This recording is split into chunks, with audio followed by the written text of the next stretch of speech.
Welcome back, my family. Before we dive into tonight's creepy little journey, make sure to like the video, subscribe to the channel, and share this with someone who loves a good scare before bed. I would love to know where you are watching from and what time it is for you right now. So drop it down in the comments and hype me up a little on YouTube.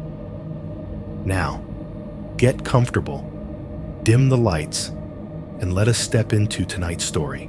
I grew up at the end of a quiet cul-de-sac, and one night the man standing under our streetlight didn't have a shadow. I know how that sounds. If I were you, half scrolling, half listening with something else on in the background, I'd roll my eyes too. Another creepy thing in the suburbs story. But this was not a campground, not an abandoned hospital, not some haunted road.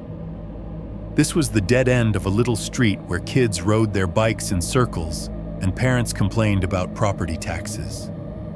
I'm not sending this to the police. I never called them. There's no report, no case number you can look up, no neat article tying everything together. On paper, nothing really happened. I didn't get dragged out of my house, nobody died. There's no crime you can put down in ink. What I do have is a very ordinary American house, a very ordinary childhood, and a handful of nights that will not leave my head, no matter how many times I move or how loud I keep the TV. The house was on a street called South Ridge Drive, about 20 minutes outside Columbus, Ohio. If you drove all the way to the end, past the same 6 mailboxes and the same patchy front lawns, the road curled into a little circle of cracked asphalt.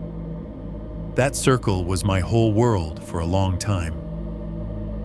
Trick-or-treat routes, summer water balloon fights, chalk drawings that never washed fully off. Right in the center of that circle was a single old streetlight. One of those ugly yellow sodium ones that manages to make everything look tired. At night, it threw a cone of light down onto the asphalt so bright that every kid in the neighborhood knew exactly where their shadow would stretch when they ran through it. It was just part of the background of my life, like the hum of our refrigerator or the rattle of the air conditioning kicking on. That's important. The sounds. When you've lived somewhere long enough, the house has a kind of rhythm. The HVAC unit in our hallway would cough awake around dinner. The ice maker would drop a few cubes in the middle of the night. You'd hear a distant car on the main road if you were up late enough. And if my parents needed me, they didn't text, they didn't shout from the other side of the house. They walked to the top of the stairs, leaned over the rail, and called my name. Ryan, I don't think I can explain to anyone who hasn't lived in a 2-story house just how deep that gets into you. You hear your name come down the stairs in that exact tone, you pause your game, you go to the foot of the steps, and you say, "What?" It's automatic. It's muscle memory. My body still wants to do it. For most of my life, that call meant normal things. Take out the trash. Answer the landline. Come taste something on the stove.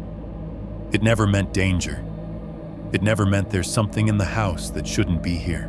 That's why years later, when I was 27 and my parents were spending most weekends at a cabin by a lake, I did not think twice when I heard my name come down those stairs again, even though I knew nobody was supposed to be home. It was a Friday night late. The cul-de-sac was dead quiet, every porch light off except ours, and that old street light in the middle. I was in the basement, a lone controller in my hands, the low roar of a game filling the room. The air conditioner had been running non-stop because Ohio can't decide if it wants to be hot or cold in the fall. The fridge upstairs was humming. Traffic on the main road was a dull, constant whoosh, and then all at once it was like someone took a remote and hit mute on the world. The AC cut. The fridge clicked off. Even the distant cars faded. For a few long seconds, there was nothing but the faint buzz of my TV and my own breathing. In that heavy silence from the top of the basement stairs, my mother's voice called my name. Ryan. My thumb hit pause on the controller, before I even realized I was moving. I stood up already, taking those first few steps toward the stairs, because that's what you do, that's what I had always done. It wasn't until I was halfway across the room that a very simple, very cold thought finally pushed through. My mom is 2 hours away. There is nobody upstairs. I wish I could tell you I listened to that voice in my head. I wish I could say I sat back down, turned the volume up, and ignored it. But that's not what happened. I went up those stairs. And after that night, the streetlight at the end of our cul-de-sac and the man who stood under it without casting a shadow made sure I never heard my own name the same way again. 1.1. Growing up at the end of the cul-de-sac. I am writing this from a third-floor apartment in Columbus, Ohio. Not to the police. To you. If a cop ever knocked on my door and asked what I was about to tell you, I would not have much to give him. There is no crime scene, no missing person, no broken window, no footprints in the flower bed, no file he could staple my story to. On paper, my life so far is boring middle-class kid from the suburbs, parents still alive. No arrests, no real trauma that you could put down in a chart. That is why this is not a report. It is more like a confession or maybe a warning. Because I did grow up in one of those quiet places you see in real estate photos with kids and chalk drawings and barbecues on Sundays, and I honestly believed nothing truly bad could happen there. Our house was the last one on Southridge Drive. If you took the exit off I-70, wound through 3 or 4 lights past the strip mall with the sad pizza buffet and the dry cleaner. Southridge was the kind of street you turned onto without thinking. Maple trees, mailbox clusters, SUVs in every driveway. The asphalt on our end had been repaved once when I was little, and never again. By the time I was in high school, there were spiderweb cracks spreading from where the plow trucks chewed at it every winter. At the end of that street, the world just stopped. The road closed into a full circle of beat-up blacktop, a classic cul-de-sac.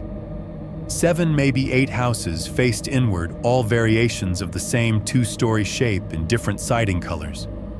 In the summer, the circle was a ring of bikes tossed on their sides, scooters abandoned in the grass, someone's sprinkler ticking back and forth while the younger kids screamed and ran through it.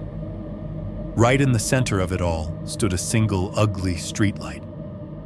The city must have installed it decades before I was born. It was one of those old sodium vapor ones that turn everything a washed-out yellow at night, like the world's tired nightlight. When it flicked on at dusk, it painted a perfect round puddle of light on the cracked asphalt, and every kid in the neighborhood knew the exact spot where their shadow would snap into existence when they rode through it. That circle that light those houses, that was my entire world for a long time. I knew the way the pavement sloped, the way rainwater collected in one specific dip by the gutter. I knew the smell of someone's grill firing up on a Friday, the soft pop of a beer can being opened on a porch. I knew which dad would yell when a basketball hit his truck, and which mom would come out with popsicles when the Ohio humidity got stupid. Most of all, I knew the sounds. You spend enough time in one house, one street, and things you never think about become a kind of background lullaby. Our place at the very end of the circle was a 2-story with a finished basement and a sagging front porch. The front door stuck a little in the summer when it swelled, so you always heard a thud and a drag when it opened. The washer and dryer were tucked into a corner of the basement and made this steady hum and occasional clank that bled into my dreams when I was a kid. At night, lying in my upstairs bedroom, I could hear the old HVAC unit trying its best. It would shudder awake with a metallic cough, then settle into a rough, steady whir as it pushed air through the vents. Behind that softer, there was always the long, low hiss of I-70 a couple miles away, just distant enough that it sounded like someone slowly exhaling over the whole town. In the summer, The crickets shrilled their own noise over the top of it, and sometimes a train horn would blow from way out near the river. Those noises meant everything was normal. Normal was the hum of the fridge downstairs.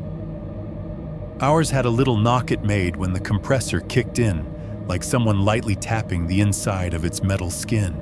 Normal was the faint chug of the dishwasher, the muted thump of my dad's footsteps when he came up from the basement, the murmur of the TV from the living room when my parents stayed up later than I did. And then there was the sound that belonged only to me, my parents calling my name from the top of the stairs. Our stairs ran straight up from a little hallway off the kitchen, splitting the house into down there and up here. If I was in the basement playing video games or building Lego cities on the old coffee table, they banished down there, and my mom needed me. She would walk to the top of those stairs, lean over the rail, and let my name fall down the shaft. Ryan. Her voice would bounce off the plaster, soften with each reflection, so by the time it reached me, it was broader, like the house itself was saying it. If it was my dad, it came out shorter, sharper, like an announcement. Ryan. Either way, there was a script. Controller down, game paused. Stand up. Walk to the bottom of the stairs, hand on the banister tip, my head back, and shout up.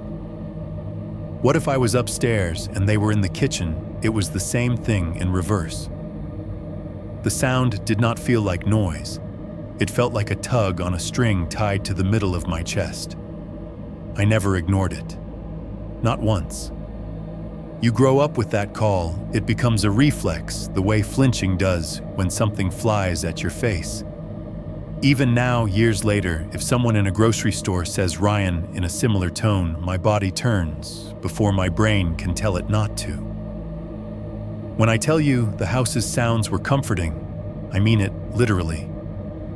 When I was sick, lying on the couch with a fever too dizzy to sit up, the drone of the washer and the muffled clanking of dishes in the kitchen told me everything was under control. When storms rolled through in the spring, and Central Ohio gets the kind of storms that make the sky look bruised and low, I would lie awake and listen to the rain pummel the roof, the occasional crack of thunder, the wind shoving at the trees, and behind it, all the stubborn little engine of the HVAC humming on the fridge, ticking the house, sighing and popping. There is one storm I remember more clearly than the others. I could not tell you what grade I was in, only that I was small enough for my feet not to reach the floor when I sat on the edge of my bed. The sky had gone that weird greenish gray you get before a bad cell.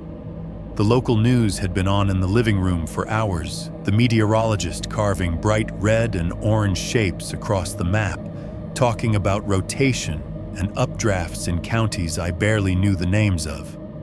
By the time I was supposed to be asleep, the rain was coming down in sheets so thick I could barely see the glow of the streetlight through my curtains. Lightning flashed so bright my posters jumped on the wall. Every time thunder rolled, the window rattled in its frame.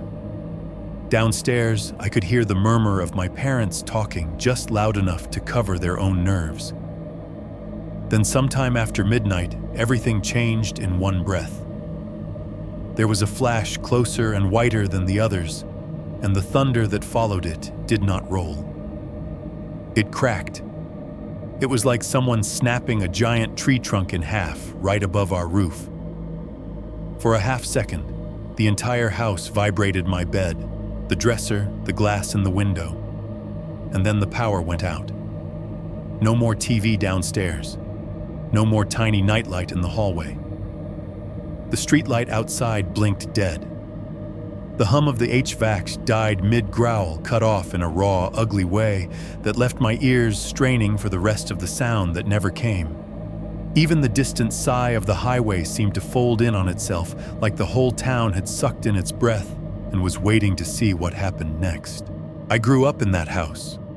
I thought I knew what silence was. I was wrong. Real silence is not just an absence of noise. It is a presence, something that pushes in on you from every side. As I sat there in the dark, my eyes trying and failing to find shapes, I could hear ridiculous things. The saliva move in my throat when I swallowed the fabric of my sheets, shift when I moved my legs. My own heartbeat sounded too loud, as if it belonged to someone standing next to me instead of inside my chest. For a few seconds, it was just me and that huge, heavy quiet, like we were alone together under a dome. That was the first time I heard something in the house that did not belong to it. Not a voice, not clearly, just a small, wrong sound out of place in a way I could not explain. I told myself it was the storm. I told myself a lot of things back then. 1.2, the first time my name sounded wrong. The storm was just noise. Big, heavy, violent noise, but still in the same language I already knew: thunder wind, the house complaining. I could tell myself that whatever I heard in that blackout was just the building settling some random creak blown out of proportion by the dark. The first time it used my name, I did not have that excuse. I was around 10 or 11 when it happened. Old enough to stay home alone for an hour or two after school, young enough that the house still felt too big when both of my parents were gone. It was late fall, the part of the year in Ohio, when the clock on the wall says 4:30 in the afternoon, but the sky outside looks like it is giving up and going to bed. The trees around the cul-de-sac had already dropped most of their leaves. The circle at the end of Southridge was coated in a thin layer of brown and gold that the wind chased around in swirls. That day, my mom had called from work to say traffic was bad on I-270, and she would be late getting home. My dad was on a 12-hour shift at the plant, so I knew it would be just me in the house until almost 6. She had gone through the rules like she always did. Homework first. No using the stove. Do not open the door for anyone.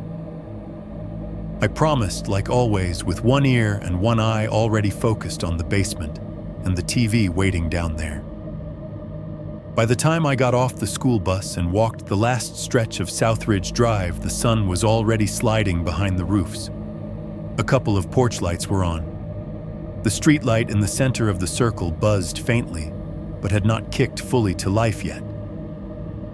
I remember my shoes scuffing through the leaf layer on our driveway, the smell of cold, damp concrete, the hollow thud as our front door shut behind me. Inside, the house felt exactly like it always did on those afternoons, a little stale, a little too quiet, holding its breath until someone turned something on. I dropped my backpack by the stairs, turned on the kitchen light, grabbed a can of soda, and shouted a half-hearted hello to the empty rooms just to prove I could. No answer, obviously. I told myself I would do homework at the coffee table while watching TV, which meant I went straight down to the basement, threw my books onto the end of the couch, and grabbed the remote.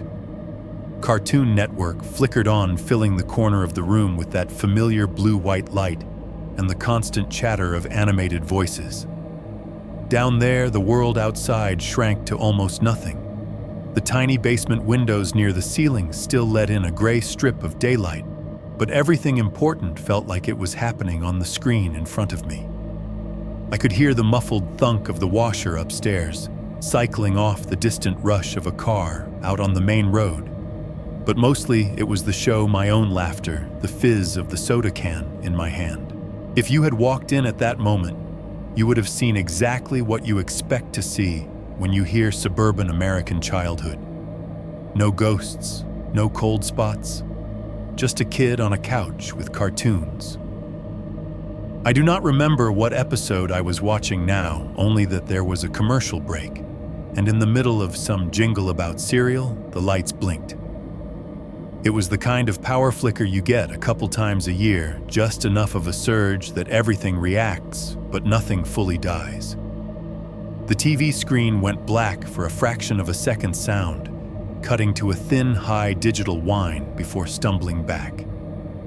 The overhead lights dimmed to a dull orange and then flared back to normal.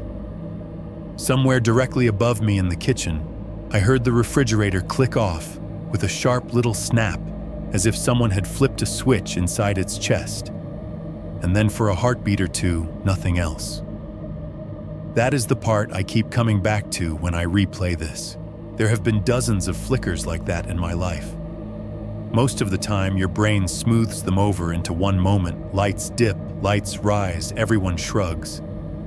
This time, the house missed its cue.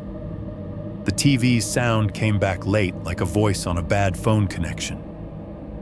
The characters' mouths moved a fraction of a beat before their voices returned rubbery and wrong. The lights hummed overhead, too bright. But the deeper sounds, the ones under everything, did not follow right away. No HVAC rumble through the vents. No soft, constant hiss of highway noise bleeding across the miles. No fridge motor spinning back to life in the kitchen above. Nothing. It was not long. Half a second, maybe a little more. Long enough for my brain to realize something had gone missing. Long enough for my ears to stretch out, searching for a sound that had always been there, and now suddenly was not. In that weird hollow, for the first time in my life, I heard my mother's voice come from a place where she was not. Ryan. It came from upstairs, from the open stairwell behind me, from the exact direction of the kitchen, shaped by the same walls, bouncing down the same plaster. It sounded like her. The same vowel in my name, the same little question mark at the end. It was not loud, she never yelled unless she was really mad. It was just the normal, I need you for something tone that had pulled me away from games and cartoons 1,000 times before. Only she was not supposed to be home for at least another hour.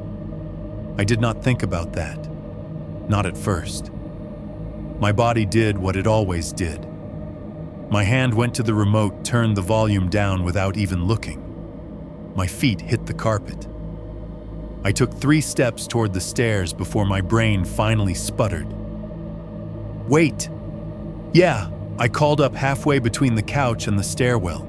My voice sounded small in the basement, swallowed by the low ceiling and the unfinished walls. No answer. The lights overhead steady hummed. The cartoon voices caught up with the mouths on the screen. Somewhere above my head, the fridge kicked back on, filling the air with its familiar low growl. Outside, the highway sighed itself into my awareness again, that constant, far-off exhale. For a moment, I stood perfectly still, my heart ticking away in my chest, waiting for the follow-up, the sound of my mom's footsteps crossing the kitchen, the clatter of a pan, the "come here, please." Something to line up with the call. Nothing. As I was starting to feel stupid, as I was about to decide I had imagined it, the garage door opener whined to life. It dragged itself along its metal track, rattling the whole ceiling. A rectangle of yellow light spilled under the door into the hallway above. Through the floor, I felt the little thump-thump as the car rolled in and stopped. A few seconds later, the door from the garage into the kitchen opened with its usual rubber seal sigh. I heard my mother's real live voice float up this time, talking to herself about the bags being heavy, not calling anyone. I met her at the top of the basement stairs. Like nothing was wrong, because at 10 years old, the simplest explanation is always the one you grab first. "Did you call me?" I asked, already reaching to take a grocery bag from her. She frowned, breath fogging a little in the cold air leaking in from the garage. "No, honey. I just got here."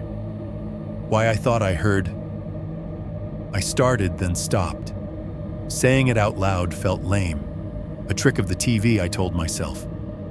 The voices in the show bleeding together, echoing off the stairwell. Maybe I had half dozed off and dreamt it. Nothing. I don't know. She nodded like that made sense, because for her, the world was still sensible. We put the groceries away. The kitchen filled with normal sounds. Again, cabinets opening plastic bags, crinkling the radio on top of the fridge, hissing into some adult contemporary station. Later that night, after dinner, after homework, after the small dramas of the day had washed over the weirdness, I stood at the front window while my parents unloaded a second round of stuff from the car. It was fully dark by then. The cul-de-sac was a shallow bowl of blackness, the house's dim shapes perched on its rim. The streetlight in the center was on its halo of tired yellow painted across the asphalt. My mom crossed through it on her way from the car to the front steps, her shadow stretching out behind her in a long, thin smear. My dad followed his shadow shorter and thicker, bending over the cracks in the road. Just for a second, as they moved, the bulb over their heads buzzed louder and flickered. The light dropped almost out the circle, dimming to a faint ghost of itself, and then flared back to full strength. Both of their shadows jerked, jumped, and then snapped back into place. They did not seem to notice. They kept walking, the trunk thumping shut behind them, the car beeping as it locked. To them, it was just a light being a light. I remember pressing my fingertips to the cold glass, watching the circle of illumination tremble, waiting to see if anything else stepped into it. Nothing did. Not that night. As a kid, I laughed the whole thing off. A power flicker, a weird echo. My brain misfiring after too much sugar and TV. That was the story I told myself. Sitting here now, years later, with a different street outside my window and a different apartment humming around me, I can tell you the other version. That was the first time the house went too quiet, and something used that empty half-second to put my name into the air. 1. 3. The man cave years. If my life were a movie, you would expect some big dramatic break between my childhood in that house and my adult years in it. Some traumatic move, some tragic event, some sharp cut. That never happened. The house just waited for me to grow up inside it. I was 27 the year things really started to feel wrong. By then, my parents had finally done the thing they had talked about for a decade. They bought a cabin on a lake about an hour and a half away. Buckeye Lake, one of those places that is gray and miserable 9 months out of the year and absolutely magical for 3. What that meant in practice was that once the cabin was finished and furnished, my parents were gone as much as they could manage. Long weekends, random weekdays, holidays, any excuse to be sitting on a deck staring at the water instead of looking at the same walls on Southridge Drive. They didn't want to sell the house yet. It's your home base, my mom said. Stay there as long as you need. Save money. We'll come back for doctor's appointments, holidays, that kind of thing. So we made a quiet trade without saying it out loud. The cabin became their house and the cul-de-sac became mine. I got a job doing IT support for a logistics company downtown. It was the kind of work that exists behind everything you take for granted, people in headset mics, making sure some warehouse in Indiana can still print labels. My shift was 2 p.m. to 10 p.m., which meant I was driving home when most people were settling in for late-night shows. By the time my car turned onto Southridge Drive, half the houses were dark.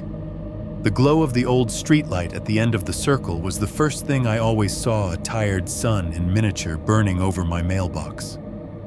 Some nights, snow would be piled up in crusty ridges around the curb, the light making the drifts look dirty and gray. Other nights in the summer, I would see moths orbiting that bulb, tapping themselves stupidly against the glass. Inside the house had shifted to accommodate this new arrangement. My parents' bedroom upstairs stayed mostly untouched, bed made perfectly, nightstands clear, except for a stack of magazines and my mom's glasses. The kitchen stayed familiar, the same chipped countertop, the same fridge, the same stupid rooster magnet that had been on it since I was 5. The basement, though, that was mine. Over the years, the old playroom mutated. The Lego table disappeared, replaced by a sagging sectional sofa we inherited from an aunt. When the flat-screen TV went on sale at a big box store, it went downstairs too. By my mid-20s, it had become full man cave cliché. A PS5, a big TV mounted on the wall, a mini fridge humming in the corner shelves, with a couple of games, some dust-coated movie cases we never watched anymore. The carpet down there still had the faint, clean chemical smell of rental carpet cleaner. Someone had run over it one spring. Under that deeper was the smell of old concrete and damp, the kind of scent that never really leaves a basement, no matter what you do. The recessed lights in the drop ceiling made a faint electrical buzz when they were all on at once. And if you stood really still, you could hear the laundry machines in the back empty most of the time now, clicking softly as they cooled. The water heater sat against one wall like a fat metal sentinel, occasionally ticking and pinging as it shuffled hot water around.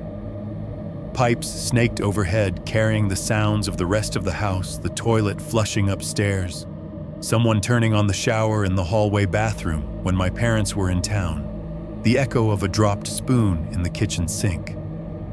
My routine settled into something so predictable, I could have drawn you a clock of my life. Leave work at 10:02 p.m. If calls were light, 10:15. If someone's server melted down at the last minute. Drive home on autopilot, my car's headlights slicing through the same darkness past the same Taco Bell, the same sad little bowling alley. Pull into the driveway around 10:30 or 10:45 p.m., depending on traffic. The house would be dark, except for the porch light my mom insisted on leaving on if she thought I might be coming back late. Unlock the door, feel that small shift in air pressure as I stepped inside. The house always smelled faintly like whatever last meal had been cooked in it, layered on top of cleaning sprays and the dry dust of closed spaces. I would toss my keys in the bowl by the doorwalk, straight to the kitchen, open the fridge. There were always leftovers in plastic containers, casseroles, pasta, something my mom had made and told me to eat throughout the week. Microwave humming the soft slap of my bare feet on the tile. The light over the sink buzzing overhead. Those were my first nightly rituals. I got into the habit of leaving one light on upstairs when I went down. Usually the kitchen light, sometimes the hallway. It kept the house from feeling like a hollow shell above me. With that one rectangle of brightness, I could imagine someone might still be here. Plate in hand, drink in the other, I would head down to the basement, nudging the light switch near the stairwell with my elbow. The wall-mounted TV would blink awake, the PS5's white glow pulsing on the stand. I'd sink into the old indentation in the sofa, the springs creaking in a way that my body knew as home more than any word. From there, the sounds that filled my nights were their own ecosystem. Upstairs, the fridge kept up its rough purr, punctuated every so often by that internal knock when the compressor kicked in. The HVAC pushed air down through the ceiling vents in long, steady breaths. The main road, a couple streets over, contributed its endless low-roar tires on asphalt engines, fading in and out like waves. Somewhere across the cul-de-sac, a neighbor's dog would bark at nothing, once, twice, then go back to whatever dogs dream about. In the basement, those sounds were muffled, cotton-wrapped. On top of them, closer, was the digital soundscape. I built game menus, chirping the muted thunder of explosions through the TV. The soft click-click of my thumbs on the controller. If I lowered the volume during a cutscene, I could hear the water heater ticking, the faint dripping of something far in the pipes. Like the house had veins and arteries. It was comfortable. It was normal. It was in its own way safe. I did not notice right away when that changed. Why would I? The whole point of background noise is that you don't listen to it. It started, at least. This is where I can pin it, looking backward, with a coincidence. One random Tuesday night, I was halfway through a late session, empty plate on the floor beside the sofa. The familiar chorus of fans and hums and rumbles all around. In the middle of a loading screen, the HVAC stuttered and cut off. A second later, the fridge upstairs clicked silent. The TV, of course, kept going. The game's music trickled into the space where all that other sound had been. But something about that sudden thinning made my shoulders tense. It was like someone had walked into a crowded room and everyone had stopped talking at once, leaving you standing there with your mouth half open. A couple of seconds later, the system spun back up. Air sighed through the vents again, the fridge's motor growled. The highway's murmur swelled in my ears, as if it had been there the whole time, only I hadn't noticed it drop out. Old house, I muttered to myself, shaking it off. Old system. Except then, it happened again. Not that night, but a few nights later. Different game, same time frame. I'd just gotten home, gone through the motions, leftovers, kitchen light stairs, controller in hand. I was half absorbed in a firefight when at the exact same moment the upstairs fridge and the HVAC both shut down. The silence that followed wasn't really silent. I could hear the game. I could hear the little electronic click of my own thumbs. But the house went quiet. The bones of it. The deep, low frequencies that had always been there since I was old enough to notice anything retracted like a tide. There is a difference between the absence of noise and the feeling of being listened to. It took me a while to find words for it, but that was it. Those first few times in those 2-second pockets where the machinery fell still, there was this sense of the walls leaning in their usual grumbles and groans, swallowed, as if they were waiting to see what I would do. The gaps started as little blips so short I could almost convince myself they were in my head. But once you notice something like that, you start keeping score without meaning to. Over the next couple of weeks, I realized those same hushes were lasting longer. 3 seconds. 4. Long enough for my palms to sweat and my grip on the controller to loosen as I paused, listening. One night, I remember this because it was the first time I consciously thought, this is weird. I muted the TV as soon as it happened. No gunshots, no soundtrack, just me in the basement, bathed in the cold light of the paused game, sitting in the center of an almost physical quiet. No hum above me. No whoosh through the vents. Even the highway sounded like it had been put behind a door.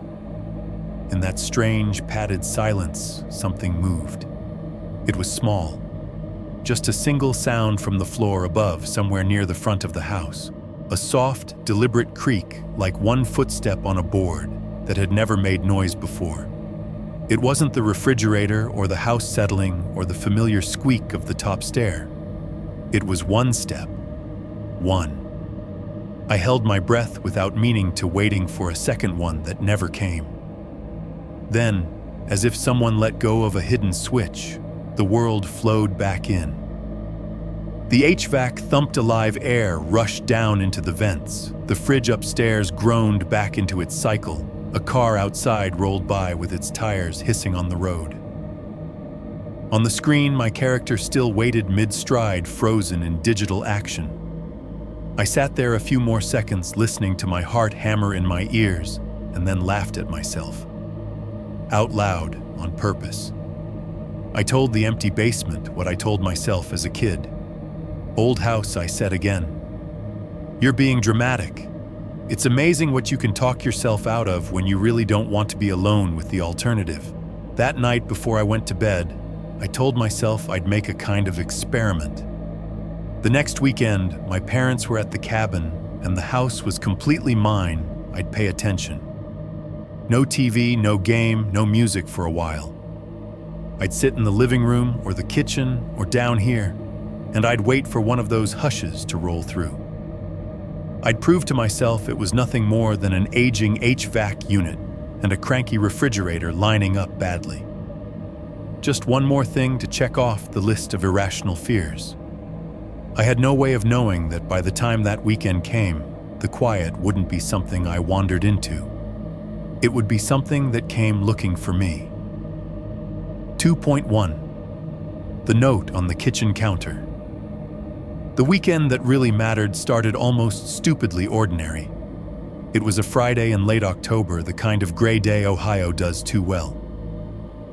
Work had been the usual blur of tickets and hold music, I remember the drive home more clearly than I should, wipers smearing mist across the windshield, the sky hanging low like wet wool, the radio mumbling some forgettable song, while my brain already drifted ahead to the couch, the TV, the basement. Turning onto Southridge Drive always felt like slipping into a quieter channel.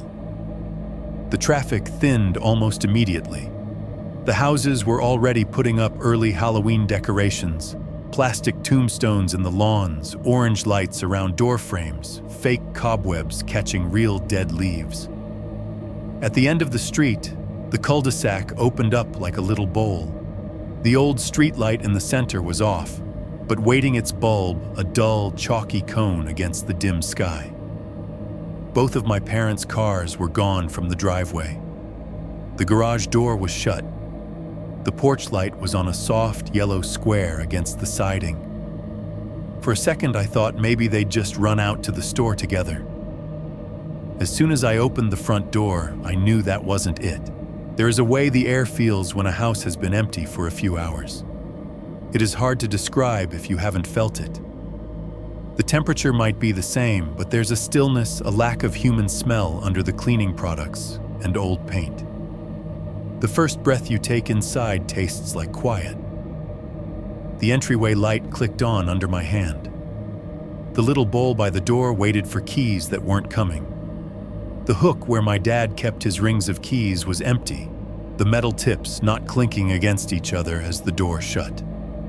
The faint, spicy tang of his cologne and the lemon bite of my mom's cleaning spray lingered in the hallway, like ghosts who hadn't gotten the memo yet. On the kitchen counter next to a stack of mail my mom had squared up into a neat pile. There was a folded piece of paper held down by the rooster magnet she'd moved from the fridge. Ryan. Went up to the cabin for the weekend. Weather is supposed to be nice. Plenty of leftovers in the fridge, please actually eat them. Text us if you need anything. Don't stay up too late. Heart's mom. Underneath my dad had added in his cramped handwriting. Check the sump pump if it rains hard. I read it twice, feeling something loosen in my chest and tighten at the same time. No parents meant no small talk when I dragged in late. No questions about my day. No comments about too much screen time. It also meant no one's footsteps overhead. No cough from the living room. No TV droning from their bedroom upstairs. The house belonged to me for the next 2 nights. That realization settled over me with the weight of a heavy blanket and a slight chill. The fridge kicked on behind me, its motor starting in a low, familiar grumble. The microwave clock blinked 5:47 p.m. in green digits. I opened the refrigerator door, and a wave of cold air and smells hit me, tomato sauce, something garlicky in Tupperware. The dull, wet scent of lettuce past its prime. I grabbed a plastic container my mom had labeled chicken. Thursday, popped the lid, dumped the contents onto a plate. The microwave hummed to life when I shut the door, interior light bright and artificial, spinning my dinner slowly in small, jerky circles. I leaned my elbows on the kitchen island while it ran, scrolling my phone with one greasy thumb. Work memes. A friend's Instagram story from a bar. A news alert I immediately swiped away. Above me, the house made its usual evening noises, the whoosh of the HVAC through the vent over the fridge, the barely audible rattle of something loose inside the ductwork, a random pop from the baseboard as it adjusted to the cooling air. They sounded louder than usual. Or maybe it was just that there was no conversation to drown them out. No radio, no clink of cutlery, no dishwasher starting its cycle. The spaces between each sound felt stretched just enough that I noticed them. The creak in the hallway floorboard when the temperature shifted. The tiny settling sigh from the stairs. The microwave beeped sharp and bright, snapping me out of it. I took my plate, grabbed a fork from the drawer, and ate standing at the island, looking out the window over the sink. The cul-de-sac was starting to sink into twilight. The streetlight flickered once weakly like an old man trying to clear his throat. then steadied into its usual sulfur yellow presence. I should have felt weirdly lonely.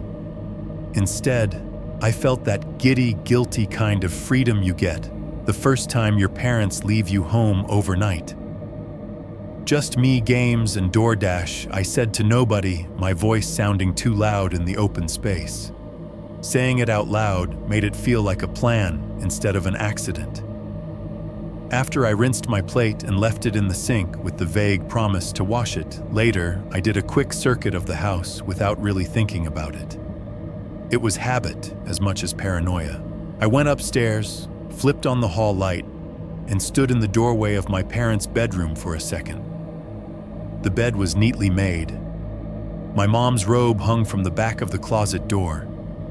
The alarm clock on the nightstand glowed red numbers into the dimness. It looked like a hotel room someone had checked out of that morning. I knocked my knuckles lightly against the doorframe on my way back out, a weird little ritual blessing, and closed the door almost all the way. My own room down the hall was the usual mess laundry basket, overflowing old posters curling at the corners, bed unmade. I shut that door too. In the bathroom, the overhead fan whirred to life when I hit the switch, making the cheap mirror vibrate slightly. I caught my own reflection for a second, tired eyes work badge still dangling from my pocket, and looked away. Everything was in its place. No open windows, no forgotten candles burning, no monsters in the closets. Just an ordinary, slightly worn house getting ready for another ordinary weekend. Back downstairs, I left the kitchen light on and switched off the others. The single island pendant cast a triangle of yellow over the counter, leaving the living room in a soft blur and the hallway in a deeper blue gloom. From the doorway at the top of the basement steps, that light would be a small comfort, a reminder that the world above wasn't completely dark. I flicked on the basement lights and descended, plate of snacks in hand. The man cave greeted me the way it always did, a faint, dusty fabric smell, the coolness of the floor under my socks, the low buzz of electronics waiting to be woken up. I turned on the TV. The big screen rolled from black to blue, then to the familiar dashboard of the PS5. The console's fan spun up with a soft whine. The mini fridge in the corner muttered to itself.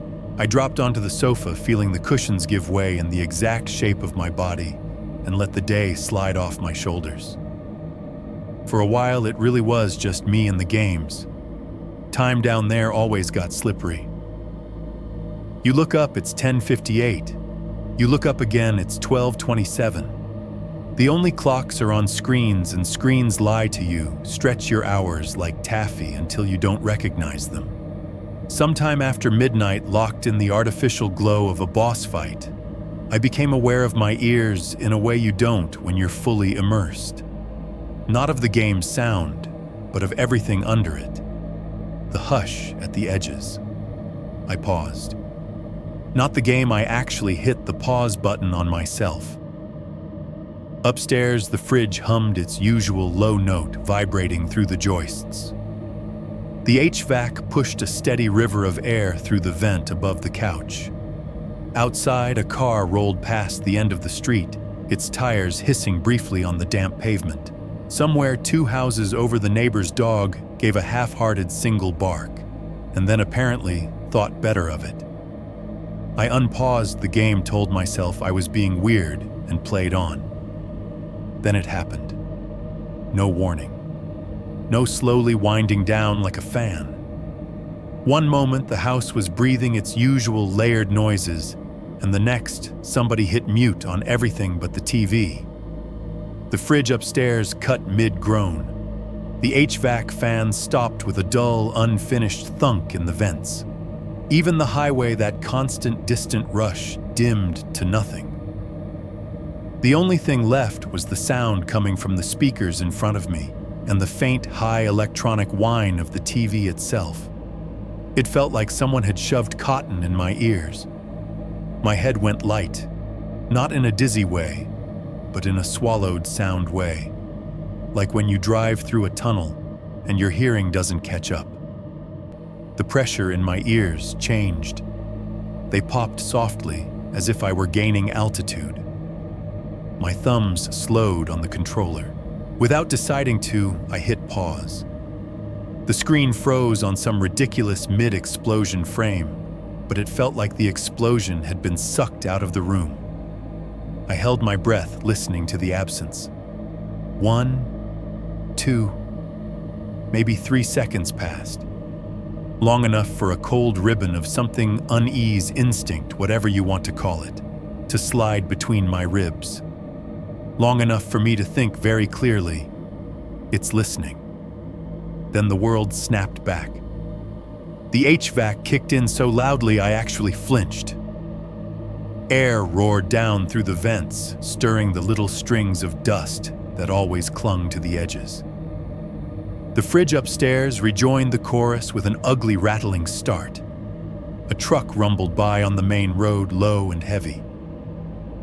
The sudden flood of noise felt almost rude, like someone had barged into a quiet room shouting. I laughed, a short, nervous sound that didn't convince even me. Weird timing, I said, aiming the comment at the water heater like it could appreciate it. My voice bounced off the basement walls and came back thinner. I told myself that was the end of it. A blip, a glitch, old systems overlapping. I was still telling myself that 5 minutes later when I heard the washing machine move. You learn to recognize the sounds of your own appliances.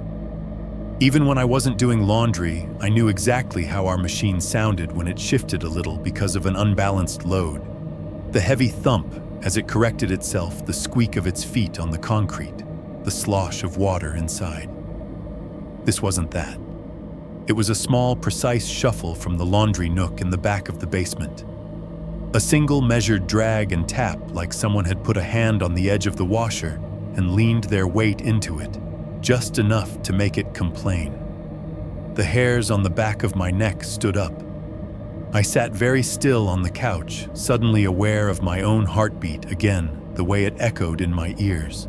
"The house settles," I whispered, because that's what my dad always said whenever something popped or creaked. Old house. It just settles. The washer was off. I knew it was off. I hadn't used it in days. When I forced myself up and walked back there, the little laundry area was dark and smell of detergent. The washer's dial was pointed firmly at off. Its plug sat snug in the outlet. It did not look as if it had moved at all. I touched the metal lid with my fingertips. It was cold and still. On my way back to the sofa, I debated turning off the console, turning off the lights, and going upstairs to bed like a normal person. Instead, I went the other way. I turned the TV volume up a couple of notches enough that the next time the house decided to hold its breath, I might not notice.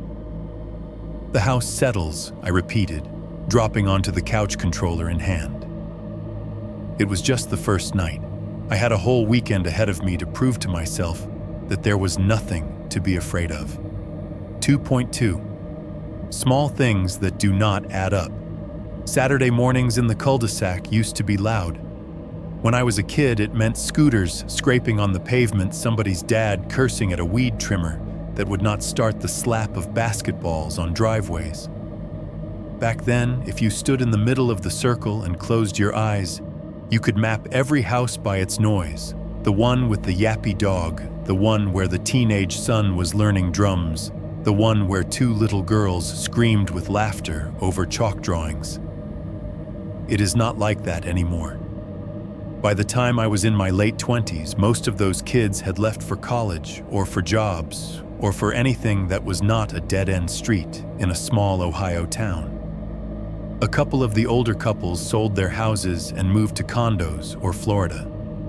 New families did move in, but they were quieter, more shut in. Garage doors went up and down. Cars came and went.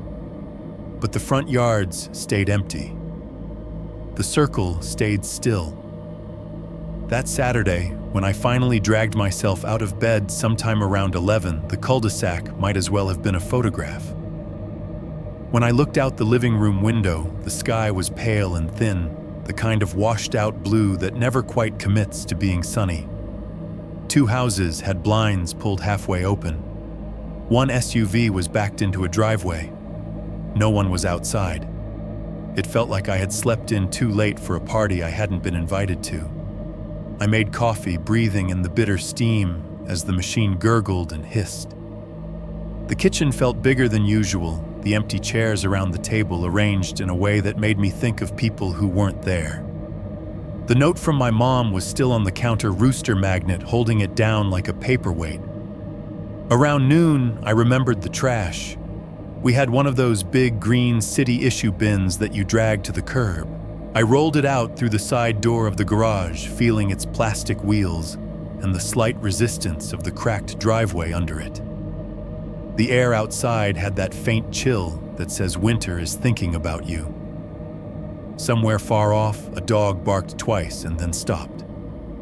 As I came around the front of the house, tugging the bin behind me, I glanced up at the streetlight in the middle of the circle. It stood in its usual place, a metal post, with its ugly bulb inert against the pale sky. I was not thinking about it. I was counting the number of houses that actually had their trash out, 3 including ours, and wondering when my parents were going to just give up and hire a lawn service. The light flashed. Not on in the normal way, not that slow, steady warming from dark to full yellow glow. It was more like a camera flash. One hard, white-tinged burst there and gone so quickly. I actually blinked and looked up again to see if I had imagined it. The bulb was dead as it should have been in the middle of the day. The metal pole looked exactly the same. The circle of asphalt at its base remained dull and gray, no halo. "Okay," I said slowly to the trash bin or to myself. I felt stupid standing there, one hand on plastic, one on my hip, staring at a lamppost. Glitchy sensor, whatever.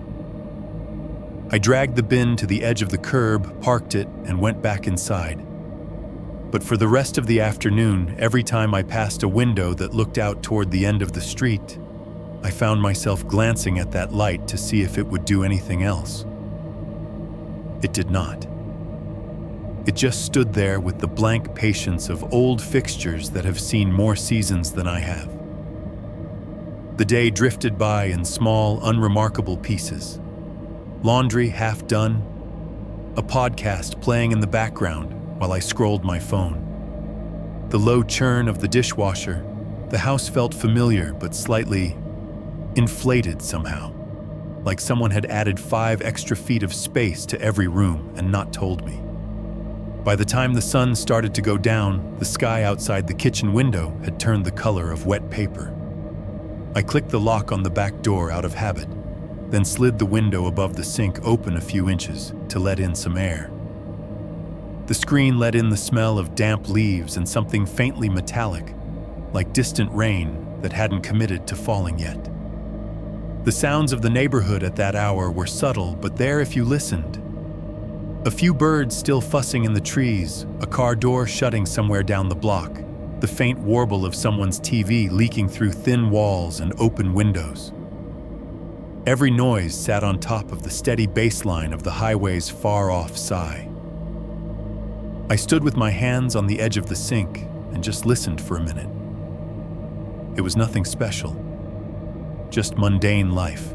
Then, without warning, someone turned the volume down. I do not know how else to describe it. The birds did not cut off. They just receded like someone had walked them to the end of the yard and closed a door. The TV voices warped into a muffled underwater jumble. The highway's breath thinned until it was more idea than sound. Inside, the fridge made a half-hearted attempt at humming and then stopped. The HVAC, which had been running a low cycle to keep the chill off, clicked off in mid-breath. The silence that followed was not absolute. It was more like the world had been wrapped in a thick blanket, and someone was pressing it over its mouth. I felt the pressure in my ears shift a tiny pop as my body tried to equalize with something it did not understand. I stood there, fingers tightening on the sink, staring through the screen at the darkening yard. The maple tree at the edge of our property swayed slightly, but I could not hear its leaves. Somewhere a siren wailed, distant and thin, and even that sounded oddly muted, like it was happening on a cheaper speaker. I cannot tell you how long it lasted. In my memory, it stretches. In reality, it was probably 3-4 seconds at most. Then, like a rubber band snapping back, the sound came roaring in. A car passed at the end of the street, tires hissing loud on the asphalt. The TV down the block jumped a few notches louder in my awareness. The fridge behind me grumbled. The furnace kicked on with a heavy clunk in the basement. I exhaled a small noise and realized I had been holding my breath. "Get a grip," I muttered, closing the window. The screen shuddered in its frame, making a tiny rattle that sounded reassuringly cheap and mechanical. The rest of the evening was full of domestic trivia. I cooked something edible, which always feels like a minor miracle.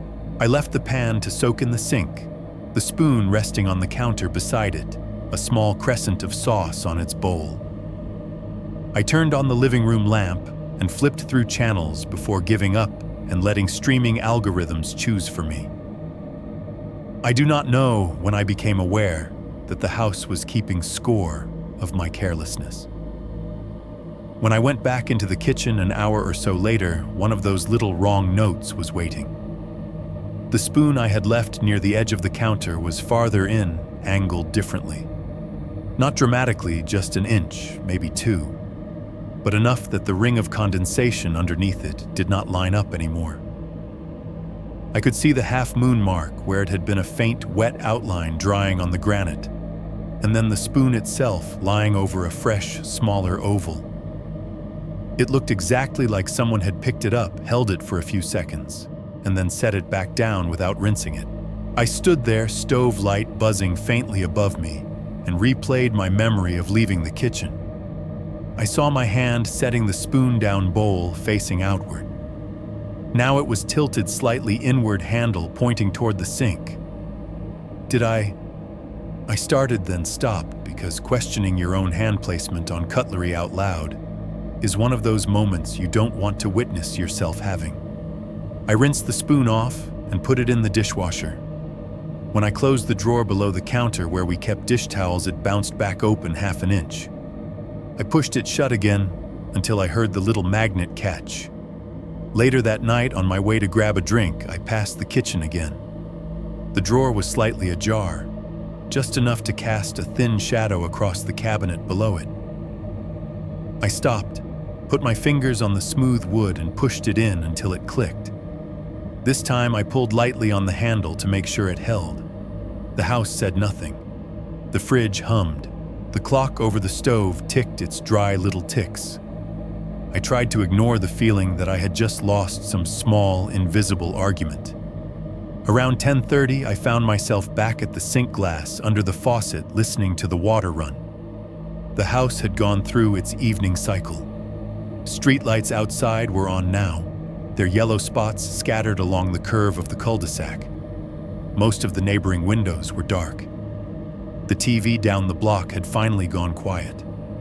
The only light on upstairs was the one over my head and the hallway sconce by the stairs. The rest of the house lay in layers of shadow rooms, opening into rooms I could not see from where I stood. As the faucet switched off with a squeak under my hand, the sound it made seemed to echo longer than it should have. The short burst of running water folded into the air and vanished. The fridge clicked off again almost immediately, like it was waiting for that exact cue. In the stillness that followed, I heard it a quick, sharp creak from directly above me. If you have lived in a 2-story house long enough, you know your stairs, like you know your own joints. Ours had a particular complaint halfway up this one board that would always moan when someone put weight on it, no matter how careful they were. As kids, we had tried to learn to skip it when sneaking down for snacks. It never worked. That was the sound. Not the slow relaxing of wood cooling at the end of the day, not the random pop of a nail shifting. It was the exact squeak of that one step under the weight of a foot. 1 foot. No second step. No rush of someone coming down. Just that single loaded noise hanging in the air. My whole body went rigid. My eyes snapped up to the ceiling as if I could suddenly see through drywall. For a heartbeat, I didn't even breathe. Under my socks, the tile felt colder, harder. If someone had been upstairs, if my parents had come home early, if a window had been left open, and a draft had done something weird, I should have heard more. The follow-up step, the shift of weight, the creak of the hallway floorboards. There was nothing. The silence stretched not as thick as those Full House hushes, but dense enough that my heart seemed too loud inside it. My phone buzzed on the counter, making me jump so hard I almost dropped the glass. The screen lit up with a text from my mom. A photo filled the top half, she and my dad at the cabin standing on the edge of the lake. The water behind them was flat and dark, reflecting the last orange smear of sunset. They were in jackets, their noses a little pink from the cold smiles, big and easy. Underneath her message, "Thinking of you, house, okay." The timestamp on the picture matched almost exactly the time on the stove clock above me. I stared at the photo, then at the ceiling, then back down at the screen. My thumb hovered over the keyboard for a second. A dozen responses flickering through my head, some honest, some sarcastic, some that would send them into the car and back down the highway. In the end, I typed what a good son types when his parents are finally getting to enjoy the life they wanted. All good. Have fun. I hit send, slipped the phone back onto the counter, and stood there for a moment longer, listening to the ceiling. The stair did not creak again. 2.3. The second night and the wrong quiet. By the time Saturday night rolled around, the house had begun to feel like a slightly drunk friend, still basically itself, but just off enough that you watched it a little more closely. I kept replaying the little things in my head. The midday flash from the streetlight. The way all the outside sounds faded like someone had turned a knob. The spoon's ghost ring on the counter, the drawer that would not stay shut, the single step on the empty stairs. None of them were proof of anything. They were just smudges on the glass. I told myself that if I let that stuff get under my skin, I would turn into one of those people who jumps at their own reflection and sleeps with the lights on for no reason. I didn't want to be that guy. I worked in IT. I believed in glitchy systems and bad wiring, not hauntings. So I did what I could to tilt the odds back toward normal. As the sky darkened, I went through the house with a methodical kind of care. I locked the back door and then jiggled the handle to feel the deadbolt hold. I checked the front door twice, turning the thumb latch, listening for the solid chunk of metal into metal. I walked the perimeter of the ground floor, pressing my palm against each window, making sure the latches were flipped down tight. Upstairs, I turned on more lights than I needed. The hallway sconce, the bathroom vanity, the small lamp in my old bedroom. Standing at the top of the stairs, I could look down and see the living room, washed in a soft, warm glow from the floor lamp in the corner. The kitchen bright and familiar. It felt less like an empty house that way, and more like a stage set someone had just stepped away from for a moment. The sounds backed me up. The HVAC kicked on with its usual rattle, pushing warm air through the vents. The fridge cycled, muttering to itself behind its white door. The clock on the stove ticked away seconds in tiny clicks that only jumped into my awareness when everything else quieted down. See, I told myself, just a house. It is amazing how quickly you can talk yourself into and out of things when the alternative is admitting you are afraid. My plan for the night was simple: give my brain something louder and brighter to focus on. I made a lazy excuse for dinner, fried up the last of the leftovers, burned them slightly, drowned them in hot sauce, and ate standing at the kitchen island again. I texted a couple of friends, sent a meme to the work group chat, let the blue light of my phone chew another chunk out of the evening. Eventually, the pull of the basement won. I paused at the top of the stairs, hand on the light switch, and listened. The house answered with all the right noises. The HVAC's low exhale, some faint neighbor sound through the wall, the soft hum of electricity in the kitchen light above me. No sudden hush, no wrong silence. I clicked the basement lights on and went down. The man cave looked exactly as I had left it. Controller on the coffee table, a couple of empty cans in the corner of the room. I kept meaning to deal with the TV, a black rectangle waiting for input. I turned on the console, felt the faint vibration of its fan kicking in under my fingers, and sank into the couch's familiar dip.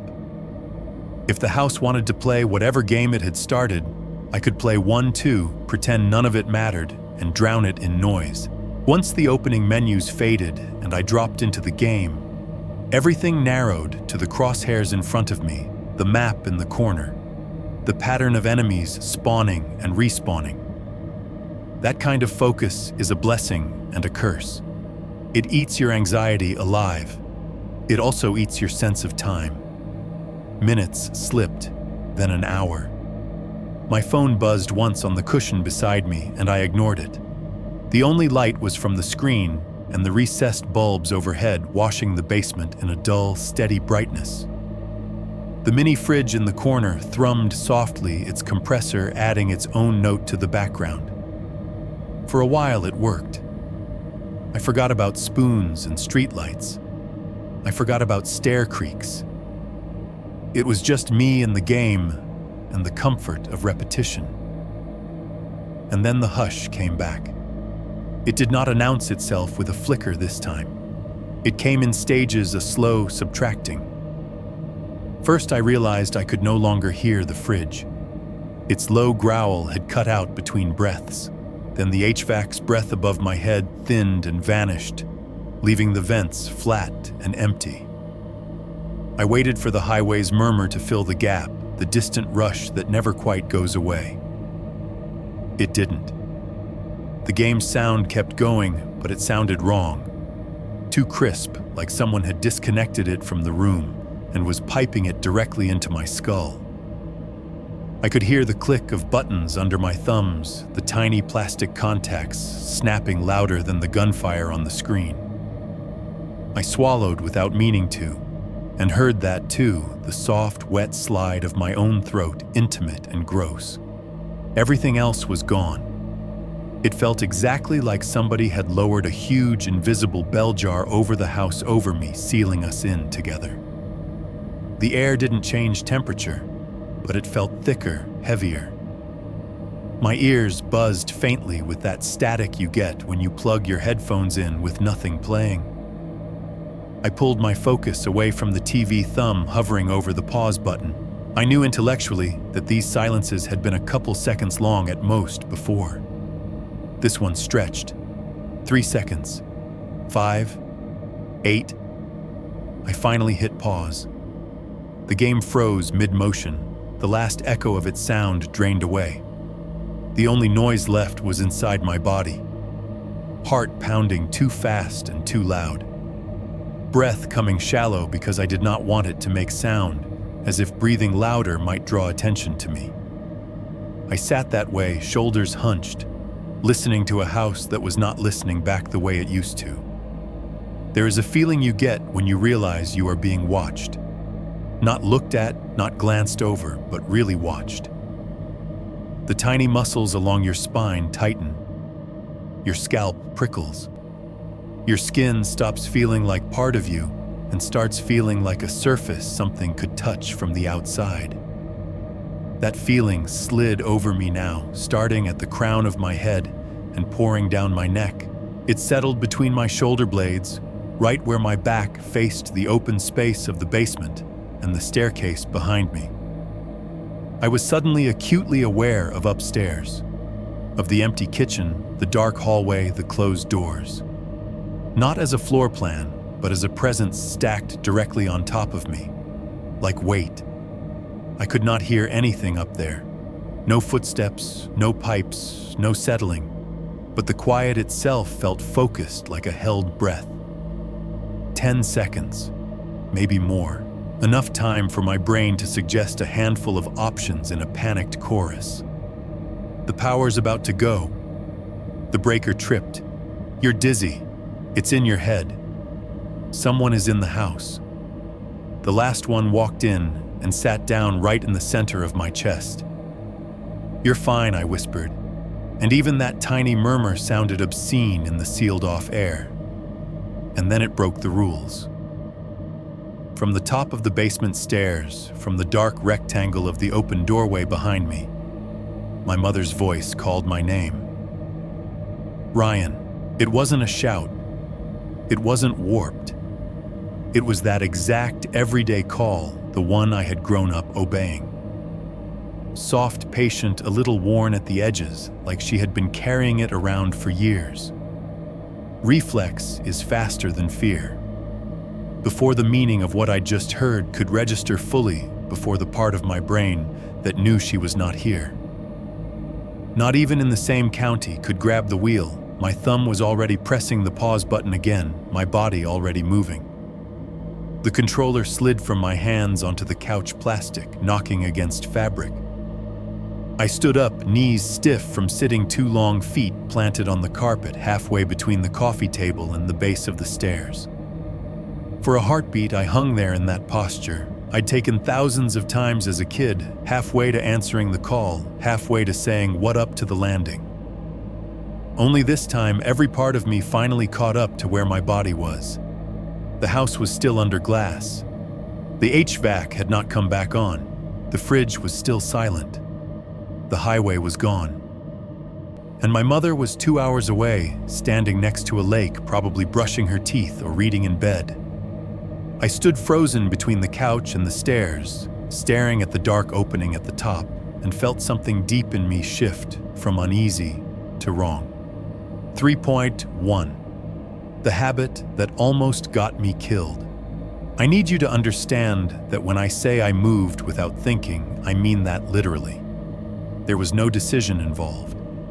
One moment I was on the couch with a controller in my hands, and the next, my body had already begun to answer a script it had followed, since I was small enough to miss steps if I wasn't careful.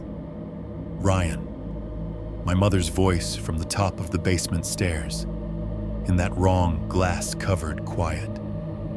The controller slid out of my fingers, the plastic bumping softly against the cushion. The TV screen in front of me was frozen on a mid-action frame from the game. My character half-turned a muzzle flash, hanging in the air, some explosion caught at the peak of its bloom. There was still a low hum coming from the speakers, the faint menu sound that doesn't quite go away even when everything else is paused. Under it, I could hear my own heart punching out a beat in my ears. I stood up. My knees popped. My socks whispered against the carpet as I took those first 2 steps toward the stairs, the way I had thousands of times before, when that voice called my name. Later, sitting in a bright 3rd-floor apartment miles from that house, I would tell myself this was the moment that almost got me killed. Not the thing under the streetlight, not the man with no shadow, not even the hush, the habit, the stupid, innocent, drilled-in reflex of a kid who never once ignored his mother when she called down the stairs. Every kid who grew up in a 2-story house knows that call. You do not ignore it. You do not pretend you did not hear. You answer. You go. My brain was screaming that my mom was at a lake 2 hours away, that there were at least 100 miles of highway and black water between her and the top of my basement stairs. But the rest of me didn't care. My muscles heard the tone, not the facts. As I moved toward the staircase, the basement seemed to shrink around me. The recessed lights overhead felt lower, their buzzing louder. The shadows in the corners thickened as if they had substance. I could feel the backs of my arms prickling the skin, their tightening like I was walking too close to something hot. The mouth of the stairwell gaped in front of me, a dark rectangle cut into the wall, the steps inside only partially lit by the glow from the basement and the faint bleed of the kitchen light above. I could not see the top from where I stood, just the first few risers disappearing into a darker square. I reached the base of the stairs, one hand going automatically to the wooden railing. The varnish was smooth, familiar. It had a tiny nick where I'd once slammed a toy into it when I was 8. For a ridiculous second, the urge to run my thumb over that groove almost overwhelmed everything else. And then the house exhaled. The hush snapped off like someone had lifted the bell jar. The HVAC kicked back on with a heavy clunk in the vents overhead, a rush of air tumbling down through the system. The fridge upstairs groaned to life, its compressor rattling. Outside, the highway's murmur came flooding back in a low, steady roar at the edge of hearing. The sudden noise made me flinch. It also made me doubt myself in an instant. Had I really heard her? Had the quiet just spooked me so badly that my brain filled it in with the most familiar sound it could find? Had I imagined that softness, that question mark on the end of my name? I stood there at the bottom of the steps, hand on the rail, and stared up into the shadowed corridor that led to the kitchen. The air from the vents blew down in my face, warm and dusty, carrying the faint smell of old carpet and whatever my mom had last cooked in the house. Logic surged, grateful for the noise. See, it was nothing. You spaced out. You're tired. You're alone. You're turning into one of those people who hears their name in the shower and thinks it's a demon. The thing about habits, though, is that they have their own script. Mom, I called before I could stop myself. My voice shot up, the stairwell bounced off, plaster came back down thinner. What? The word sounded wrong, leaving my mouth. Too loud, too sharp, as if I had shouted in a church. I listened. The furnace pushed air. The fridge hummed.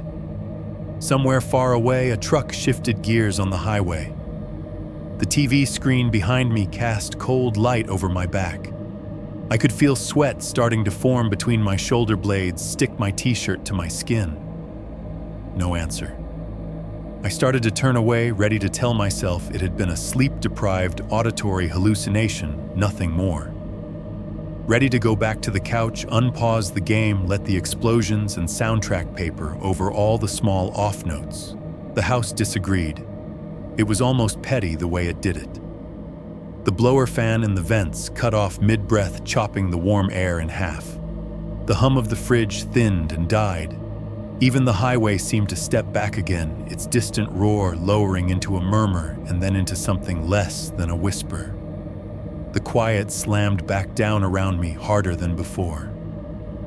If the first hush had been like someone closing a door, this one was like someone turning the key in the lock. My eardrums throbbed. I could hear my own pulse in the side of my head. I swallowed, and the sound of my throat moving was obscene, too intimate, the kind of thing no one else should be able to hear, but in that moment, it felt like it echoed all the way up the stairs. I did not say anything this time. Even my own voice felt dangerous. The stairwell in front of me was a tunnel of shadow with a smear of dull yellow at the top where the kitchen light leaked in.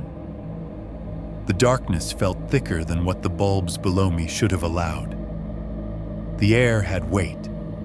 It pressed down from above, not just from the ceiling, but from the space over the basement, as if the whole first floor were lowering itself an inch closer to me.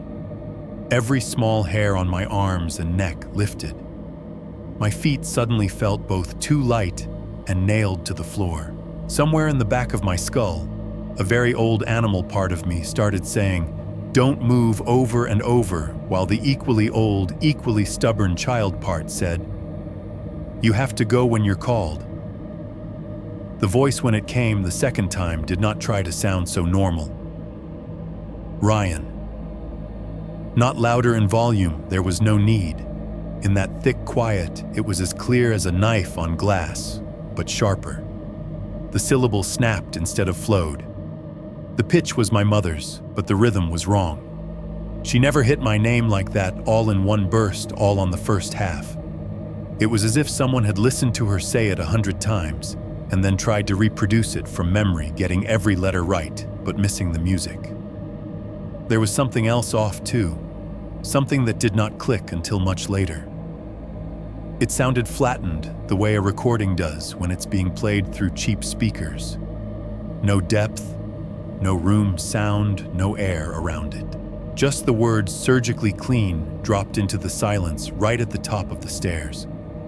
My thoughts stacked up like cars behind a bad accident. Mom is at the cabin. Someone else is in the house. There is nobody in the house. You imagined it.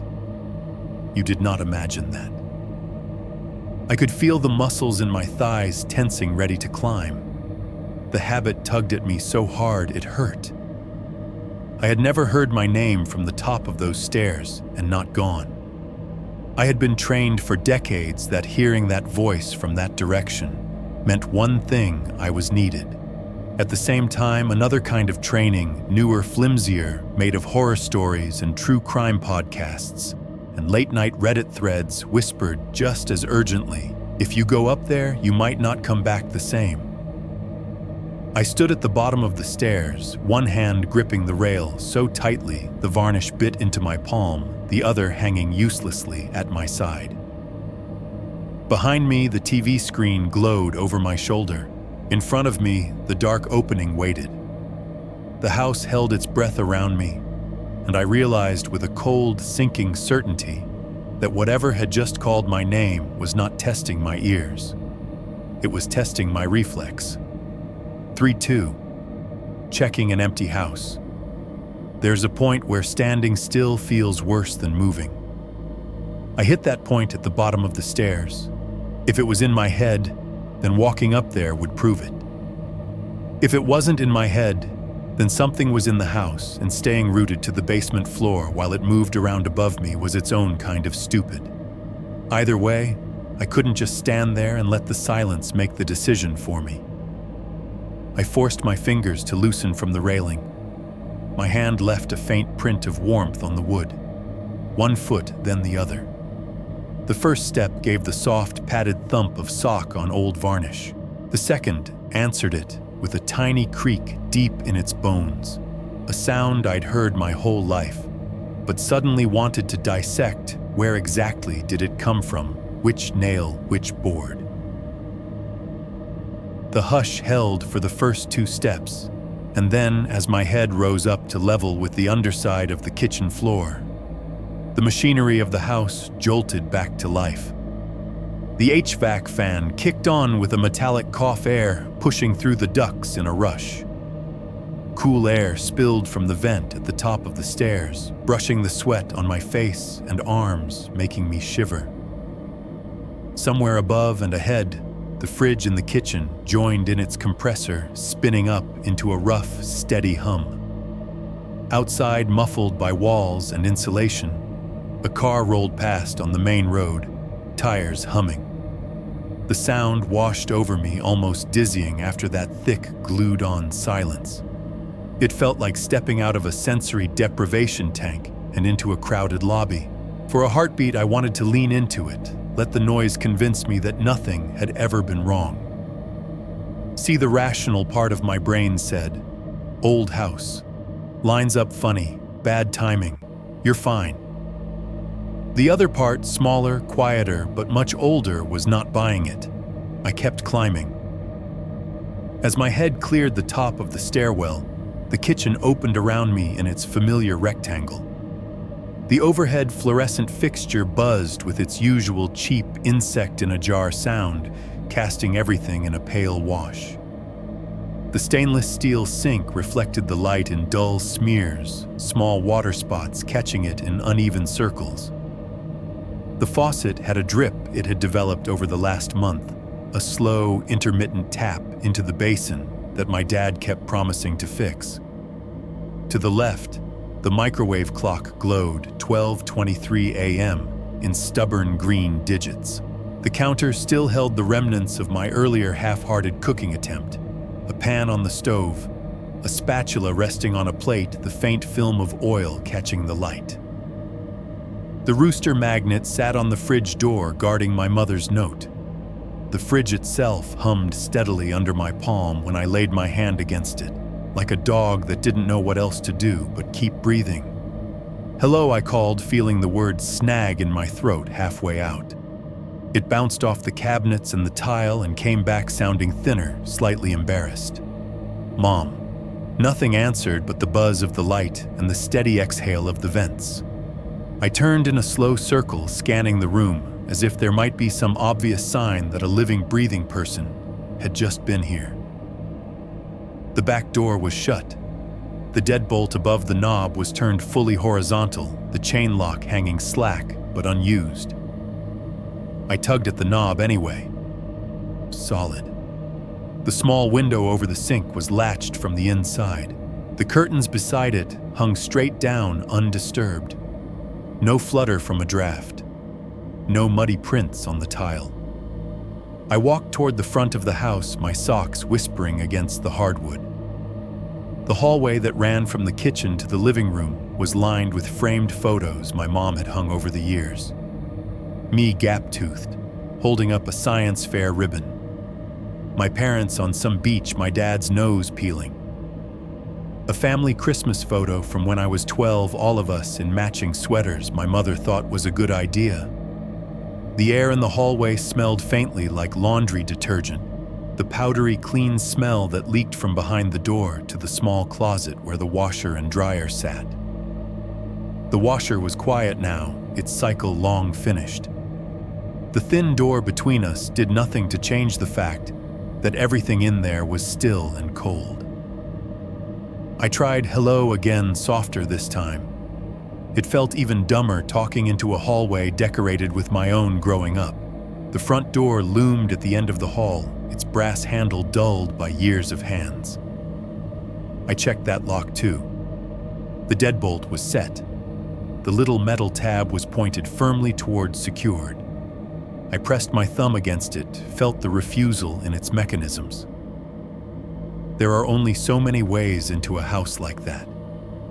Front door, back door, the sliding glass door off the dining room that we hardly ever used. Basement windows too small for anyone but the smallest, most determined burglar. Every single entry I checked was closed and locked from the inside. With every rule I mentally checked off, my fear should have gone down. It didn't. It just changed color. In the living room, the lamp my mother liked to leave on cast a circle of warm light over the coffee table and part of the couch. The rest of the room slipped into gentle shadow. The TV was off its black screen, reflecting a distorted version of the room back at me. I stood there for a moment listening. The HVAC was really working now, pushing cool air through multiple vents at once. You could hear the air shoving itself through the metal ducts in the ceiling, a constant, somewhat reassuring shh noise. The sounds were comforting in the way a cheap blanket is comforting, thin, not quite enough, but better than being bare. Back in the hallway, I lingered under one of the ceiling vents, letting the cool flow wash over my face.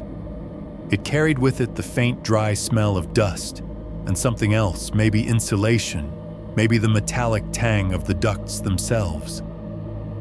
The noise it made was white and constant, the opposite of those awful gaps. I did one more sweep because once you start checking, it's hard to stop. Bathroom door open, lights off, sink dry. My parents' room door closed just like I'd left it earlier. My old bedroom shadows and mess, nothing new out of place. No closet doors ajar. No odd smells. No sensation of someone ducking out of sight just before I arrived. I ended up back where I'd started, at the top of the basement stairs.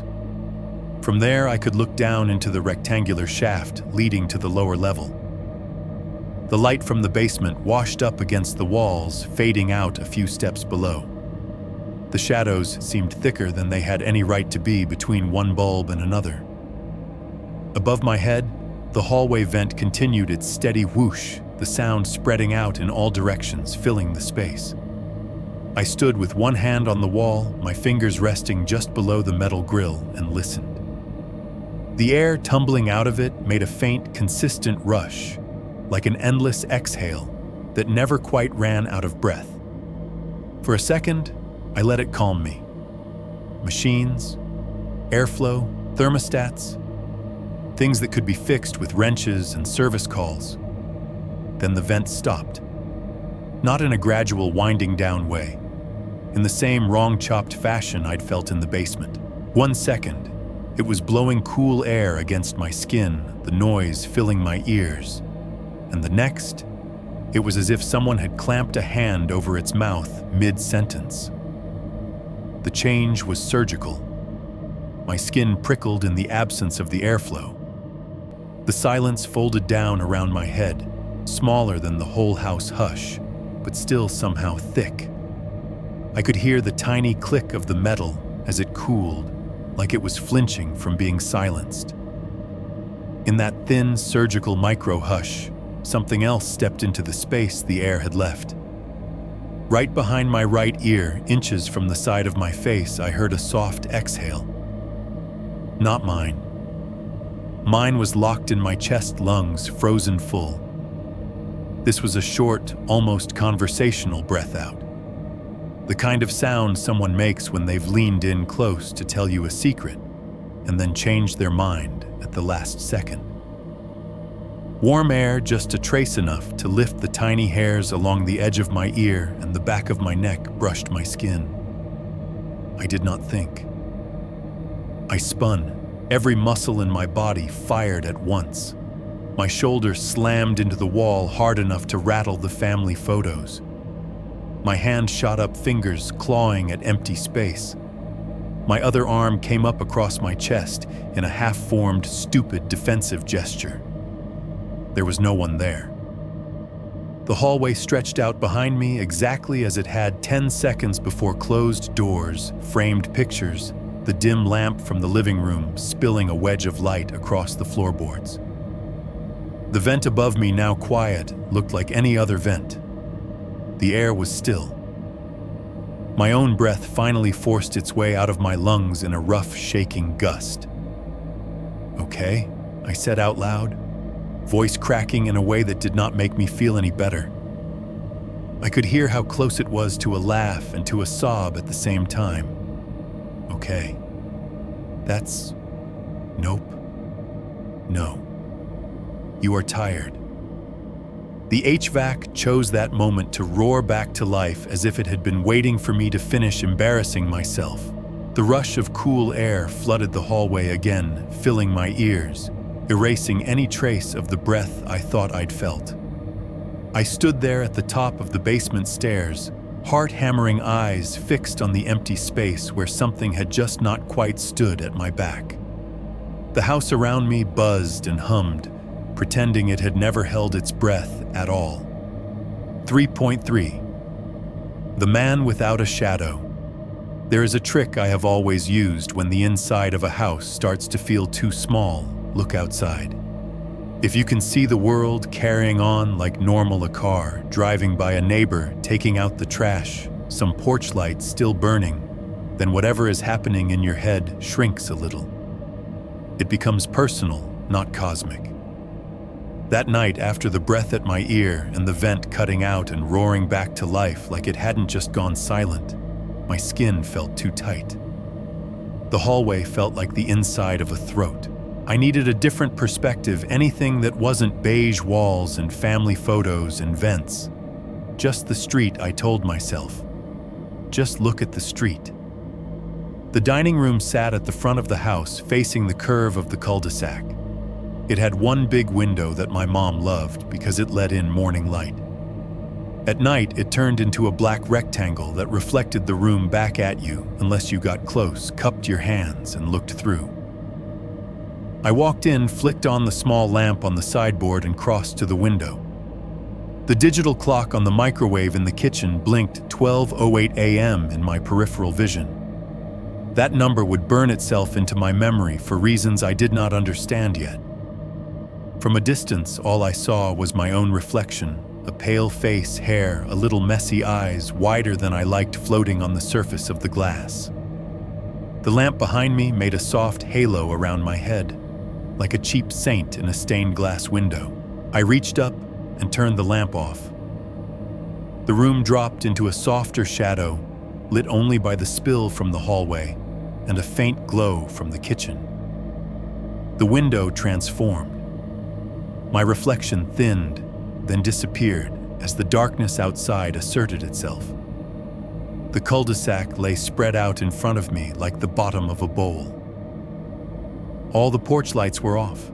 The houses ringed around the circle were mostly dark windows, blank and dull. A low, unbroken ceiling of cloud pressed down over everything, reflecting just enough city light that the sky was a muted, bruised gray instead of pure black. In the middle of it all, the sodium streetlight burned. It cast its familiar circle of yellow-orange onto the asphalt below, bleaching color out of everything it touched. The cracked surface of the road glowed in a shallow, artificial way. I could see the faint outlines of oil stains where cars had leaked over the years, and closer to the side where we always parked, the ghostly remains of old chalk drawings, washed and walked over, but not entirely gone lines, and blobs and half-remembrances of hopscotch grids and cartoon suns. At first, the circle looked empty, a bright, lonely island of light in a ring of quiet dark. I let my eyes adjust the way you do when you're looking into a yard at night searching for the shape of a raccoon or a cat. My hands came up without me thinking about it, cupping around my face to block the faint reflections that were still there. The cool glass pressed against my forehead. My breath fogged it in small clouds that I had to consciously control, exhaling to the side so I wouldn't fog my view. That was when I saw him. Dead center under the streetlight in the exact middle of the circle, someone was standing. For a second, my brain refused to parse it as a person. It was just a darker, vertical shape in the cone of light, like someone had pasted a shadow upright onto the asphalt. Taller than average, maybe 6'2", 6'3". Shoulders squared, head slightly bent, as if he was looking down at something right in front of his feet. The distance and the glass blurred any detail that might have made him more human. I couldn't see a face, couldn't pick out hair from hood, couldn't tell if he was wearing a jacket or a coat. He was just dark. A single solid shape cut out of the brightness. He did not move. That was the first thing that crawled under my skin. People shift, they lean, they scratch their noses, check their phones, roll their shoulders. Even standing still, bodies betray tiny motions. This figure had none of that. No shift of weight from one foot to the other. No lift of an arm. No glow from a screen in his hand. No cigarette ember. He was as still as a decal on glass. Neighbor, I told myself immediately. Has to be. Someone's kid home from college drunk. Somebody out there thinking, waiting for a ride. Whatever. I tried to match him to a house in the circle. The Johnsons had a son about my age. The couple in the blue house had an older teen. There were enough possibilities to make it plausible. People stand outside at night all the time. They smoke where their parents can't smell it. They take phone calls they don't want family to overhear. But there was no glow at his ear or his hands. No tilt of head like he was listening to a voice. No shifting as if he were cold. He was just there, pinned in the center of the light like an insect. I leaned harder into the glass, bringing my forehead to rest against it fully, the chill soothing and jarring at the same time. My hands flared out on either side of my face, making a little tunnel. The house behind me, with its hums and whirs, dimmed to a backdrop. The world outside sharpened. Up close, the light revealed more details of the asphalt than of him. I could see the texture of the road surface, the pebbled roughness smoothed in spots by years of tires. I could pick out the faint ring of a manhole cover off to the left. There were the chalk ghosts again closer now, a smiling circle that used to be a sun, a faded hopscotch square, a line that might once have been the outline of a body in a game we thought was funny. But directly around him, under his feet, the light seemed to flatten. Not disappear, not darken, just stop behaving the way it should. It took a beat for my brain to identify what was wrong. Under that streetlight, every kid in the neighborhood had played with their shadow. I remembered running through that circle full speed on long summer evenings, squealing, as I watched my silhouette stretch out long and skinny behind me, then snap short as I ran out of the light. We'd jump in and out, watching the black shapes of us jerk and shift. We learned where the light hit your head and where your feet landed just by watching that dark twin on the ground. There should have been a shadow under this man. If he was real, if he was standing there, the light should have thrown some kind of shape around him. A dark pool at his feet, a smudge to one side depending on the angle. Something. There was nothing. The circle of illumination poured down around him evenly, a neat, flat disc. I could see the cracks in the asphalt between his feet. I could trace the faint outline of the chalk near his ankles.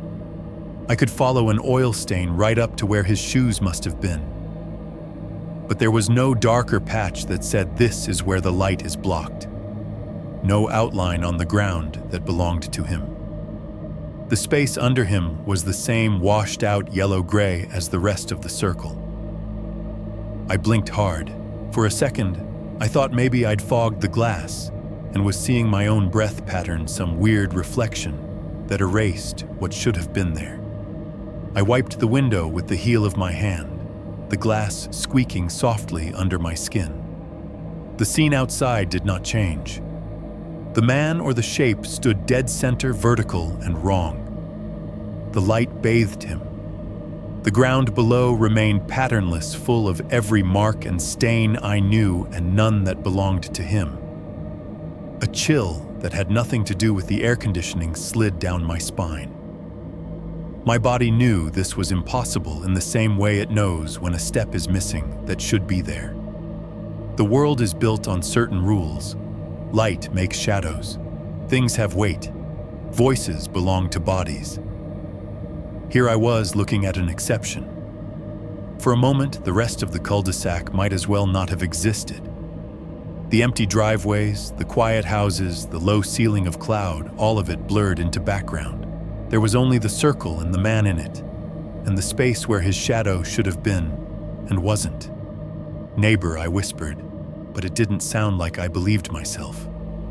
The streetlight flickered, not the half-hearted blink I'd seen earlier that day.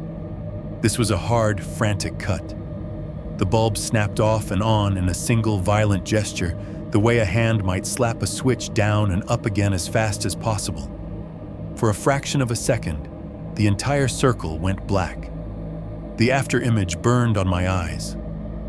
When the light came roaring back bright and sharp against the night, the center of the cul-de-sac was empty. No tall shape, no blur, no outline. Just the bare asphalt, cracked and stained. The chalk ghosts and oil patches. The neat, familiar pool of sodium vapor yellow humming faintly overhead. There had been no sound in that blink. No scuff of shoe on pavement. No car door opening or closing. No engine starting. No gravel crunching under retreating feet. Nothing to explain where he had gone. Just the buzz of the lamp when it steadied and the far-off delayed sound of a truck downshifting somewhere beyond the neighborhood. My forehead was still pressed to the glass. When I pulled back, it left an oval of fog that turned my face into a smudge for a second, before fading.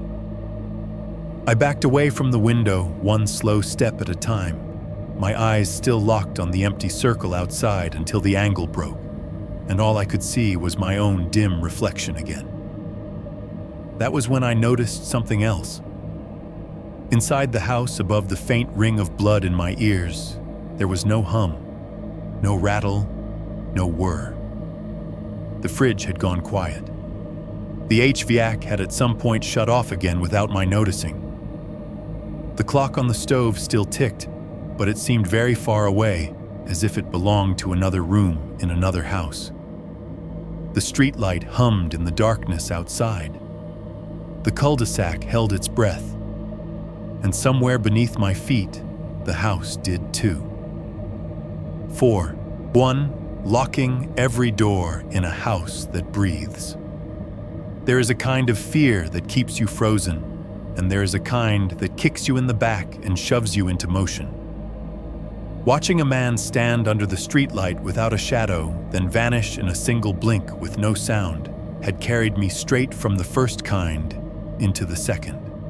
My heart was beating hard enough that I could feel it in my gums. My hands were shaking in small, stupid ways, fingers curling and uncurling nails scraping lightly against my palms, but my legs wanted to move. All at once, the part of my brain that had spent years listening to horror stories on YouTube woke up and started screaming at me in my own voice. You know better than this. You have literally watched hours of people dying because they didn't lock their doors. You yell at them. You call them idiots. You are not going to be that guy. Fine, I thought, swallowing. Fine. We'll do it right. The house around me hummed its weak little noises, trying to pretend it hadn't just gone completely quiet, while something impossible stood outside. The fridge clicked its way into a half-hearted cycle. Somewhere deep in the ducts, the HVAC pushed a tired stream of air through the vents. The clock over the stove ticked, counting out seconds that felt thinner than they should. I moved. First, the front door. I stepped out of the dining room and into the hallway, the boards under my socks giving tiny, nervous creaks. The front entryway loomed ahead, a rectangle of darkness with the narrow glass panes on either side of the door showing nothing but their own reflections. I flicked on the light by the coat closet. The overhead fixture snapped on, bleaching the space in an ugly yellow. The peephole in the center of the door was a small, dark eye. I walked up to it and put my own eye to it, breath held. The distorted fisheye view of the front porch and a piece of the cul-de-sac stared back at me, concrete railing, the faint suggestion of the street beyond. Empty. No tall, still figure. No one standing just out of range. Just the faint, dirty glow of the streetlight off to one side and the black shapes of parked cars further down.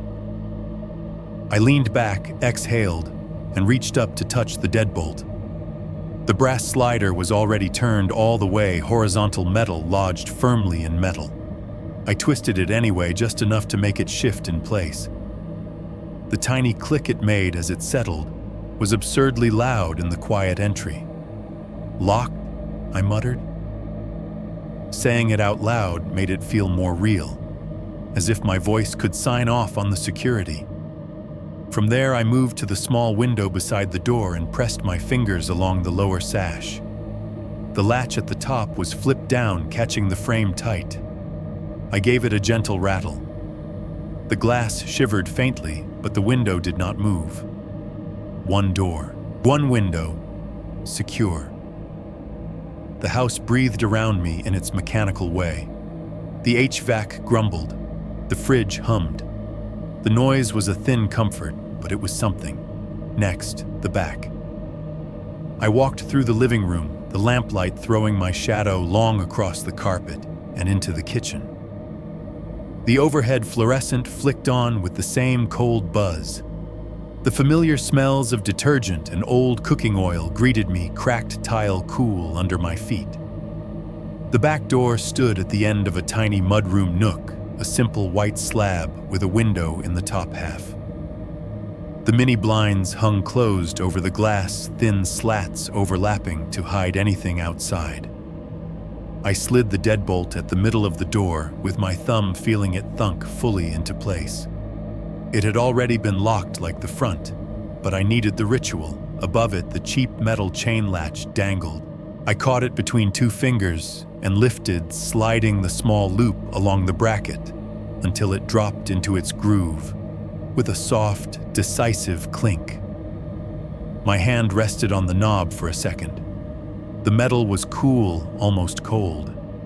I gave it a firm turn. It stopped resistance, solid, the faint rattle of locked mechanics traveling up my arm. Behind me, the fridge's compressor wound down and cut off.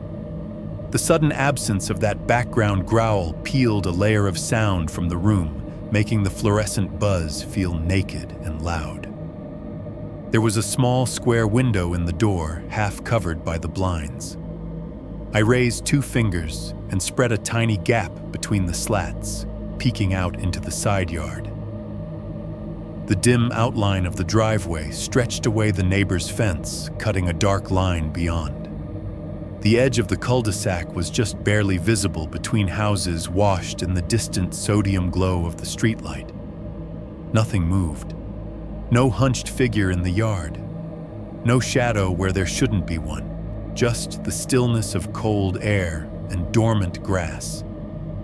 I let the blinds fall back into place and turned away. Windows. I needed to check the windows. I made another circuit, this one tighter, the path etched into my muscles by 100 nights of my dad doing the same thing before he'd go to bed. Kitchen window latched down with a satisfying little snap when I pushed on it, framed snug. Over the sink, the glass showed me my own faint reflection, the cul-de-sac beyond as a dark, curved strip. Dining room window latch turned, frame settled. When I tested it, the blinds rattled softly, the plastic wand tapping once against the glass. Living room windows both closed, both locked their blinds pulled at uneven heights the way my mom hated. I left them that way. I didn't want to spend any more time near the glass than I had to. Every lock, every latch, every small movement of metal on wood sounded exaggerated. The tiny click when a window catch slipped into place might as well have been a gunshot. The soft clatter of blinds chiming against each other became percussion. My own breathing was loud enough that I had to remind myself not to hold it. At some point, without my noticing exactly when the HVAC fan cut out again. The change was smaller than the full house hush that had followed me down in the basement, but it was enough to peel another layer of assurance off. The faint rush of air stopped in the vents, leaving behind a silence that had shape. The fluorescent above the kitchen hummed on, trying to fill the gap. It wasn't enough.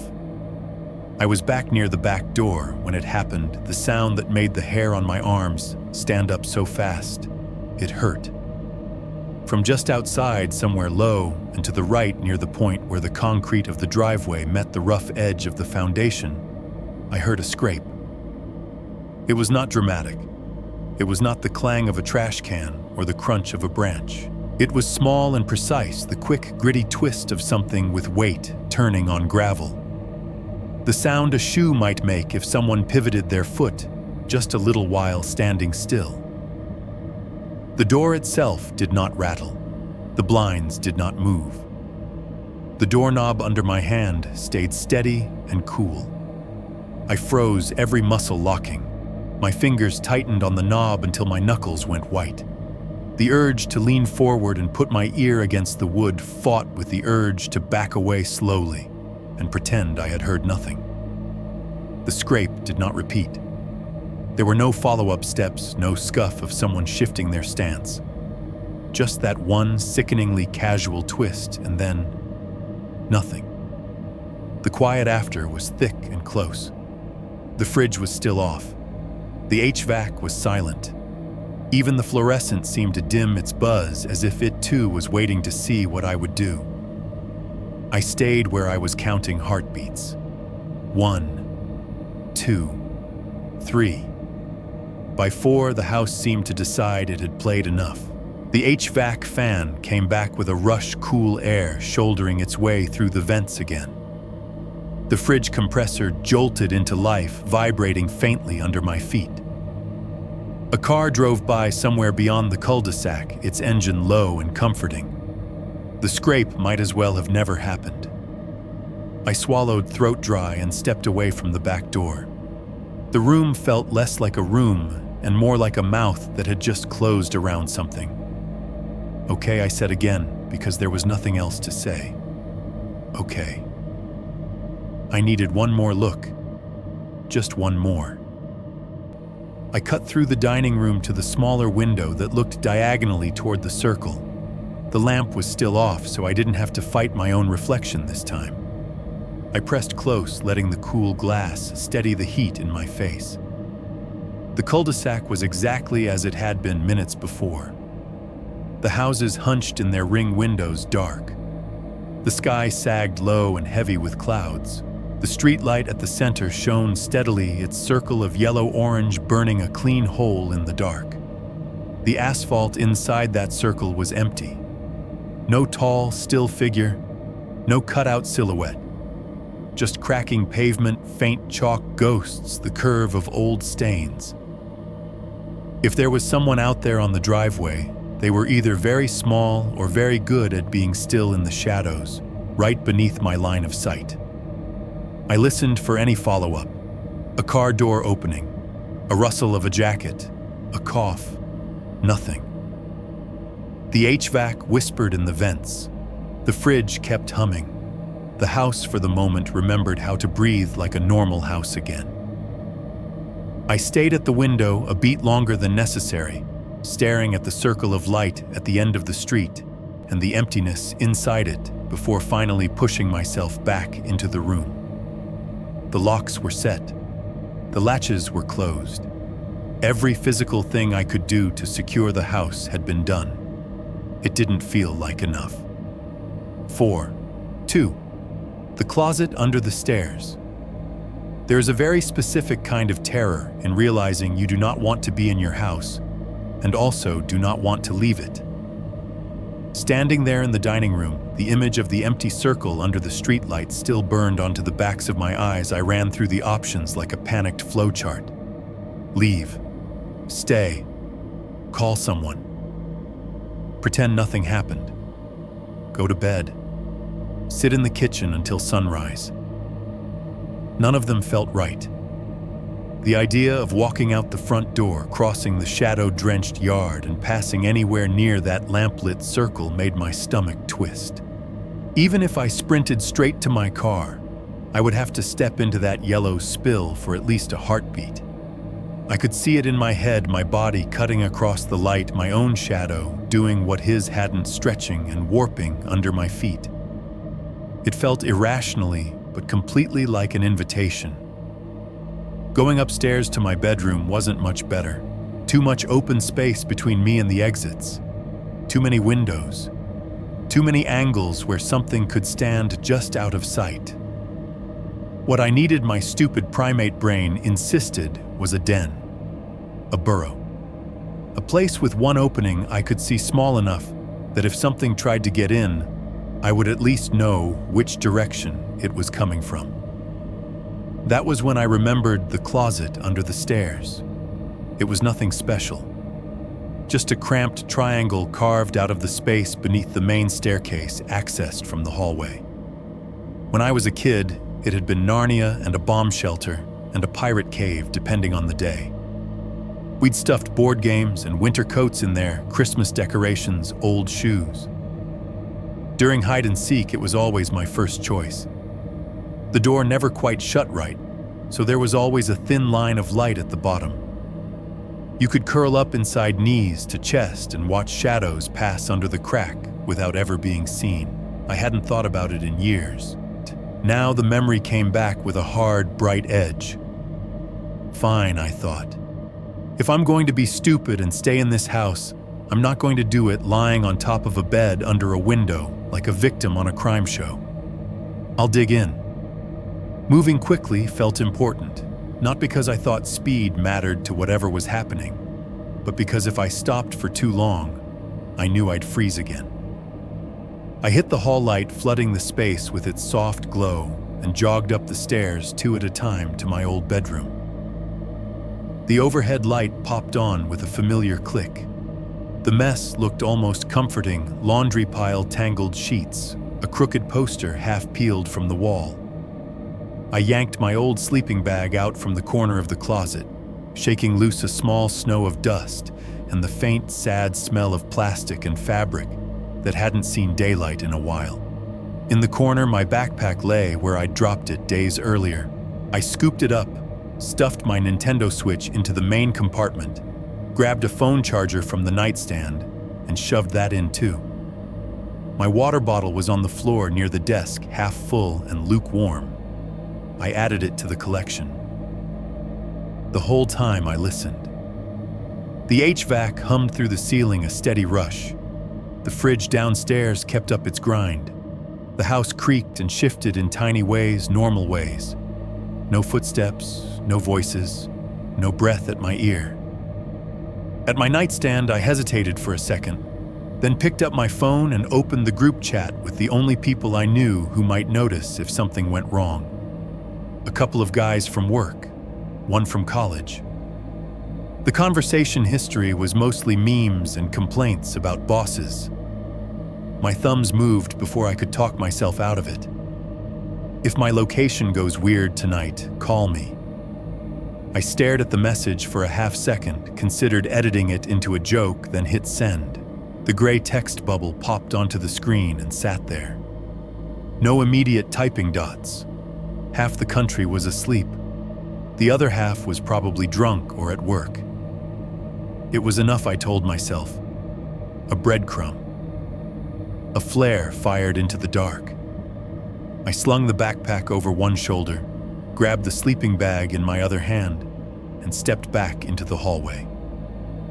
The boards under my feet gave their usual small protests. As I descended the stairs, they creaked at their familiar points. Voices I could have mapped, blindfolded. The closet under the stairs was accessed from the little stretch of wall between the bottom step and the doorway into the living room. The door was narrow and pale, its paint slightly chipped around the edges where shoes and vacuum cleaners had nicked it over the years. The knob was cheap brass, the kind of hollow metal that never warmed up no matter how long you held it. The latch was one of those flimsy catch mechanisms that never quite lined up properly. When you opened or closed the door, it made a tiny metallic rattle as if it were arguing with itself about whether it wanted to participate. I turned the knob. The latch clicked with that familiar complaining chatter, and the door swung inward on a gust of cool, slightly stale air. The space inside smelled like dust and cardboard, and the ghost of pine from long-dead Christmas wreaths. The triangular cavity under the stairs was not big. I had to duck my head to step in. On the left, the wall sloped down almost immediately, following the angle of the steps above. On the right, the vertical wall pressed close, pierced by a thumbnail-sized knot of light where the door frame didn't quite meet the baseboard. A couple of plastic storage tubs were stacked in the back, leaving just enough room near the front for me to fold myself into the gap. I shoved one of the tubs farther back with my foot, the plastic scraping softly on the wooden floor, and spread the sleeping bag out in the remaining space. It made a thin cushion over the bare boards, its synthetic shell whispering against the walls as it settled. The house's sounds were different in here, muffled but closer somehow. The vibration of the HVAC moving through the bones of the house came up through the floorboards and into my knees as I knelt. The distant growl of the fridge felt less like a noise and more like a physical tremor. The whole structure was a throat, and I was sitting inside it. I plugged my charger into the outlet just outside the closet, fed the cord under the door, and connected it to my phone, then did the same for the switch. It felt absurdly domestic, like I was a kid building a blanket fort and insisting on bringing all my devices inside. When I stepped in fully and pulled the door mostly closed, leaving it cracked less than an inch, the crack line of light became a thin blade cutting across the floor. Through it, I could see a sliver of the hallway, the baseboard a slice of the opposite wall, the faint stretch of shadow where the stair treads began. It was enough to make me feel like I wasn't sealed in a coffin. I eased myself down onto the sleeping bag, sitting with my back against the inner wall, knees tucked up, backpack in my lap. The space forced my shoulders slightly forward. The low ceiling brushed the top of my head if I sat fully upright. From there, the sounds of the house layered themselves into a different kind of music. Above me, the faint thud of air pushing through ducts. To my right, somewhere in the walls, the tiny tick of pipes cooling. Further off, the clock in the living room, marking each second with a dry, indifferent click. Under it all, the low hush of the outside world filtered through siding and insulation into something like the memory of noise. "You're in a closet," I told myself quietly, feeling ridiculous, and at the same time a little safer. Nothing can sneak up on you in here without you knowing. I pulled out the switch, the screen's glow sudden and bright in the cramped space, and loaded up Pokémon out of some muscle memory instinct for comfort. There was something almost obscene about the little chiptune music and cartoon colors in this tight, dark wedge of house. It was also familiar. Familiar is a kind of shield. I let my thumb wander through menus more for the feel of the buttons than the game itself. The light from the screen lit the walls in pale blue pulses, making the dust floating in the air visible in tiny, drifting motes. Every time the music looped, it felt a little more absurd and a little more necessary. For a while, it worked. My breathing slowed. The pounding at the base of my skull eased. The house around me kept breathing its mechanical breaths. Then, like someone pressed a button, the breaths stopped. The first thing I noticed was the absence of movement in the walls. The faint vibration in the boards under me died as the HVAC fan spun down, not in its normal gentle taper, but chopped off mid-push, like someone had severed its power. The whisper of air from the nearest vent ceased. The fridge's low growl wound down and did not start back up again. The music from the switch became suddenly obscene in the quiet, every electronic note too bright, too sharp. I paused the game. The sound cut out. The screen froze on a tiny grinning creature. Without that noise, the silence in the closet thickened until it almost had mass. Air still existed. My lungs proved that by stubbornly rising and falling, but it didn't feel like it was moving anywhere outside my body. The house was no longer a throat. It was a held breath. I could hear everything in that soft void. The tiny scrape of fabric when I shifted my hand on the sleeping bag. The swallow I didn't mean to make. The faint click of my tongue against the back of my teeth. My own heartbeat again pounding loud in the side of my head. From beyond the thin wood of the closet door, the hallway waited. The crack of light on the floor did not change. No shadow moved across it. No footsteps sounded on the boards outside. The world had gone perfectly still. Ryan. My name slid through the crack like fog. The voice was quiet, hardly more than a whisper, but in that sealed silence it might as well have been spoken directly into my ear. It came from just outside the door, from hallway height, where a mouth would be if someone were standing with their face inches from the wood. It was not my mother's voice. It wasn't any voice I recognized in the normal way. It was mine. Not the way I hear myself in my own head, full and resonant, and tied to the feeling of my throat moving. The way I sound in a bad recording. Flattened, compressed. A little tinny around the edges with that cheap speaker quality you get from phone videos and low bitrate audio files. The vowels slightly off the consonants, clipped. Ryan. Hearing your own voice call your name from the other side of a door is something I do not recommend if you can avoid it. The sound didn't come with breath noise. or the small mouth sounds that usually accompany speech. No inhalation before no soft click of tongue against teeth. Just the word itself, surgically clean, dropped into the quiet right where I would hear it best. The latch above the knob gave a tiny metallic shiver, like it had flexed under the weight of the sound, but the door did not move. The crack of light stayed even. There were no footsteps before it, none after. Just my stolen voice frayed at the edges by cheap speakers, saying my name like a question and a test at the same time. Every muscle in my body locked. My fingers dug into the fabric of the sleeping bag until they ached. I did not answer. I did not move. Even my lungs seemed to forget how to work for a second, refusing to risk making any noise that might be taken as a response. Outside the house held its breath. Inside the closet, I held mine.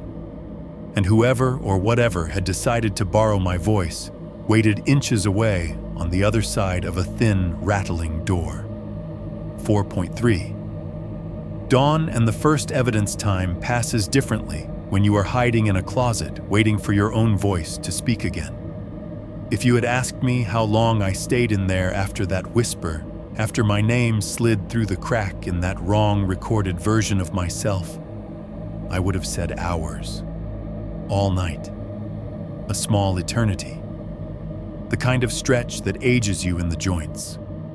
My phone had more accurate ideas. At some point after I was sure my heart wasn't going to punch through my ribs, I risked a glance down at the screen in my lap. The lock screen glowed in the dark closet, harsh and blue. 12:47 a.m., the battery icon had dipped below 50%. No new messages in the group chat. My warning about my location going weird sat there unread like a joke I hadn't committed to. I didn't open any apps. I didn't scroll.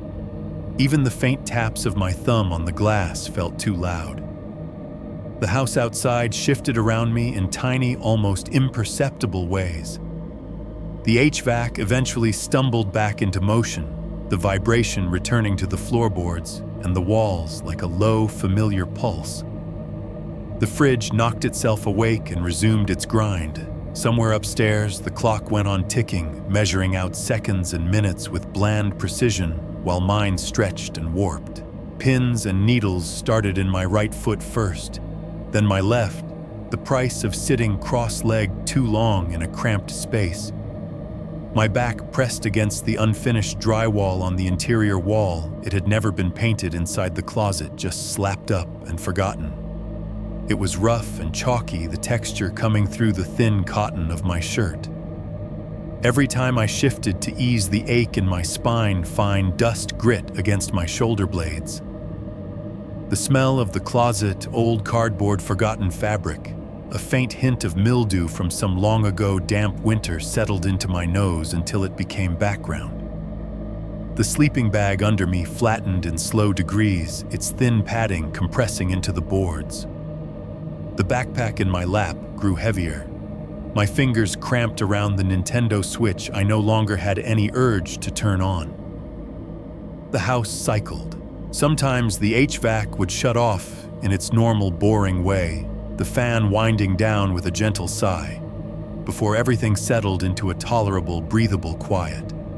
Other times the cut was harder, sharper, the sound chopping off mid-breath, leaving behind one of those wrong silences that made every hair on my body stand up. Every time that happened, I froze. I held my breath and watched the crack of light under the door, waiting for a shadow to break it. Waiting for a voice, my mother's mine, something else to slide through the wood and prove this wasn't all some elaborate panic attack. Sometimes the hush brought nothing. No voice, no footsteps. Just the soundless weight of the house holding itself rigid for a beat too long before the machinery kicked back in. Once during one of the shorter gaps, I heard a creak somewhere far above me, the kind of tiny complaint a board makes when temperature changes. It might have been the same stair I'd heard earlier. It might have been any square of wood in the whole structure. In that closed space, it sounded like it was right over my head. I counted those episodes by the battery icon. 43%, 39, 32. At some point in the blurry run between those numbers, my body tuned out everything but raw maintenance. My eyelids grew heavy, then sharp again in restless cycles. I never fully fell asleep, couldn't with the way my muscles kept jerking at every imagined echo, but my thoughts frayed. The images in my head became strange, intrusive flashes of the empty circle under the streetlight. The man without a shadow standing in it, my own face pressed to glass like a reflection that hadn't gotten the timing right. When the light changed, I noticed it first on the floor. The hairline crack at the bottom of the closet door, that thin blade of brightness I'd left myself so I didn't feel buried alive, had been a dull hallway lamp yellow all night. Sometime as my phone dipped into the 20s on its battery bar, that color shifted. It grew paler, thinner.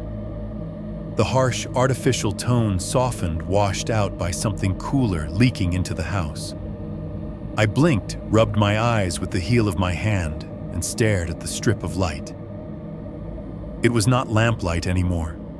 It was dawn, the anemic bluish version of it that comes first on overcast mornings, but dawn all the same. The hallway lamp must have burned out or been swallowed by the ambient gray coming in through the windows. I checked my phone again. 6:14 a.m. My legs screamed when I tried to uncurl them. Pins and needles surged 1,000 tiny electric jolts, stabbing from my feet up into my calves. I gritted my teeth and waited for the worst of it to pass, then pushed my shoulder gently against the door. The latch rattled its familiar little complaint. The door budged the crack, widening into a sliver, then a wedge. The hallway beyond looked heartbreakingly ordinary. Cool light from the front windows seeped in, turning the beige paint a soft, sickly gray. The baseboards were dustier than my mom would have liked. A small herd of dust bunnies huddled in the corner near the first stair, stirring slightly in the faint drafts from the vents. The air had that early morning chill, the kind that makes your breath just barely visible for a second, if the humidity is right. I stepped out, my bare feet tingling against the hardwood, the muscles in my lower back protesting the new angle. The house felt empty. Not in the sinister way of the hush from the night before, but in the normal way of weekend mornings when no one has gotten up yet. The HVAC hummed quietly. Somewhere water moved in the pipes, the system doing whatever cycles it did when no one was actively using it. The fridge ran a low, lazy loop. The adrenaline that had kept me wired for hours was mostly spent leaving a floaty exhaustion in its place. As I moved through the house, everything felt slightly unreal, like I had stepped into a faithful replica of my home instead of the real thing. I made the same rounds I had the night before, but slower. Upstairs, my parents' door still closed. My room untouched, bed unmade the way I'd left it, sleeping bag mark still on the closet floor. Bathroom mirror reflecting my own face back at me, paler eyes, shadowed stubble rougher than it had been the morning before. Downstairs, kitchen sink empty, except for the pan I'd left. The spoon was exactly where I'd put it after washing it. No unexplained rings on the counter. The drawer that had drifted open the night before stayed shut. The back door's chain was still in its latch. Deadbolt still turned. The front door lock hadn't shifted. If someone had been in the house with me that night, they had gone to a lot of trouble to leave no fingerprints, metaphorical or otherwise. I ended with the window in the dining room. The street outside had shaken off some of its night. One of the neighbors across the circle scraped frost off his windshield with a plastic tool, puffs of vapor pluming out of his mouth. A car idled in another driveway, exhaust ghosting in steady bursts. A woman in a long coat walked a small dog along the sidewalk, the leash taut and purposeful. The streetlight in the center of the cul-de-sac was off. The pole looked less sinister in the daylight, just another piece of aging city infrastructure. The circle beneath it was dull and gray oil stains, obvious chalk ghosts, pathetic in the early light. No man. No missing shadow. Just a street starting its Saturday. By 10 that morning, I had convinced myself halfway that I'd had some kind of prolonged anxiety episode. The human brain is a powerful editor. Give it a little time and a few bland hours of normal activity, and it will start red-penning the parts of the night it doesn't like. I showered. I made coffee that tasted like burnt mud.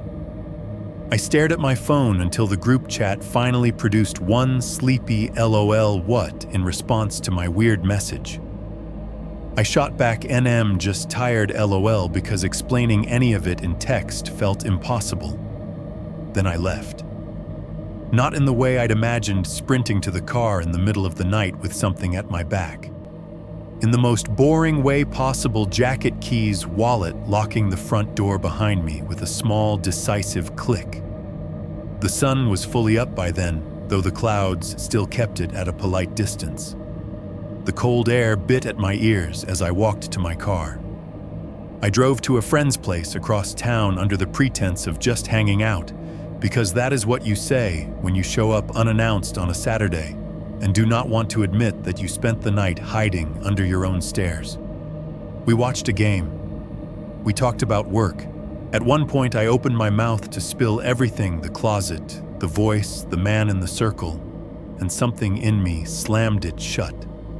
Saying it out loud would make it real in a way I wasn't ready for. Keeping it inside let it remain a maybe. It was not until the next day that I got my first piece of evidence that it hadn't all been in my head. One of the neighbors in the cul-de-sac, a guy named Pete, had installed one of those all-in-one security camera systems over his garage. Motion-activated night vision, the works. He liked to share the more ridiculous clips in our little neighborhood chat: raccoons knocking over trash cans, teenagers cutting through yards, Amazon drivers tripping over their own feet.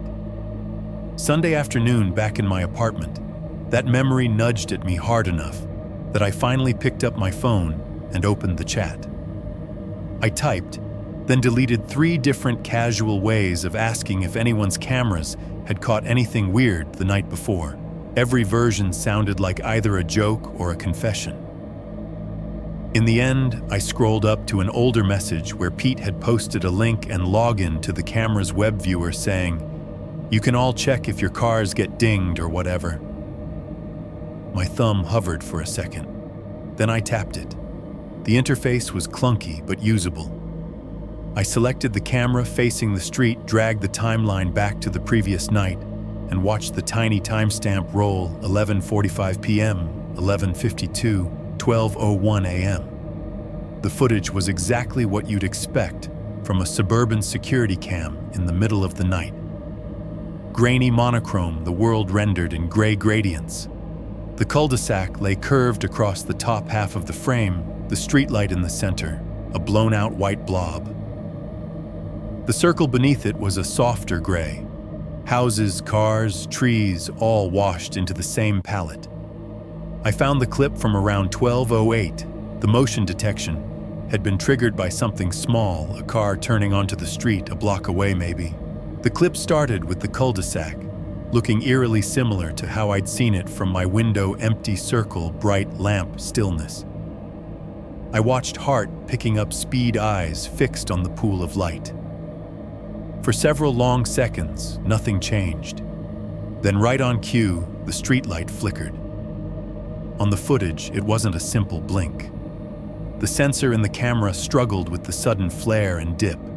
The image strobed the whole frame, tearing horizontally in 2 short bursts. For a brief moment, the area around the lamp erupted into white noise.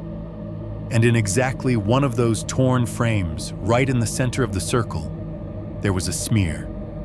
If you paused it just right, dragging the timeline back and forth with microscopic movements until the controls lagged, a single frame would hang there frozen. The streetlight blobbed out above the asphalt below, warped. In the middle of the circle where I had seen the man standing, the gray wasn't smooth. It was fractured into a vertical bruise of darker pixels, a deeper black against the lighter ground. Not clearly a figure, not arms and legs and head. Just an interruption in the light, as if something tall and narrow had been caught half there, half not when the system glitched. If you didn't know what you were looking for, you could dismiss it as compression artifact, a camera choking on a sudden change. I sat there in my apartment, thumb hovering over the screenshot button, and stared at that smear until my eyes burned. The camera had seen something. Whether it had seen him or just the shadow he wasn't supposed to have, I couldn't say. But something had been in that circle that wasn't just bad wiring. My thumb moved almost of its own accord, and then I stopped it a millimeter from the screen. I didn't take the screenshot. I didn't send the frame to anyone. I didn't save the link. Instead, I let the timeline play forward again. Watched the smear vanish in the next frame as if it had never existed, leaving the empty circle behind. On paper, there is still no evidence. No police report, no headline, no case file. Just one bad night, a man with no shadow, a house that learns your name, and a camera glitch only I cared enough to rewind until it hurt. 5.1. Trying to outrun a quiet. You would think the obvious solution would be to move. Sell the house, break the lease, burn the place to the ground, and salt the foundation. Whatever. Horror channels are full of people in the comments going, "Why didn't they just leave like it's as easy as uninstalling an app?" It's not that simple when it is your mortgage, your parents' equity, your childhood, your whole idea of home wrapped up in the problem. You don't just abandon all that because you heard your own voice through a door and saw something impossible under a streetlight. So I did the next best, stupider thing. I tried to outrun it without admitting that's what I was doing. For a few weeks after that night, my relationship with the house changed. I still went there. I still lived there. But I avoided being in it alone after dark, like it was an ex I had to be polite to. If my parents were in town, I made sure I got home before they went to bed. Sitting in the living room with the TV on, my dad snoring softly in his armchair, my mom scrolling her phone with the sound on too loud that felt safe. The house made its noises, and I could pretend they were all responding to them, not to me. On weekends, if they headed up to the cabin, I found reasons to go too. I could use the fresh air, might as well help winterize. I'll bring my laptop and work from there. Any excuse worked. Up there, the quiet was different. Still deep, but honest. You could hear wind in the trees, water lapping against the dock far off boat engines, the creak of the cabin settling. There were no vents to cut off mid-breath, no streetlights staring. The few weekends I couldn't make it to the lake, I suddenly became very social. I was always a keep-to-myself person, the kind of guy who bailed on parties because the couch and a game sounded better. Now I was the one texting friends. "Hey, mind if I crash on your couch tonight? Got off late, don't feel like driving back. Can we do that movie marathon at your place instead of mine?" My internet's being weird. They made fun of me for it in a friendly way. Called it my late quarter-life crisis, said I was finally learning to be a real adult by leaving my house. I laughed along with them and never corrected the assumption.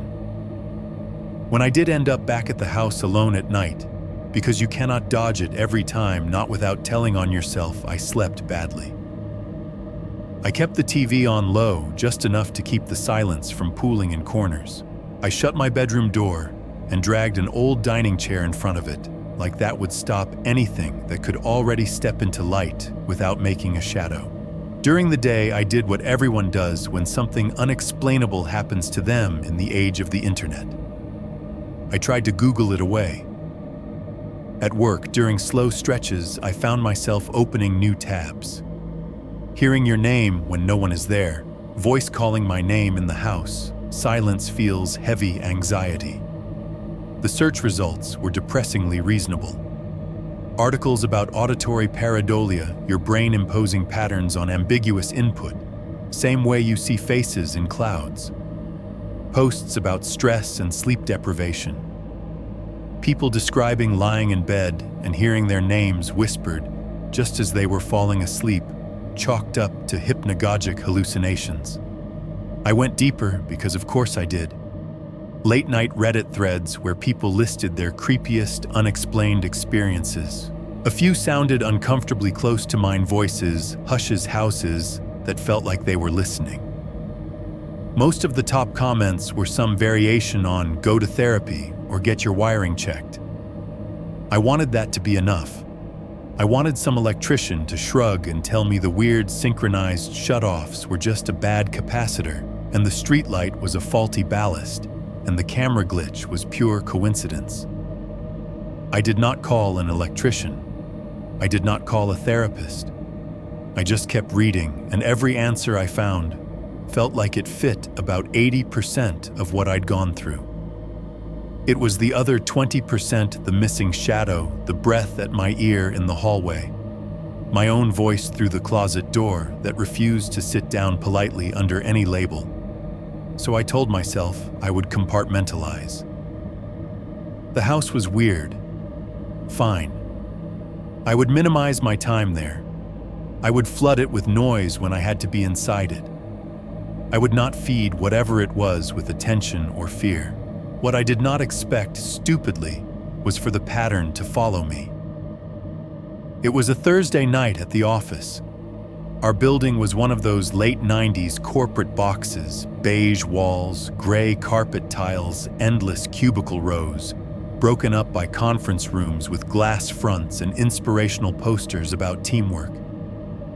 During the day, it hummed with conversation, ringing phones, printers, the low roar of dozens of machines and bodies sharing space. After hours, it turned into a liminal space. Most people were gone by 6. By 8:30, it was usually just the cleaning crew and whoever was stuck finishing up something important or procrastinating at a professional level. I was both that night. Ticket queues had been brutal, and I was behind on a report. I told myself I'd stay until I finished it, then reward myself with fast food on the way home. The fluorescent lights in our section dimmed automatically after 9, leaving every other bank off to save power. The ones over my row buzzed quietly, their hum blending with the white noise from the building's AC system. The soundscape was weirdly soothing, the whir of the vents, the soft electronic whine of monitors, the gentle click of my keyboard. Somewhere down the hall, a printer sat in standby, its tiny internal fan spinning lazily. The building was designed to hum. That was its default state.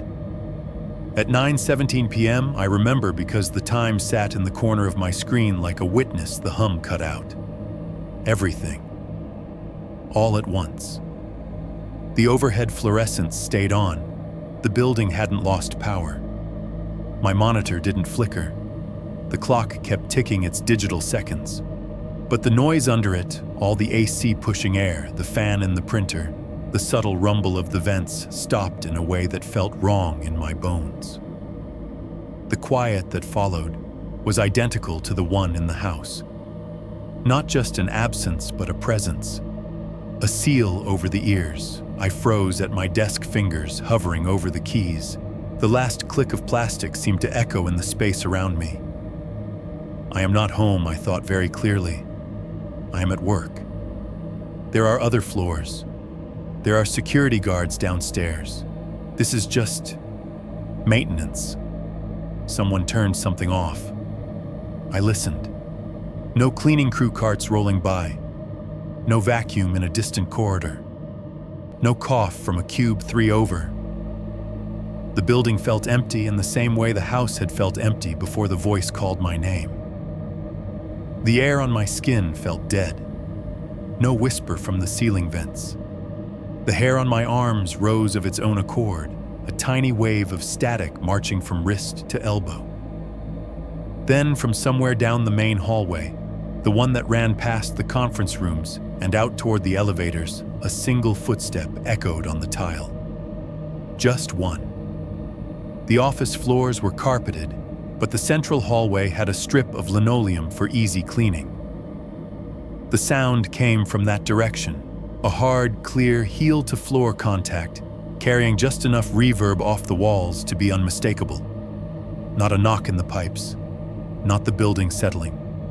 A footstep, measured, human. My body went very still. My throat tightened. In that moment, I wanted nothing more than to swivel in my chair, lean out of my cubicle, and call out to whoever was there. "Hey, you scared me." Thought I was alone. But the memory of hearing my name in my mother's voice when she was miles away put a cold hand on my tongue. The footstep did not repeat. No rustle of clothing, no second step, no door opening or closing. Just that one perfectly placed impact dropped into a silence that had been too carefully prepared. I sat there staring at the corner of my monitor like it might sprout answers until the building seemed to remember how to pretend. The AC came back with a cough and a rush air pouring from the vents above in a gust that made the papers on my desk flutter. The printer fan spun up to full for a second and then settled. Somewhere on another floor, a door shut in a normal, boring way. My heart kept racing long after the noise returned. The next morning, I told myself I'd imagined it. That stress and lack of sleep and a guilty conscience were making me jump at every noise. Then, because apparently I hate my own peace of mind, I decided to check. Our office had a security system almost as basic as Pete's camera at home, just on a bigger scale. Badge readers at the doors, motion-activated cameras down the hallways. IT had access to the logs, not because we were supposed to snoop, but because sometimes systems broke and someone had to dig around to fix them. I stayed a few minutes after my shift ended, swiveling in my chair while my co-workers packed up, then waited until the floor was mostly empty. The open-plan buzz faded into the clatter of people leaving, then the ding of the elevator, then nothing. In one of our admin consoles, behind a couple of layers of credentials and warnings, I pulled up the building access logs for the night before. Badges around 8:45 p.m. 8:52,903 people leaving. My own swipe at 8:59 when I'd gone downstairs for a vending machine run. No entries between 9:05 p.m. and 9:45 p.m. for our floor, except my badge coming back in from the stairwell at 9:01. No one else. I opened the camera feed for the main hallway, scrubbing back to 9:17 p.m. In the footage, the space looked like any office hallway after hours. The overhead lights were on low set to night mode. The doors to the conference rooms were closed, their little windows reflecting dull rectangles of light. The far end of the hall disappeared into a soft blur near the elevators. For several seconds, nothing happened. No motion, no flicker. I watched, waiting to see a shape, a shadow, anything. The lights dimmed. Not much, just a fractional pulse, the kind of brief drop you might not notice if you were talking or typing. Enough that the camera sensor adjusted the image, ducking a shade darker and then bouncing back. On the recording, that adjustment translated into a single frame where the entire hallway seemed to narrow. The ceiling panels looked lower. The far end of the corridor near the elevators drooped into a deeper gray, like something tall had briefly moved under the lights and pulled the brightness down with it. There was no figure, no visible outline of a person. Just that instant of the building reacting to something that, according to its own systems, had not been there. The timestamp in the corner of the footage read 21:17:06. I remembered the quiet, the single footstep, the way my fingers had hung over the keys, listening to an entire building forget how to breathe. At home, I had one bad house, one bad streetlight, a man with no shadow. Now I had an office that could hold its breath too. 5.2, moving to the third floor. If this were one of those neat stories people tell online, this is where the problem would end. The haunted house gets sold, the family moves, cue the real estate sign fading out, and a "we never looked back" line. Everything bad is attached to one address, one set of walls, one cursed cul-de-sac. Real life is messier, but for a little while, I let myself believe it could work that way. My parents made the first move. After that fall and winter, they started spending more and more time up at the cabin. What had started as long weekends turned into entire weeks. My mom found a doctor closer to the lake. My dad discovered he liked bait shops more than hardware stores. Whenever they came back to the house on Southridge, they looked tired, like they were visiting someone they used to love out of obligation. "We'll always keep it as a base," my mom said one Sunday, standing in the kitchen with her hands wrapped around a mug. "For holidays. For when you have kids someday." My dad, never good at pretending, just said property values are up. If we sold it in a few years, it wouldn't be the worst thing. The phrase "sell the house" hung in the air like a trial balloon. No one grabbed it, no one popped it. We all pretended we didn't see it hovering. For me, the house had already stopped feeling like home.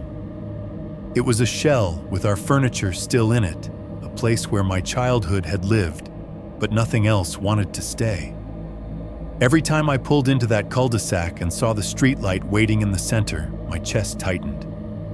The practical part of me was happy to latch on to the most normal reason in the world to leave. Honestly, I told my parents one weekend at the cabin, staring out at the water, "The commute is killing me. If I move into the city, that's what 20 minutes off each way." My mom nodded too quickly, relief obvious. "It would be good for you. More people your age. You can still come back whenever you want."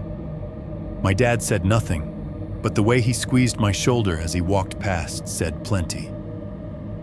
The apartment I found was about as far from a cul-de-sac as you could get.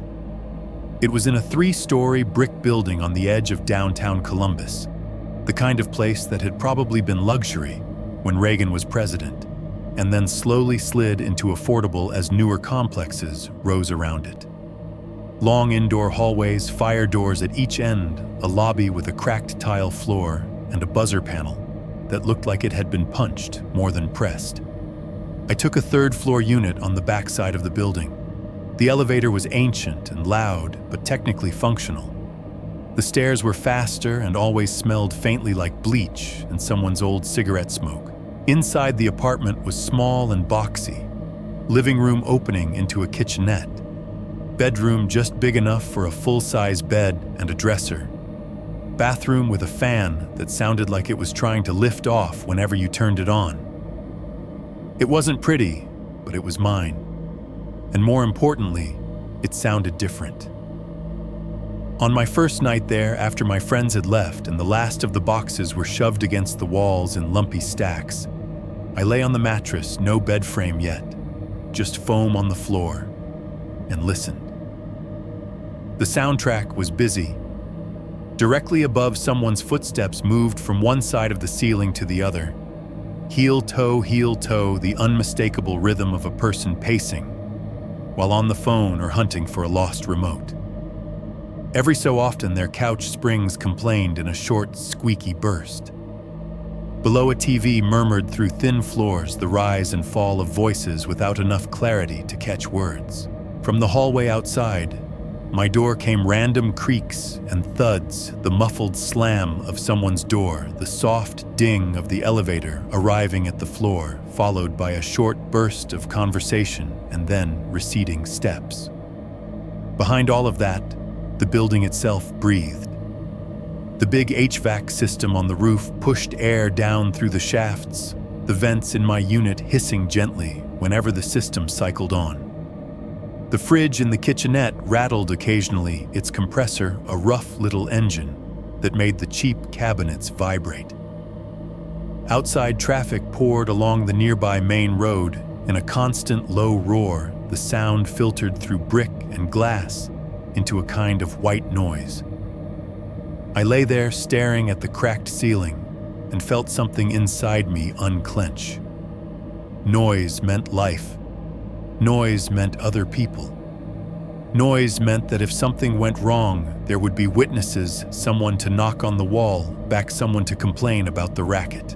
Silence, I told myself, firmly belonged to the house on Southridge Drive, to that cul-de-sac, to a specific set of vents and boards and a single untrustworthy streetlight. Here quiet was rare.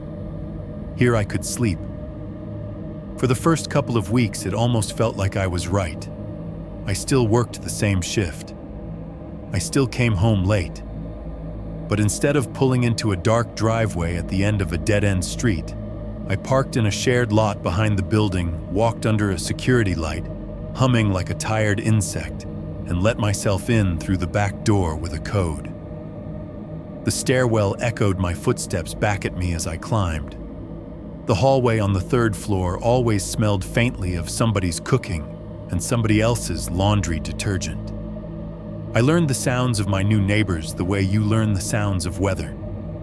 The couple at the end of the hall fought loudly every Thursday and made up loudly every Friday. The guy next door watched action movies at a volume that suggested he was missing at least one frequency range in his hearing. Someone on the floor below played the same 3 piano chords over and over badly at odd hours. Inside my own space, I left the TV on a lot, not because I was watching, but because the babble filled gaps my brain was trained to fear. I slept with the bedroom door open, letting the hum of the fridge and the rumble of pipes lull me instead of put me on alert. Weeks went by. No hushes. No voices calling my name from empty stairwells. No men standing under streetlights without shadows. I started to believe the story I'd written for myself. It was the house. It was stress. It was a long, stupid, bad season. This was a reset. Then one night, the quiet caught up. It was a Tuesday or maybe a Wednesday. The days blurred. I remember the clock on my phone reading 1:32 a.m. in blue light because I'd rolled over to check it and sworn at myself for still being awake. The city outside my window had dialed down, but not off. Cars still hissed past on the wet pavement of the main road tires, cutting through occasional puddles. Somewhere a siren wailed, faintly rose, then faded, swallowed by distance. In the hallway, someone's door shut with a muffled thump, followed by the soft ding of the elevator and the low murmur of late-night voices. In my apartment, the fridge in the kitchenette hummed its familiar note. The HVAC system pushed cool air through the vent near the ceiling, a constant, gentle hiss. The fan on my cheap box AC unit, off for the season, but still alive in its mechanics, clicked once in a while as its plastic settled.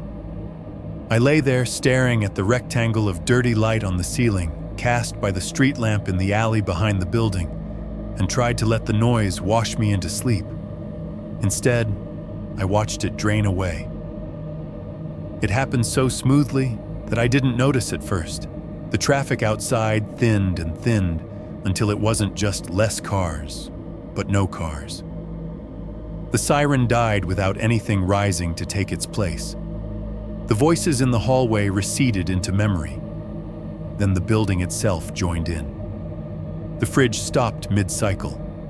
Not at the end of a hum, but in the middle of one cut off, like a word chopped in half. The air from the vent above my door shut down in a single wrong notch, the hiss dying so abruptly that the silence it left behind felt like a slap. In the space of a breath, all the usual sounds disappeared. I lay there very suddenly aware of 3 things: my own heartbeat loud in my ears, the rush of blood in my neck a pulse against the pillow, and the fact that in an apartment building, true quiet should not exist. There is always someone dropping something, flushing something, laughing at something. People leak noise. The silence that had settled in my third-floor unit was total, Not the padded quiet of good insulation, but the same glass bell I'd felt come down over the house. The same pressure in the ears, the same subtle shift in air, as if the building had sucked in a breath and forgotten how to let it out. I held my own breath, listening. No footsteps above, no TV through the wall, no hiss from the pipes. The kind of stillness you only get deep underground or in bad dreams. My headboard was against an interior wall, the one that backed onto the elevator shaft. I'd chosen that wall because it shared with machinery, not people. No neighbor would wake me up through it. On the other side of that painted drywall and thin layer of insulation was concrete and cables and the metal box that carried people up and down all day. The elevator was still now, its doors shut somewhere below. The last ding I'd heard had been at least half an hour ago. In the heavy, impossible quiet, something knocked on the wall behind my head. Just once. A sharp, solid rap exactly where my skull rested inches away. Not the vague thump of pipes or the boom of someone dropping something in another unit. It was knuckles or something that wanted to sound like knuckles on concrete and drywall. Precise, intentional. It sounded exactly like someone inside the elevator shaft had tapped on the inner face of the wall right where my bed pressed up against it. The sound traveled straight through the headboard into my bones. My teeth vibrated with it. For a second, the image of a hand reaching blindly through concrete hit my brain so hard I had to swallow down a yell. My breath left me in a small, choked exhale. I did not move. I did not say anything. Every muscle locked my body, suddenly a very tense, very fragile bridge between the mattress and the wall. No follow-up knock came. No whir of the elevator starting. No footsteps in the hallway. The silence held thick and deliberate like a question waiting for an answer. I stared at the dark ceiling, feeling the presence of that single sound, sitting in the room with me long after it had faded, and realized what I had been trying not to let myself think since the office, since the camera glitch, since the night in the closet. I had left the house. I had left the cul-de-sac. The quiet, whatever it was, hadn't stayed behind. 5.3 Other people hearing it. For a while, I was able to pretend I was just unlucky. Weird things happen in buildings. Pipes bang, elevators groan. Old wiring does strange things with power loads. If you are already primed to hear patterns, you will find them everywhere. That is what I told myself as the weeks unspooled in my third-floor apartment. The pattern, unfortunately, was very good at being a pattern. It did not show up every day.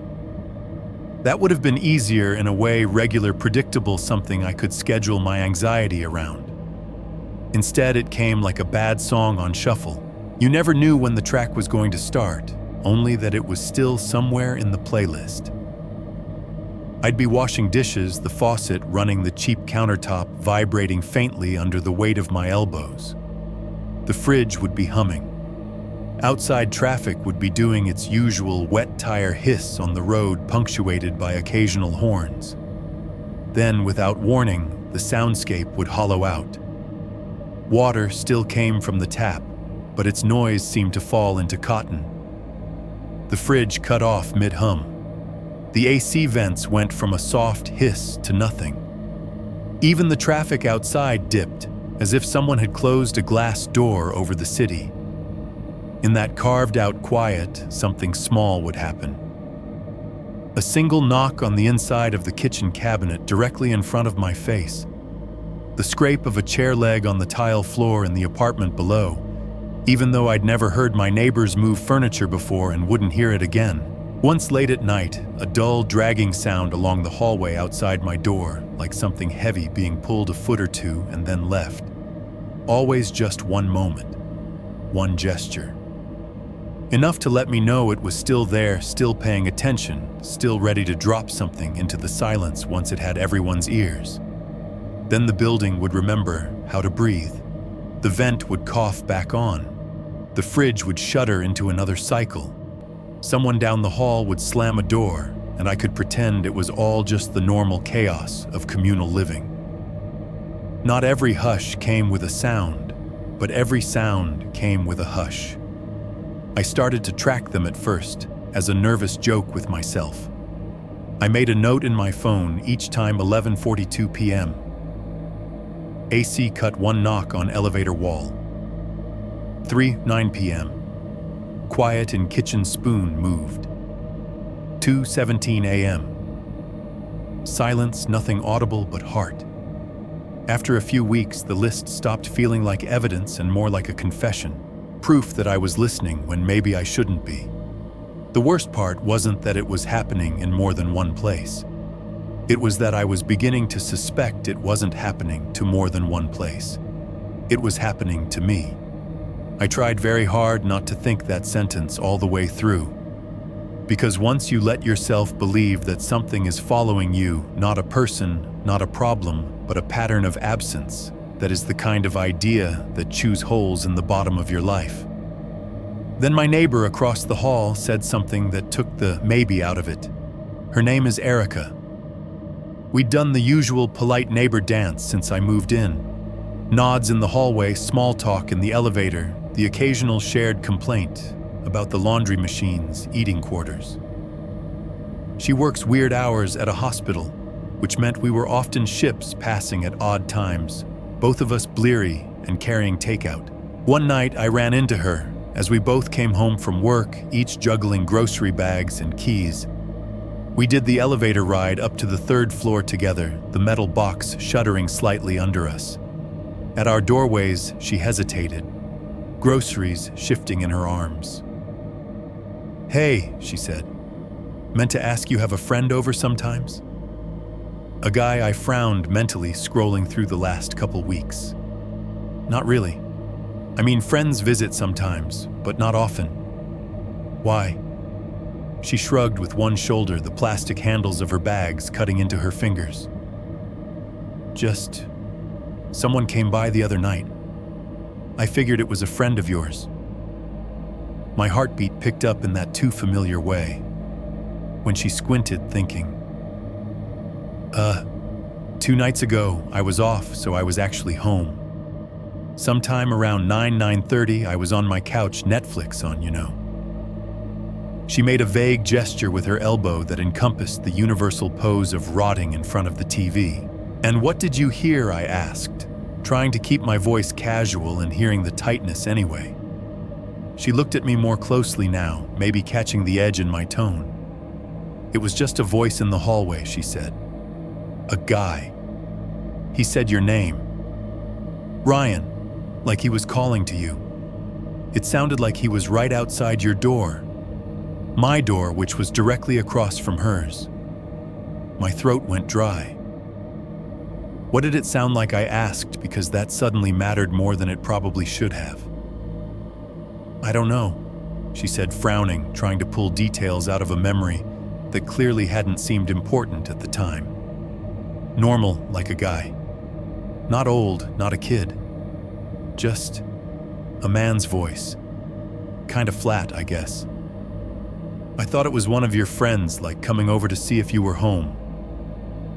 "I wasn't home," I said. I figured, she replied. "There was no sound from your TV or anything. Plus, it was weirdly quiet in the building right before it." I remember thinking, wow, the walls are actually shutting up for once. That phrase, weirdly quiet, landed in my gut like a stone. "What did you do?" I asked. She shifted her bags again, the plastic squeaking. "I got nosy," she said with a little laugh. I muted my show and went to the door. I thought maybe it was someone lost, like a delivery guy. I looked through the peephole, and a nobody was there, she said. Like nobody. Hallway empty. I waited a few seconds, thought maybe they'd knocked and walked away, but I would have heard footsteps. It was just quiet. Then I heard the elevator ding on another floor and figured whoever it was had gotten off on the wrong level. She shrugged like it really was that simple. The way her mind had smoothed it out made perfect sense. You hear something odd, you check it doesn't line up, you patch the gap with the most reasonable available explanation and move on. "I didn't want to freak you out or anything," she added quickly, mistaking my silence for something else. It was just one of those weird building moments. "Thought you should know in case you were expecting somebody." "No," I said slowly. "I wasn't." We both fumbled goodbyes. After she disappeared into her unit and her deadbolt clicked home, I stood in front of my own door for a beat too long. Keys cold in my hand, mind running backwards. 2 nights ago, around 9:30, I'd been at the grocery store then, carrying a basket through the fluorescent brightness of the freezer aisle, staring at a wall of frozen dinners and trying to convince myself the cheaper ones wouldn't taste like cardboard. I remembered something from that trip, something I had filed under stray anxiety, and then tried to forget a moment when the overhead music, the same loop of pop songs and generic jazz every chain store plays, had cut out in the middle of a track. 1 second, there had been some bland melody filling the air, along with the hum of the refrigerated cases and the rattle of someone else's cart a few aisles over. The next, the sound had thinned. The refrigerators were still on, but their drone felt further away. The squeak of my shoes on the linoleum seemed too sharp. The murmur of other shoppers blurred into a distant wash. It had lasted maybe 2-3 seconds. In that gap, the hair on the back of my neck had risen unprovoked, as if someone had walked over my grave. I remembered pausing by the frozen pizzas, hand hovering over a box, and glancing up at the speaker in the ceiling, waiting for the song to come back. When it did, the moment folded up neatly, nothing to see here. I checked the timestamp on my receipt later that night out of some half-ashamed curiosity. 21:33. Now standing in the hallway, I pulled up my banking app with numb fingers and scrolled through the recent transaction list. The grocery store charge glowed back at me with its digital certainty. 9:34 p.m. If Erica was right about around 9:30, then the timeline overlapped uncomfortably well. I was miles away under different lights surrounded by different walls when the grocery store's background music had cut out and given me a second of that familiar, too perfect quiet. At roughly the same moment back in my building, the hallway outside my apartment had gone weirdly quiet, and a man's voice had said my name in front of a closed door. It wasn't mine. Erica would have said if it sounded like me. It wasn't my mother's. It was just a guy in her description. Normal, unremarkable, forgettable if you didn't already have a catalog of wrong silences and wrong voices annotated in your head. The realization slid in slow and cold, whatever this was. It did not need me to be physically present with my ear to the wall. It knew where I was, and it knew where I wasn't.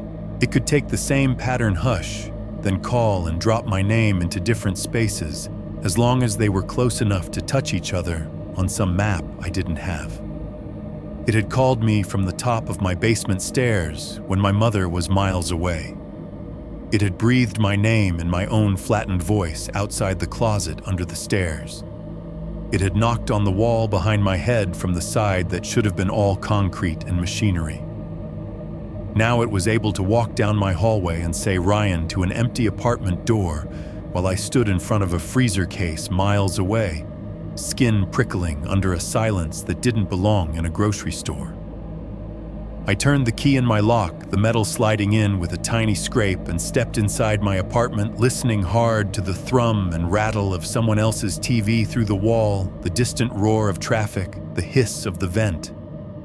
The noise felt thinner than it used to, not because it was quieter, but because I knew now that volume didn't matter.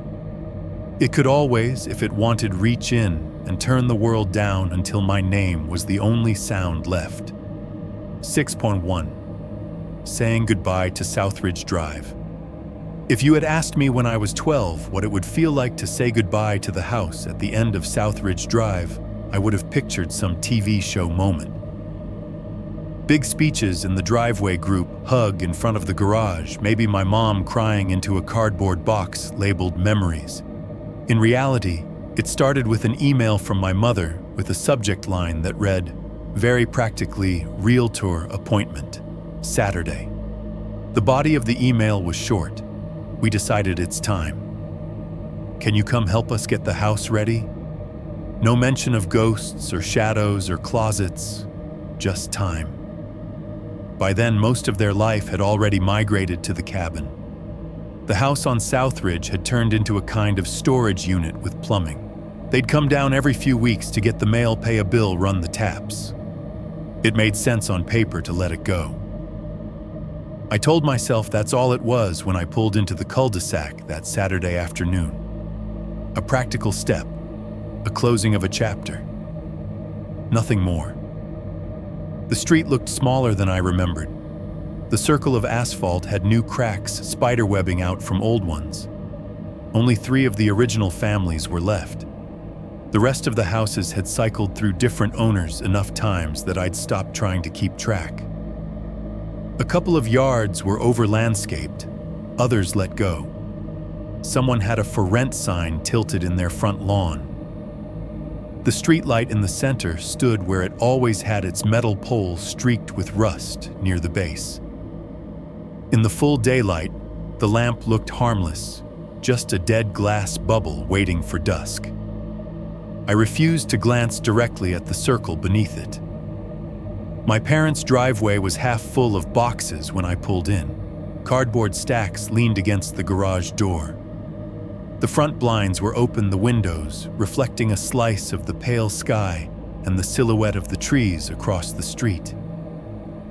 My mom met me at the door, hair pulled back in a practical ponytail, a rag tucked into the waistband of her jeans.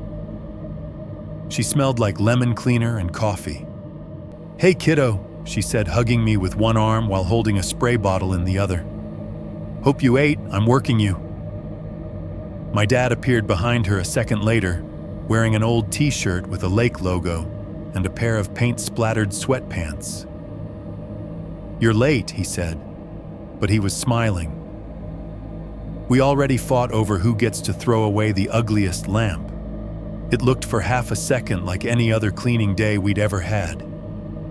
The house, though, betrayed the difference. It was empty in all the wrong ways. The living room, once arranged around the TV and couch like a shrine, was mostly bare. The carpet still showed the ghost outlines where the furniture had been rectangles of slightly darker beige where sunlight hadn't bleached the fibers. Clap your hands in the middle of the room, and the sound bounced off the walls with a hollow echo. I did it without thinking, and flinched at the way the noise came back at me thinner, like the house had less to absorb it now. The entertainment center was gone, leaving behind a pale rectangle on the wall where it had shielded the paint from years of dust and sun. The little chips and scuffs where our game controllers had hit, or where we'd bumped the furniture moving it for Christmas, were suddenly exposed, their stories laid bare. In the dining room, the table was gone, but the light fixture still hung over the empty space, as if waiting for someone to set places beneath it. The faint shadow of the rug we used to have under the table marked a slightly different shade on the floor. Upstairs, my old bedroom was stripped to its bones. No bed frame, no posters, no clutter.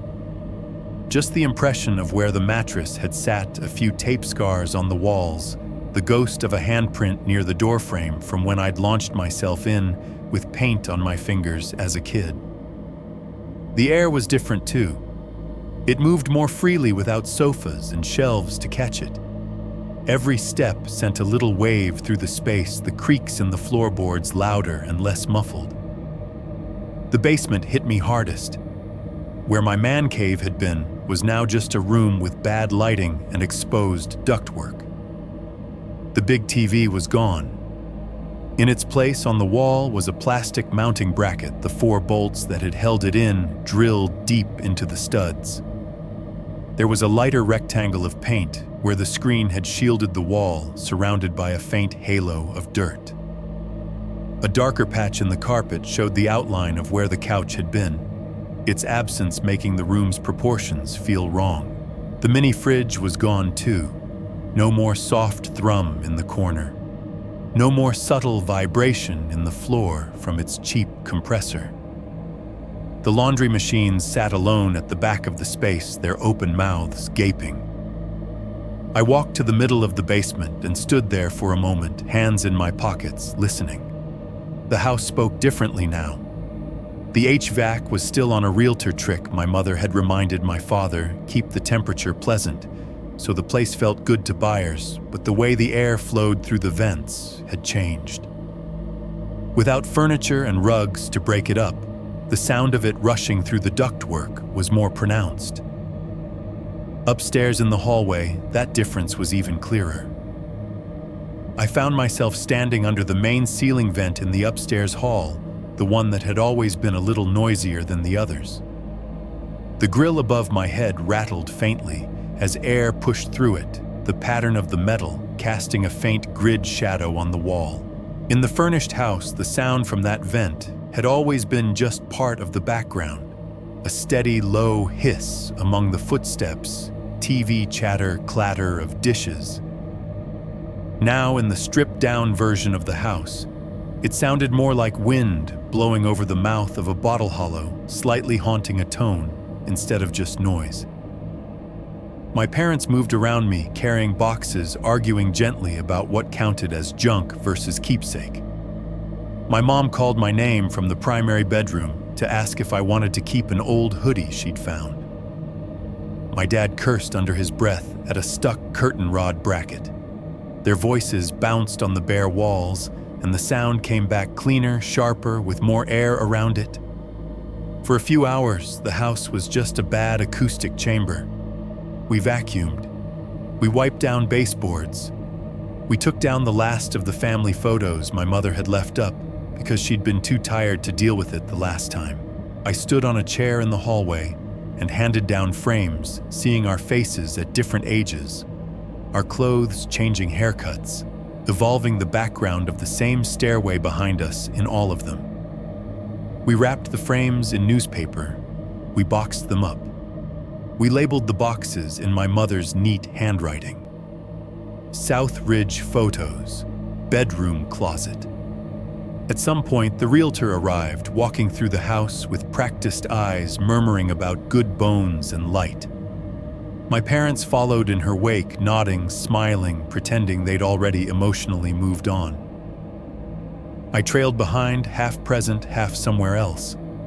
In every empty room, my ears waited for something. A too long silence, a knocked-off hum, a voice where there shouldn't be one. The house stripped and vulnerable seemed both more honest and more exposed, like seeing someone without their clothes and realizing they are older, thinner, more fragile than you'd wanted to admit. By late afternoon, we had done everything we were going to do. The realtor had taken her notes and promised that the photographer would come by in a few days, once the stager had brought in rented furniture. My parents stood in the kitchen, looking tired, in a way that had nothing to do with the physical work. My mom turned in a slow circle, wiping a stray streak of cleaner off the counter with the side of her hand. "We really raised you here," she said quietly, not to anyone in particular. My dad cleared his throat. "We can always drive by," he joked weakly. "Tell the new owners they're parking wrong in the driveway." I laughed because that was what you did. The sound bounced off the bare walls and came back a little too clean. We did one last useless sweep, checking closets we'd already emptied, shaking the handles of doors we knew were locked, habit masquerading as responsibility. Eventually, there was nothing left to do but leave. We gathered in the foyer, the three of us with our jackets on and our keys in hand, like we had 1,000 times on our way to school, to church, to family vacations.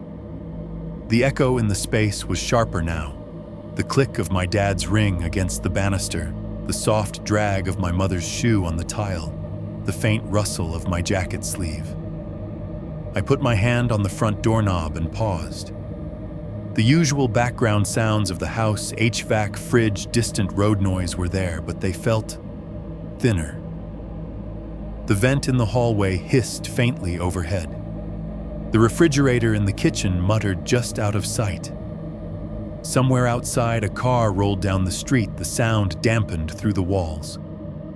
I squeezed the knob ready to turn it and step out for what might be the last time as someone who belonged here. Everything stopped. The hiss from the vent cut off mid-breath. The fridge's low hum went dead. The distant road noise flattened into nothing, like someone had closed a lid on the whole neighborhood. Even my parents' small movements fell silent, no rustle of fabric, no shift of weight on the floorboards. The house held its breath one more time. I stood there, palm on cold metal, feeling the quiet press against my eardrums, that familiar, awful sense of something waiting to step into the space it had just cleared. My mom took a breath beside me, but even that sounded muted, swallowed before it could ripple out. I turned my head just enough to glance at the decorative stained glass panel set into the upper half of the front door. It was the same cheap insert that had been there since I was a kid, green and blue chunks, suggesting leaves and sky, a little amber circle in the center, pretending to be the sun. Through its warping colored glass, the world outside was always distorted, bent. Now, in the middle of the afternoon, the panel should have just been a bright smear of daylight. Nothing more. Instead, behind the amber circle that stood in for the sun, I saw a flare. It started as a soft bloom of yellow-orange pushing through the warped glass, then brightened, hardening into a more focused glow. The pattern of the stained glass fractured it into shards, but there was no mistaking the source. The streetlight at the center of the cul-de-sac was on, in broad daylight. Through the colored distortion, I could see the suggestion of its circle touching pavement, lighting the asphalt in the middle of the road with that sickly, familiar hue. Just as my brain started to process this as wrong, the flare cut out. The glow vanished. The panel went back to showing only the pale smear of afternoon sky and the curved shadow of the tree outside. The world beyond resumed its normal, dull tones. The house did the same. The vent overhead kicked back coughing air into the hallway. The fridge in the kitchen groaned as it lurched into another cycle. Somewhere down the street, a car's engine revved. My mother sniffed the sound suddenly too loud. My father cleared his throat. Neither of them gave any sign that they'd noticed the dip in sound or the flare of light through the glass. "Ready?" my dad asked. "Yeah," I said, my voice coming out rough. I turned the knob and opened the door. Cool air from the outside washed over us. The cul-de-sac lay in front of the house, perfectly ordinary streetlight off kids' bikes leaning in someone's yard, a dog barking faintly 3 houses down. We stepped out onto the porch and locked the door behind us. I did not tell them what I'd seen through the stained glass. I did not tell them about the last hush the house had taken. It would not have changed the listing. It would not have changed their decision. It would only have tagged their memories with something they couldn't unsee. As we walked to our cars, my mother linked her arm through my father's. They talked about the cabin, about paint colors, about rearranging furniture up there to make more room for me when you visit. I looked once and only once at the streetlight in the center of the circle. The lamp was dark. The glass cage reflected only the pale sky. The asphalt beneath it was dull and empty. For sale soon, I thought. New family, new kids, new shadows. The house and I were finally going our separate ways. The quiet I was starting to understand had never belonged to it alone. 6.2. Zillow at 1:00 a.m. If you ever want to ruin your chances of sleeping, I recommend opening real estate apps at 1 in the morning. It started harmless, or as harmless as that kind of insomnia ritual gets. My apartment was too warm. The sheets were twisted around my legs. The glow from the alley street lamp cut a crooked rectangle on the ceiling above my bed. I'd already scrolled through every mindless feed my phone could offer, social media news videos of people cooking things I'd never make. When that ran dry, my thumb hovered over the little blue house icon. I told myself I just wanted to see what was out there. Curiosity, market research. Everyone does it. You check what houses go for in neighborhoods you'll never live in, doom scroll through listings you can't afford, imagine other lives in other floor plans. That was the story I told myself as the app opened and my location autofilled. Almost without conscious input, I cleared it and typed in my old zip code instead. The map jumped, sliding across the state to land squarely over the familiar East Side cluster of streets. Tiny red dots bloomed into view, each one a house with its own smells and sounds and history. I recognized some of the street names, felt others like half-remembered lyrics. My fingers zoomed in 2 fingertips, pinching on glass, narrowing in on the tangle where Southridge Drive sat. The cul-de-sac populated on the map, a short curve the end of the road. There were fewer red dots than I expected. A couple of houses for rent. One for sale a street over, and then exactly where I knew it would be a new red icon. For sale 4BD. 2.5 by 2100 SQFT. The address under it was my old house. My chest tightened. I tapped the listing. The first photo was the classic front exterior shot, the house from the street taken at a flattering angle by someone who knew how to make vinyl siding look almost elegant. The grass had been trimmed within an inch of its life. The shutters looked freshly painted. The front door gleamed like it had never squeaked in its life. The street light in the center of the cul-de-sac was out of frame just beyond the right edge of the photo. I could see the faint curve of the circle, though, in the way the asphalt bent. I swiped. The living room appeared transformed. Where there had once been our battered couch, scuffed coffee table, and that ugly entertainment center my dad swore he'd replace. One day there was now a carefully arranged set of neutral furniture, a soft gray sectional, a tasteful rug in a geometric pattern, a fake plant in the corner. The windows were thrown wide to let in as much light as possible, the photographer's lens making the space look larger, airier, more innocent than it ever had. It was like looking at a crime scene that had been scrubbed and dressed up for an open house. I swiped again. The kitchen, which I remembered as cramped and too beige, glowed in the professional photos. The walls looked whiter, the counters less chipped. Stainless steel appliances I didn't recognize had replaced our old off-white fridge and stove. A bowl of artfully arranged green apples sat on the island, like some textbook example of home staging. The caption below the image read, "Bright updated kitchen with plenty of storage. Perfect for family gatherings." The words tasted wrong in my mouth as I read them. Further down in the property description, the agent had written, "Nestled at the end of a peaceful cul-de-sac. This charming 2-story offers a safe, welcoming environment ideal for families and first-time buyers." Peaceful. Safe. I stared at the line until the letters blurred. They weren't lying, technically. For most people, most of the time, that cul-de-sac had been exactly that. Kids on bikes, barbecues, chalk drawings. It was only at the edges, in the hushes between noises, that something else had been able to squeeze in. The app's night mode washed everything in soft, dark grays and deep blues. The corners of my vision held the vague outline of my current bedroom, the cheap dresser, the single lamp, the cracked paint near the window, but most of my attention was on the tiny world inside the screen. I swiped to the basement photos. The shot made my throat tighten. They had staged it as a cozy entertainment room. That was the caption right there under the image. Finished lower level offers a cozy entertainment space or playroom. The angle was similar to the one I'd mentally held all my life, standing near the base of the stairs, looking into the room.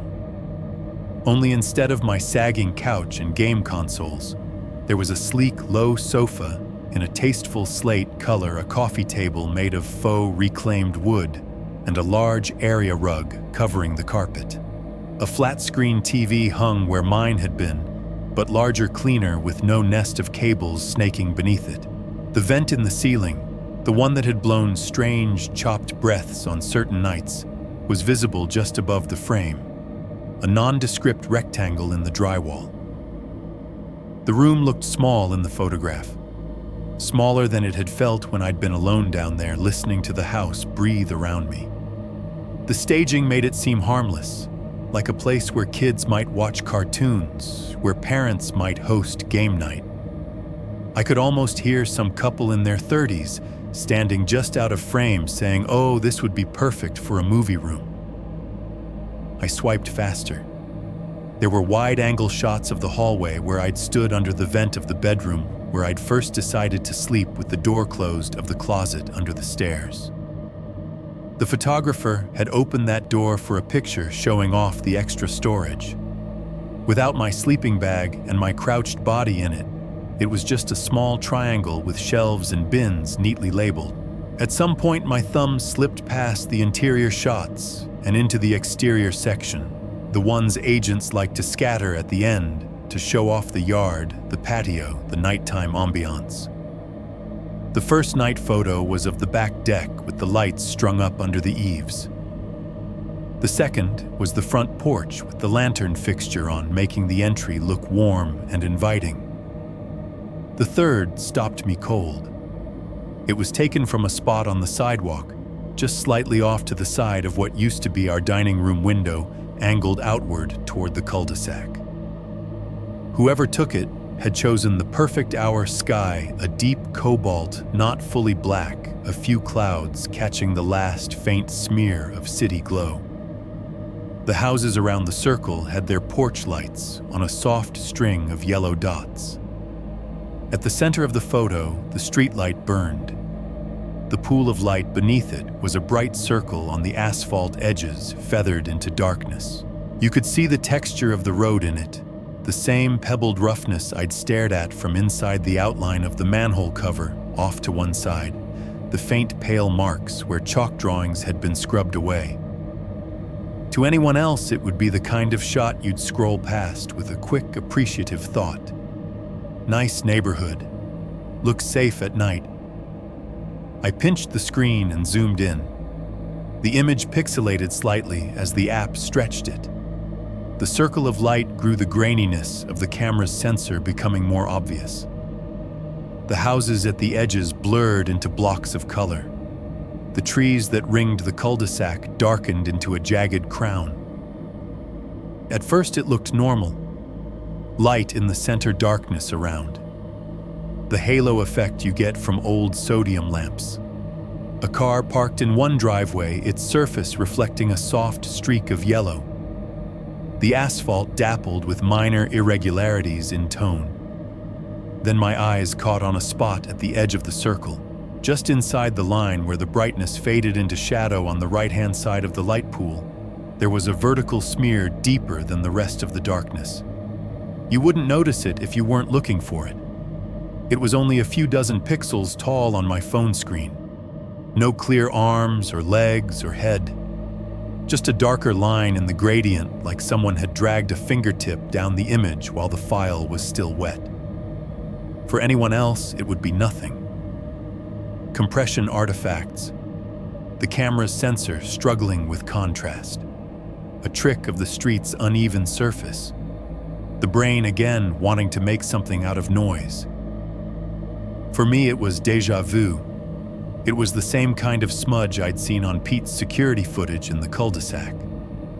The same vertical bruise of black that had appeared for a single frame when the streetlight flickered, then vanished. Only this time, it wasn't a glitchy, monochrome security feed. It was a high-resolution, professionally edited real estate photograph meant to sell the idea of peaceful and safe. The shape was slightly taller than a person would be at that distance. Its edges were too straight on one side, like a cutout leaning against the gradient of light. There was no corresponding distortion in the lamp above it, no reflection to explain it. It stood exactly where a person might stand if they wanted to be just inside the pool of illumination, without stepping fully into it. My thumb hovered over the screen, willing the pixels to rearrange. They didn't. The smudge stayed where it was a small, patient interruption in the light. The app helpfully provided captions below the image as I stared. Quiet street with classic cul-de-sac charm, well lit and ideal for evening walks. I realized I was holding my breath. In my apartment, the fridge in the kitchenette hummed. The vent over the door pushed out a draft of lukewarm air. Outside, a car rolled past bass, thumping faintly from its speakers. Somewhere down the hall, someone laughed too loud at something on TV. As I watched the smear at the edge of that circle of light on my phone, all of those sounds thinned as if someone were slowly turning the dial down again. The image on the screen did not change. The vertical darkness did not move. It did not need to. 6.3, a file that would not stay the same. There is a difference between looking at something in an app on your phone and pulling it down into your own machine. One feels casual, disposable, like flipping through a magazine in a waiting room. The other feels like bringing something into your house, giving it a room, letting it live under your roof. At 1 a.m, staring at that staged night shot of my old cul-de-sac thumb hovering over the deeper smear at the edge of the streetlight's glow, I did not think that clearly. I just hit the 3 little dots in the corner of the listing and tapped Save Image. The photo slid down into my phone's storage with a tiny, cheerful animation like it was coming home. I sent it to myself in an email subject line, blank, because I could not bring myself to write anything that would make it more real. My laptop sat on the small table by the window, half buried under junk mail and a pair of headphones. I cleared a space with one hand, the envelopes whispering against each other, and flipped the lid open. The hinge made a soft, tired creak. The screen woke in a blue wash, the fan kicking up a notch in protest.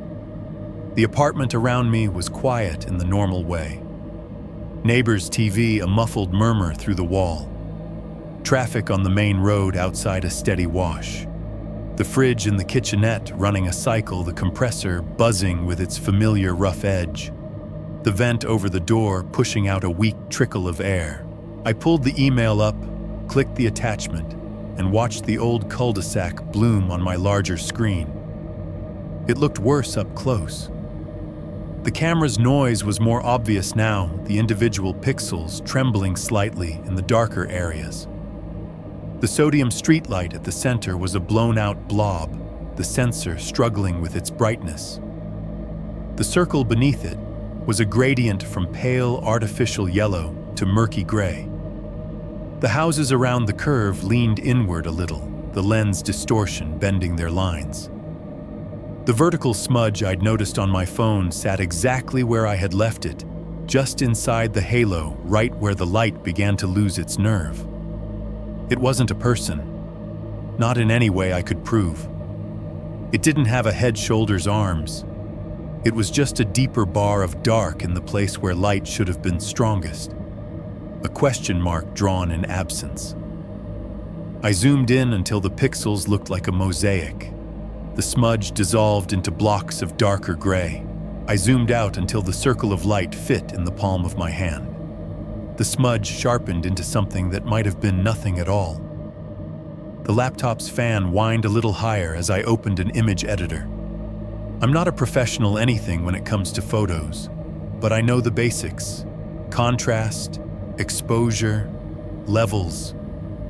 All the little sliders that can show you where the camera is lying and where it's telling the truth. I dropped the contrast. The whole picture flattened like someone had wiped it with an eraser.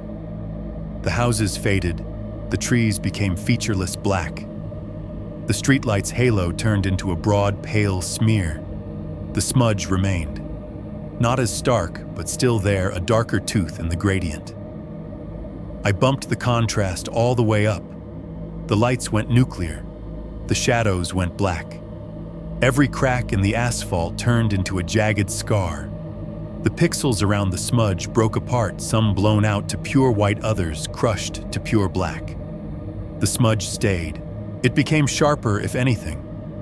The straightness of one of its edges, too vertical, too clean for the rest of the image, poked through the noise like a knife.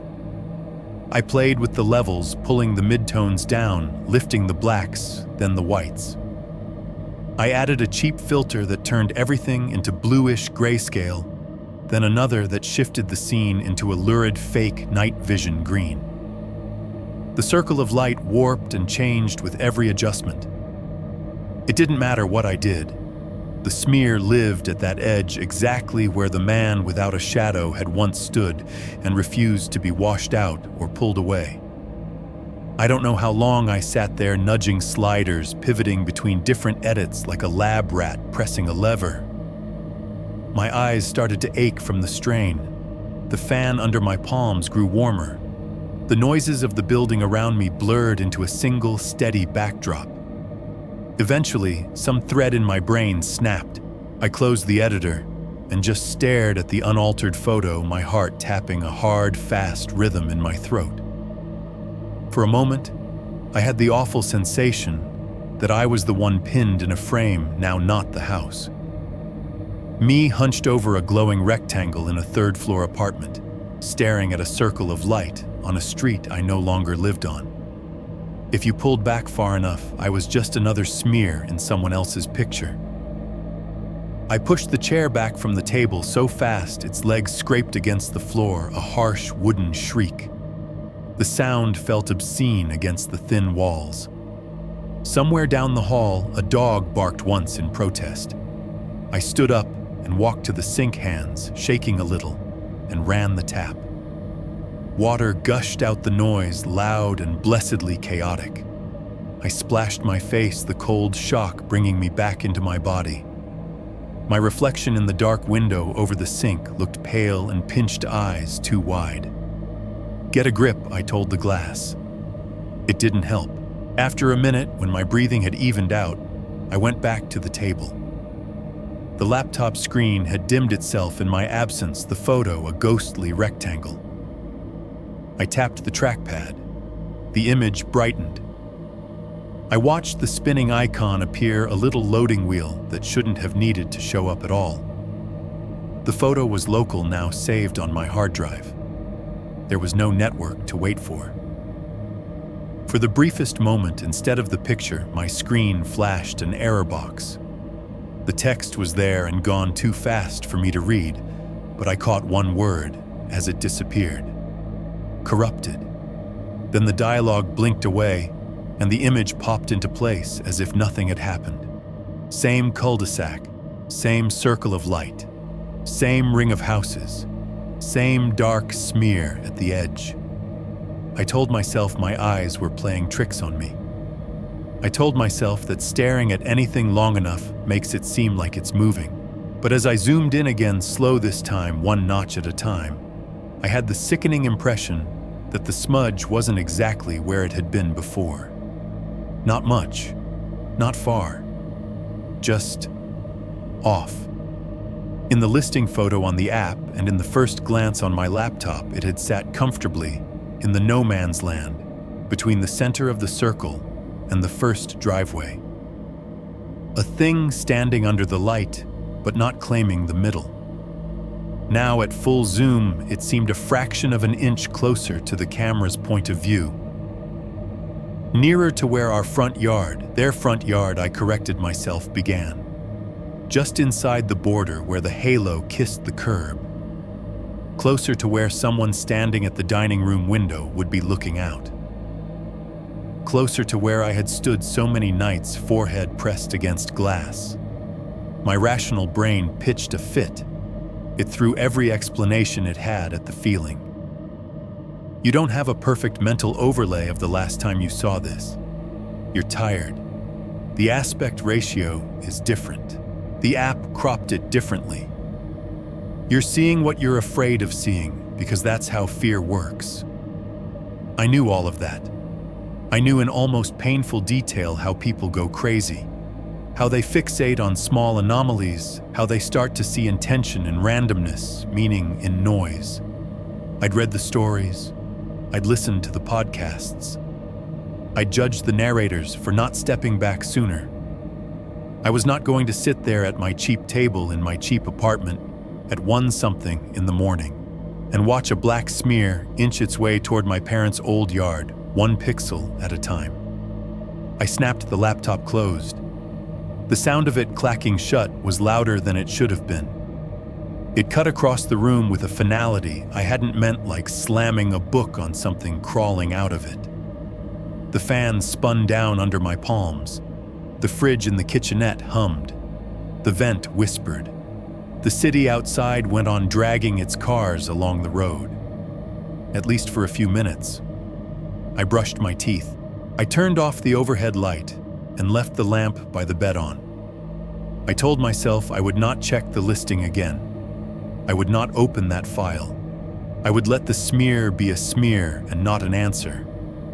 I must have dozed or fallen into that awful half-sleep where time goes strange, because the next thing I remember clearly is the hush. It came the way it always did. The noise in the apartment thinned, then disappeared. The fridge shut off mid-cycle. The soft exhale from the vent cut out. The distant traffic outside went from a roar to a suggestion, then to nothing. The silence spread through the room, slow and thick, until the tick of my own pulse became the loudest thing in it. On the nightstand, my phone lit up. The bright rectangle of the screen hurt my eyes. A notification banner slid down from the top, crisp white against the dark. Zillow Your Saved Home has a status change. The timestamp under it read 1:47 a.m. My hand moved before I could talk myself out of it. I picked up the phone, the cheap case warm from the lamp's glow, and tapped the alert. The app opened to the listing automatically, like it had been waiting. The house on Southridge Drive appeared again, this time with a small yellow tag under the address. Pending. Someone had made an offer. The seller had accepted. My old house was now officially on its way to belonging to someone else. I scrolled down through the photos, thumb moving with the familiar poisoned curiosity. Front exterior. Living room, kitchen, bedrooms, basement, backyard. I reached the end of the sequence and hit white space. The app bounced politely, telling me that was all there was to see. No night shots. I scrolled back up and looked again more carefully. Daylight front yard. Daylight cul-de-sac from the sidewalk. Back deck under afternoon sun. No cobalt sky. No warm yellow glow. No circle of light with a smear at the edge. The photo I had been fixated on, had downloaded, had edited, had watched like it might blink, was gone from the listing. Sometimes agents update media. Sometimes they swap out shots. Maybe the file size was too big. Maybe they decided it made the street look too empty. Maybe it had been a test image never meant to go live in the first place. Those are the explanations I offered myself like treats to a scared animal. They all landed next to the fact that the email had hit my phone in the middle of another engineered hush. That the status change had happened at the exact minute I'd been sitting in bed, staring at a photo saved locally of a night that did not want to stay put. The quiet in the apartment slowly loosened its grip. The vent stuttered back on. Somewhere above me, water rushed through pipes as someone flushed a toilet. A car honked in the distance, a thin, irritated bleat. My laptop sat on the table by the window lid closed. Inside it, the file slept one screenshot of a cul-de-sac at night, the streetlight blazing, the smudge standing just inside the edge of its circle.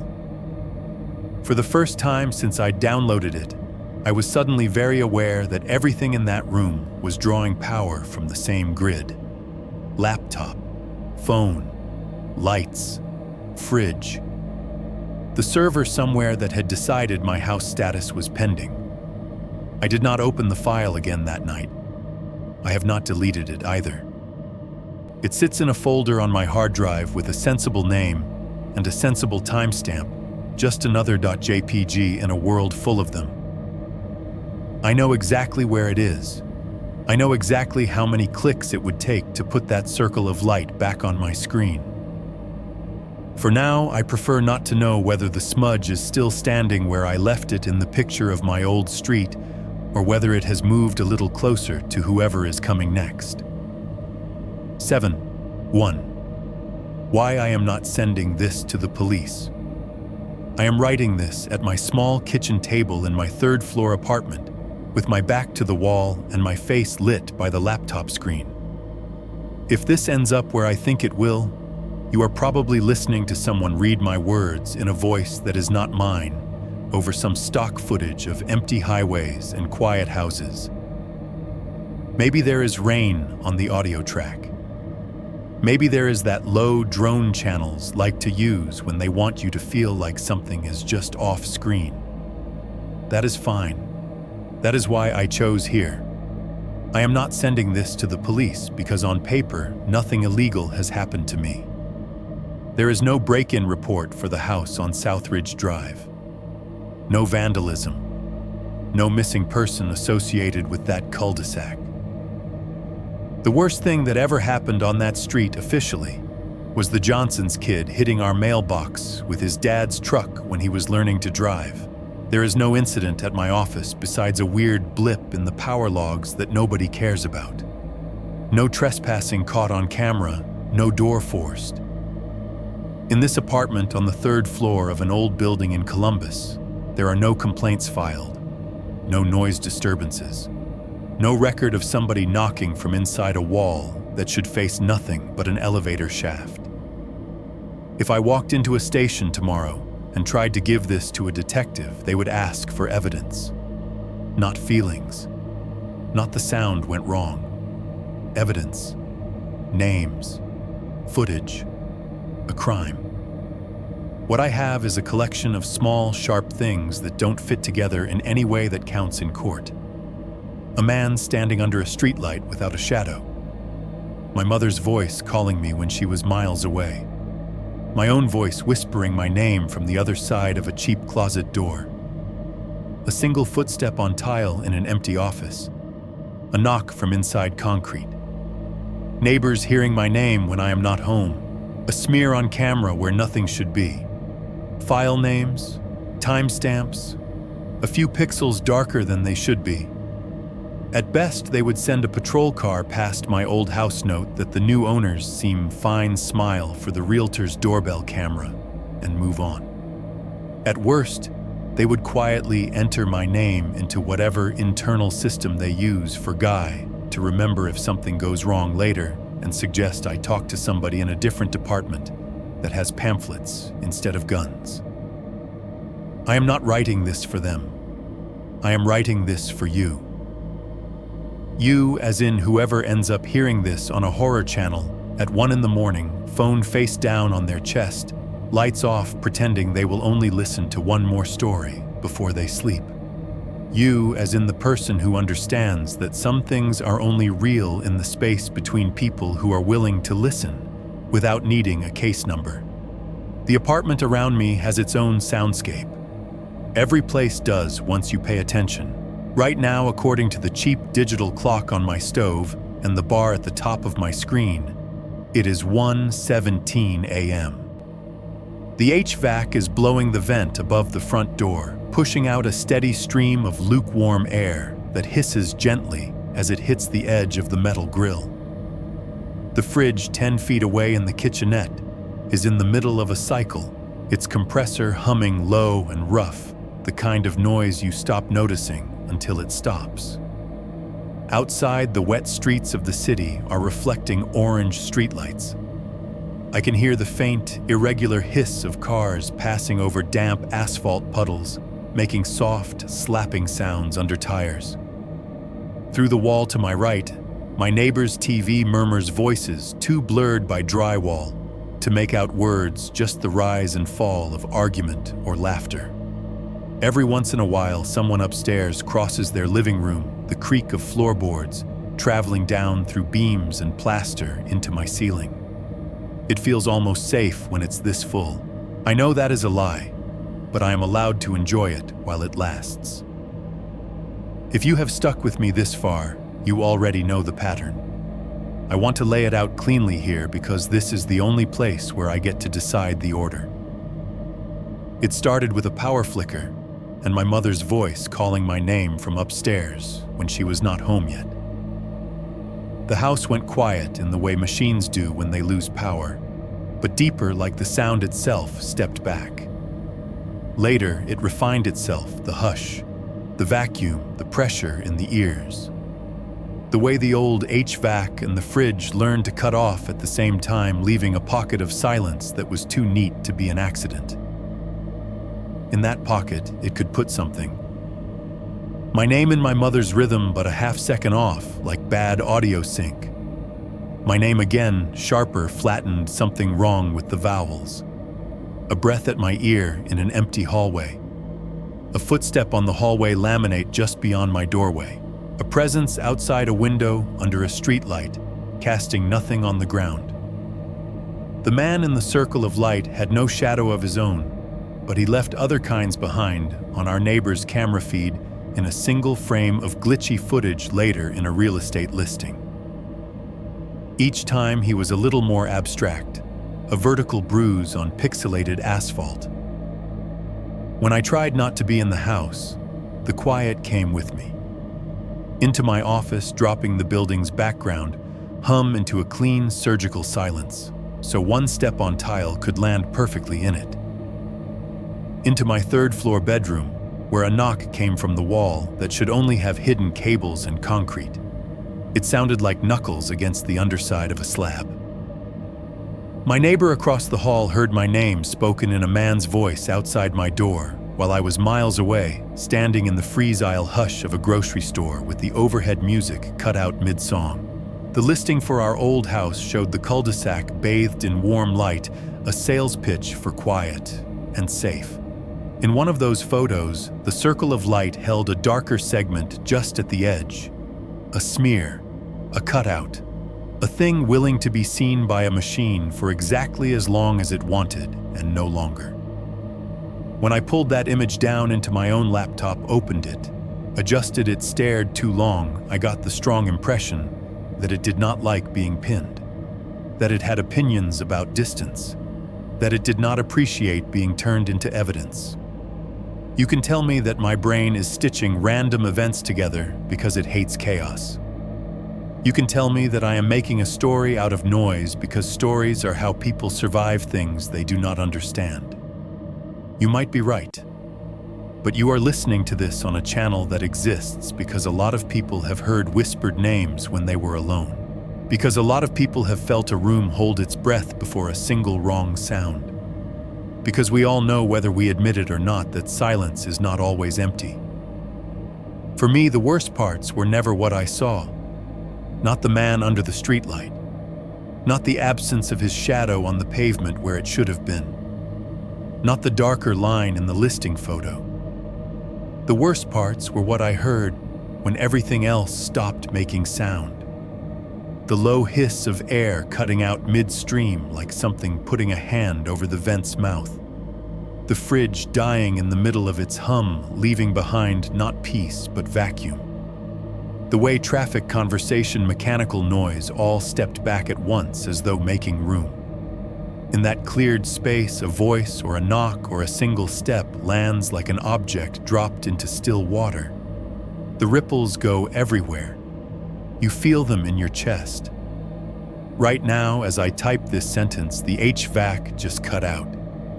Not at the end of a cycle, not with a gentle taper. The fan noise stopped in the middle of a word in my head, leaving the keys of the laptop tastelessly loud in the room. The fridge is still humming. The neighbor's TV is still doing whatever endless show it does. A car just hissed through a puddle outside. It does not have all of it, not yet. I am going to pretend I did not notice. I am going to keep typing because the only thing that scares me more than that sudden thinness in the air is what might happen if I stop and listen too hard. You wanted stories. This is the only place I can tell this one as it is without a badge number or a therapist in the middle. Consider this my report. 7.2, real-time, the hush, while I am writing. The thing about typing a story like this is that you are always half aware of the cursor waiting ahead of you. Right now, it is a thin black line blinking at the end of this sentence, stuttering in place like a heartbeat. My fingers are moving slower than they were an hour ago, tendons ash across the backs of my hands. The laptop's fan has been running long enough that there is a faint warmth under my palms, a small engine doing its best. The clock on the stove in the kitchenette reads 1:28 a.m. I can hear my neighbor's TV through the wall to my right. It is the same low murmur it always is at this hour, the rise and fall of voices I cannot quite make out. Every so often there is a burst of canned laughter or a sharp music sting that leaks through the drywall and then fades. Outside the window, the city is doing its tired, muted version of itself. Cars glide along the wet street tires, hissing on damp asphalt. Somewhere farther away, a siren moans, then dwindles, swallowed by distance and buildings. The HVAC is back on. The vent above the front door is pushing out air in a steady stream, the sound a flat, familiar hiss. The fridge is humming. The pipes occasionally tick as the building shifts. All of it blends into the kind of noise floor I used to take for granted. I am telling you this because it is about to change, and I want you to know what it sounded like before. My fingers are on the keys, the cheap plastic creaks slightly under pressure. I can feel the texture of the F and J keys under my index fingers, those little bumps they put there, so you can find your place without looking. The pad of my thumb rests near the space bar, ready to drop. I start to type the next line, watch the letters snap into place one by one, and then the neighbor's TV clicks off. It is a small sound, actually. A soft electrical pop, and a shift in the quality of the wall, like someone has taken a muffled voice out of the drywall's mouth. The silence that follows it is not full yet, but it makes the hissing from the vent seem louder for a second. I tell myself she just went to bed. The clock on my stove flips to 1:29 a.m. It would make sense. She has a real job. The traffic outside thins, not slowly. One moment there is a background wash, distant engines, occasional wet road, hiss a horn somewhere 2 streets over. The next, the main road might as well be an abandoned strip of black glass. No engines, no tires, no rumble of trucks. The siren that had been whining faintly has already gone. There is nothing to replace it. The outside world, which had been a rough gray noise, turns to a faint, nearly inaudible nothing. The building's pipes go quiet. No more occasional ticks behind the walls. No gurgle from a unit above where someone flushes a toilet or runs a late load of dishes. The structure itself feels like it holds its breath. The vent over my door coughs once like someone clearing their throat, and then the sound of moving air cuts off mid-flow. That is the one that always gets me. The room feels immediately smaller when the vent goes silent.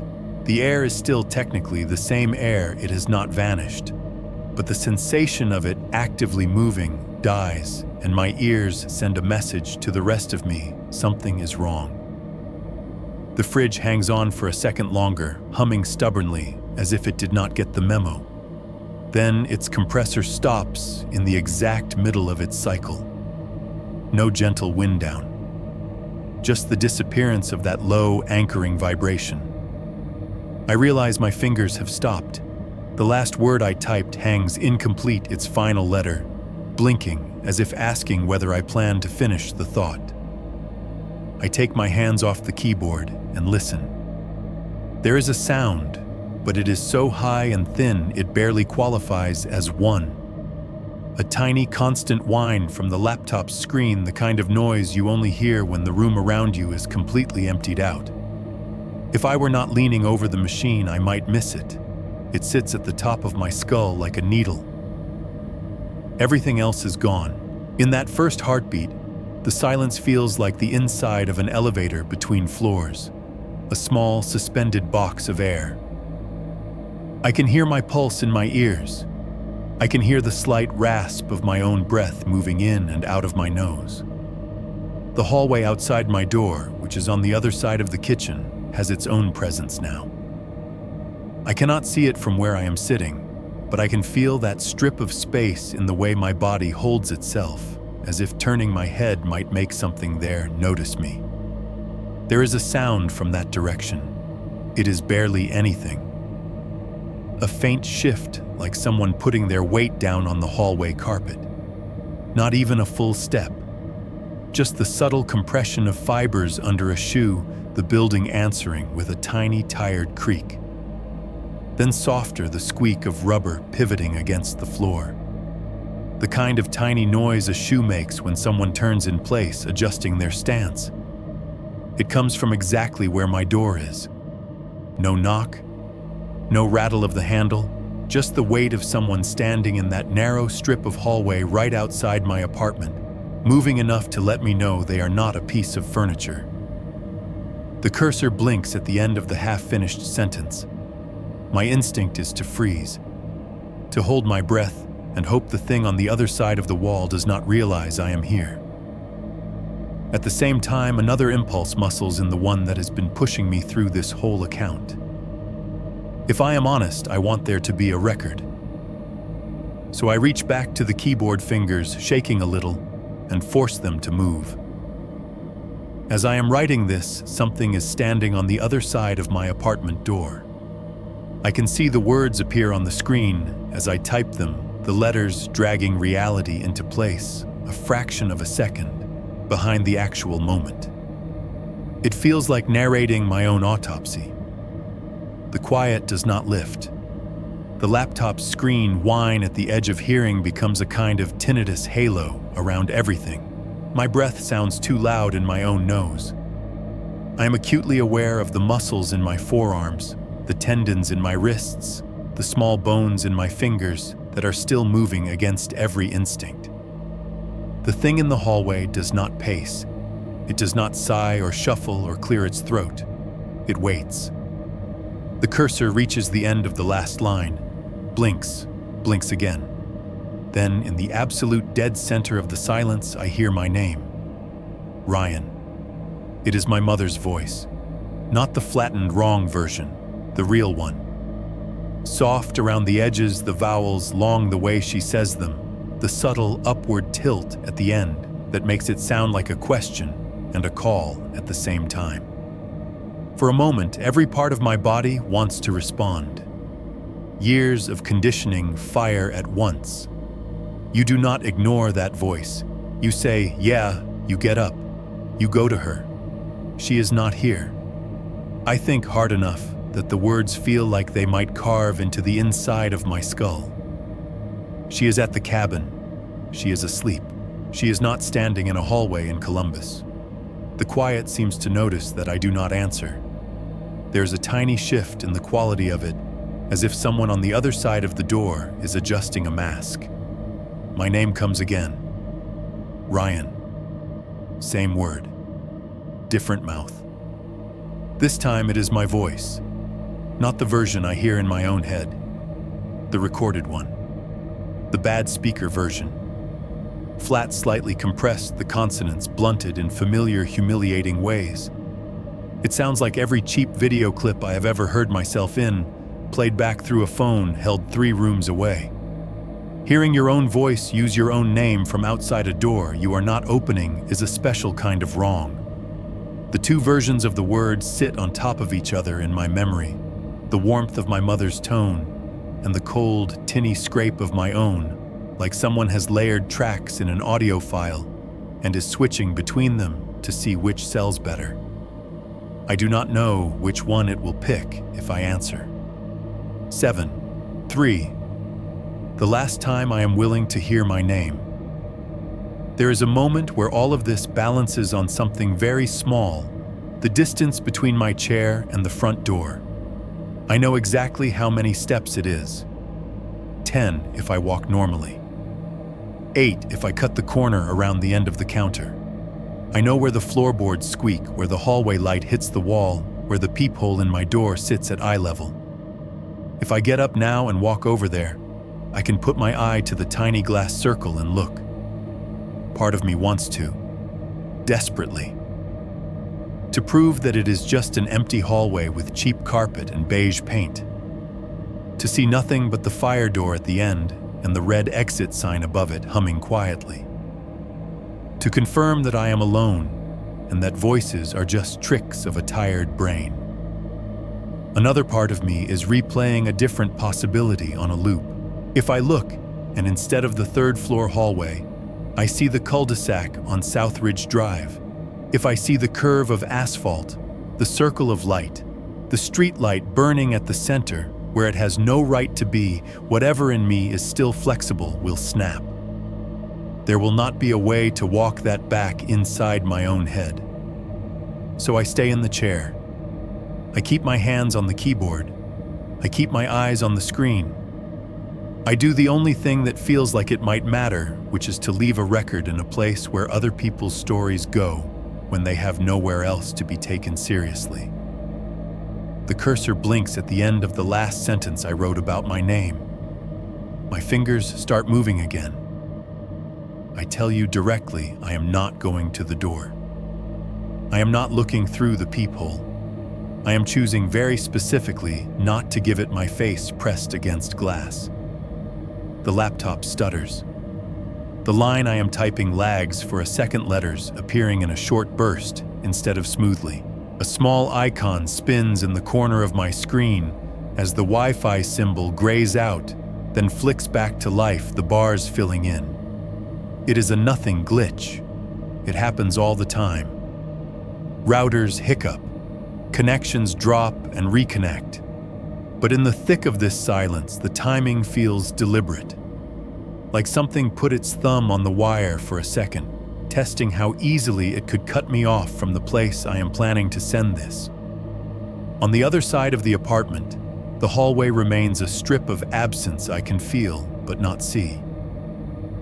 The door stands between us, much thinner than I would like to think.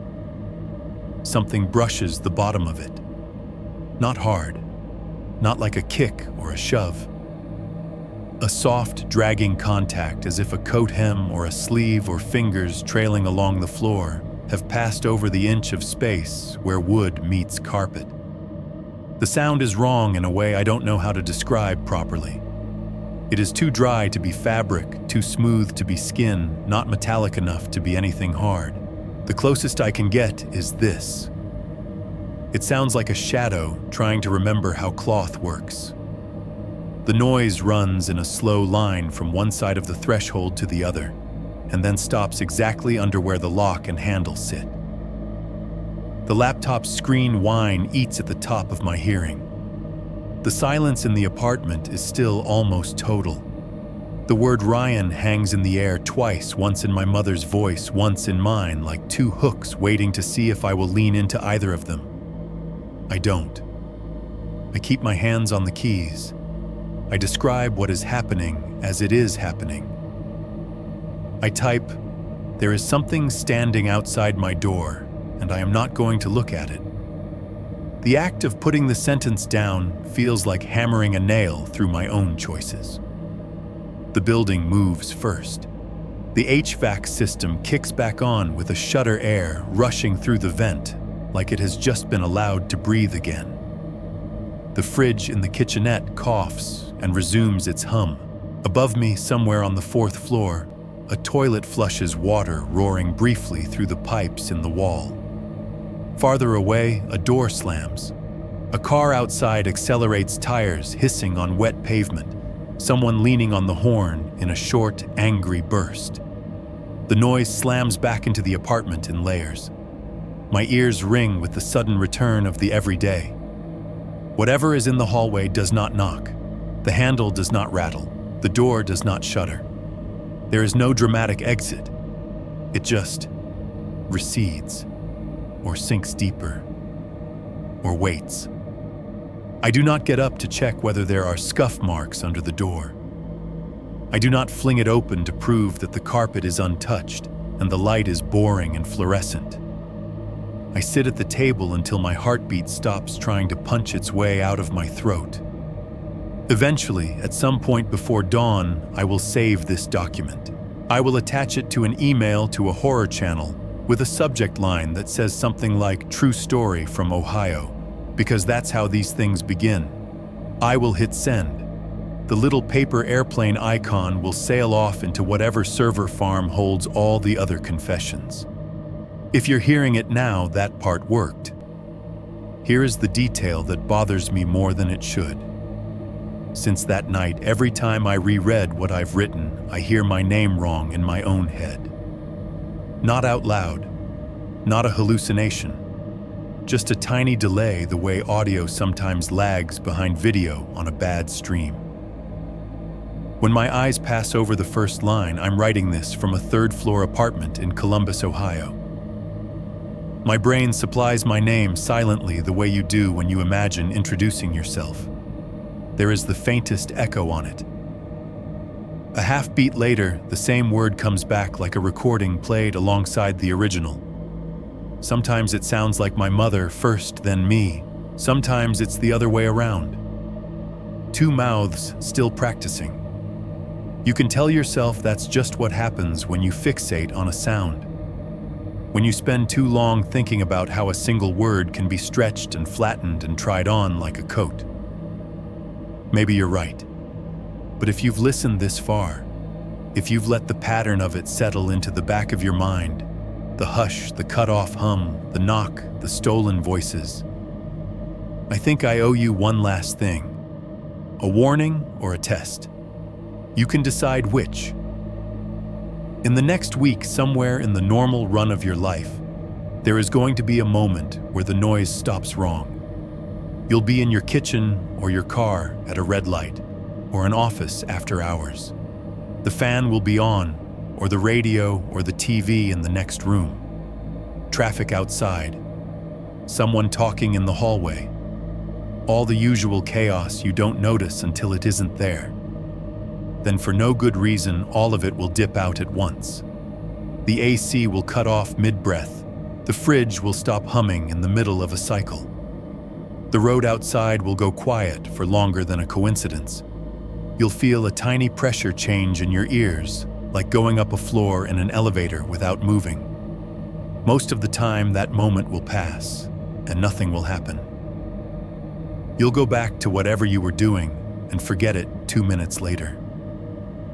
But if in that weirdly perfect silence you think you hear your name from the top of the stairs, from the end of the hall, from just behind your ear, do me one favor. Do not answer it immediately. Do not snap back with "yeah" on reflex. Do not let the habit built in you since childhood hand over that sound without thinking. Wait a breath. Just one. Long enough to remember this. Because if you answer fast enough, it learns how you sound when you say your own name. And then it does not need the house anymore. It just needs you.